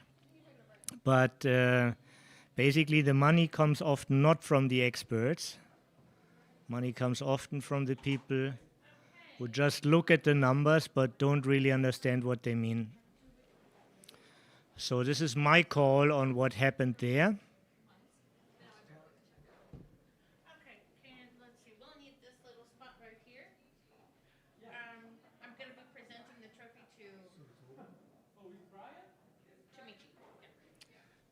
Frank forfeited or? Yes. Okay. So I keep you informed what happened. Frank resigned. He didn't want it to hurt. It was impossible for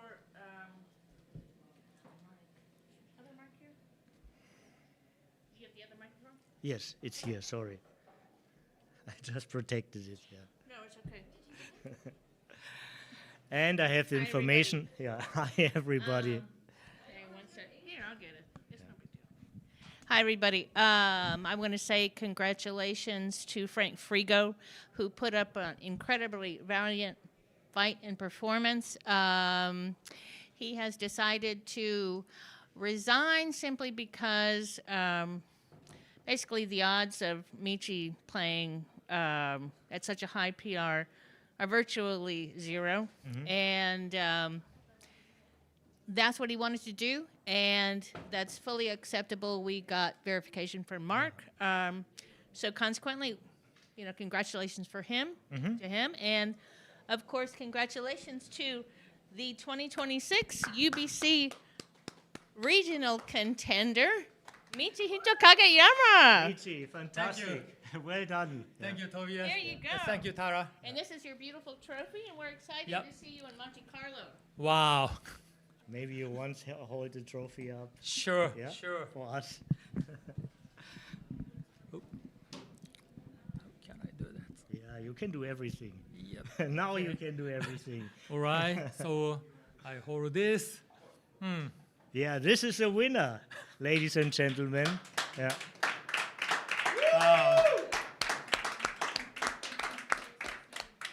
Michi, you already had so many fans all over the world, but I think you got a couple more after your amazing performance. Yeah. The last game was a little bit irritating for you too as well, I guess. Yeah. Yeah. But we figured it's the last glimpse of hope of Frank. He needed to change his strategy completely. Yeah. Yeah. And of course, it hurt also you in a certain way, but basically it was a legit try. Yeah?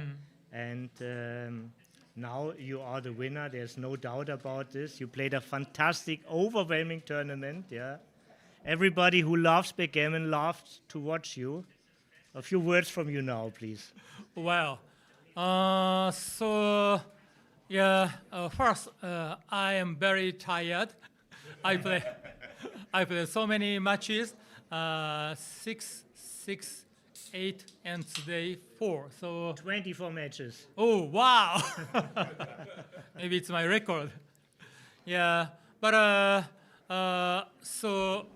first of all, I wanna say thank you for the organizer, Backgammon Galaxy team, Mark Olsen, and the director Mate, and of course very special organizer Bill Riles and Tara. They are amazing people. Yeah, and of course Tobias. Yeah, You worked so hard. I had the smallest part, but I know how hard it is to stay up for 24 matches at least. Yeah. Yeah, yeah. So now I feel I'm in last 8, meaning Last 4. yeah. But then I have Right. I have to challenge You're right. ZZ. Yeah. Yeah. So yeah, that's my real position. Yeah. Yeah. So I realize that, and I wanna have my best preparation to challenge all these amazing players. I saw you in the morning making sports. You said this is part of your daily rhythm, yeah? Yeah, yeah. Did you have a special preparation for this particular tournament? I just have some notebook, 2 kinds of notebook. One is like a reference position or special end game, some memorization. And another is the collection of the position, which I don't understand well. So yeah, so I read these 2 types of notebook several times. That's what I did. Okay, so you focused on confirming your already achieved knowledge. You were not playing new matches or trying to get confused maybe with new stuff, but you wanted to focus on things you figured out over the years, yeah? Right, right, yeah. I wish I would have amazing memory, but my memory is just average, so I need to reinforce it. Fantastic. I am really speechless. It was so amazing what you showed, and also what I really loved, and I think probably it's similar to you. I mean, I still have falafel sometimes in my ear, yeah? Sometimes I hear his voice, and I know when he would watch how you used your time, you know, he would have loved this, yeah? It was so beautiful the way you used your time, your Glock management, yeah? To see your high focus. Yeah. I like that you mentioned falafel. Yeah. I also sometimes listen to his voice. Michi, what are you doing? Yeah, we all have this. Yeah.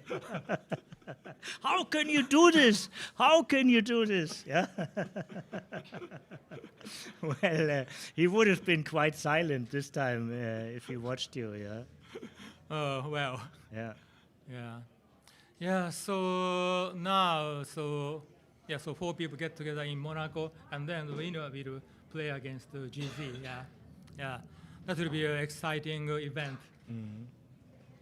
Michi, thank you very, very much, and I start to root for you now in Monaco, yeah? Thank you so much, Tobias. Thank you. Yeah. Sure. Yeah. And now, back to Bill Riles. Thank you very much. Thank you so much, Tobias. Congratulations, Oh, Michi.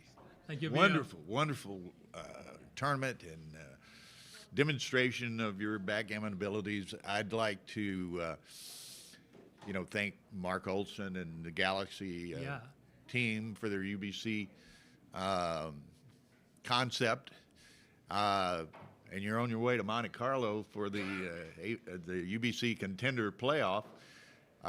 Probably your most, it's a great achievement. Probably your most happy is you don't have to go through this again at one of the other regional locations. That's right. That's right. If I'm gonna try again, it will be a nightmare. Yeah, if you say you get to the final and you lose in the 4th match, you played 24 matches, and then you have to go to Istanbul or Japan or Stockholm and do it again to try to get to Monte Carlo. So you got that out of the way first, Yeah. and that's a great accomplishment. So congratulations, very much so. Thank you. So we thank all of y'all for watching. We hope you enjoyed it. We've got 2.5 more full days of backgammon here at the Texas Backgammon Championships, and continue watching. So there'll be some more matches soon. Yeah, sure. And in fact, Michi's going to be playing in the championship main event, so there may well be an opportunity for him to be on the streams again. So tune in. So thank you very much, and there'll be some more streams here later this afternoon. Yeah, and can I say something? Sure. Yeah, so this city, San Antonio, is a wonderful backgammon town. So so many good players got together here, and the organization team is great, and very nice atmosphere. Food is delicious. So I hope this year we already have many players, but next year in the future we want to have even more players. That's what I hope. Thank you very much, Miki. Okay, guys. So more matches soon. So stay tuned here on the Galaxy YouTube channel, and we have 4 other streams on the Ace Point YouTube channel. So there's 5 live streams. We appreciate Tobias for the commentary of the UBC, which allowed Justin Nowell to play in the UBC.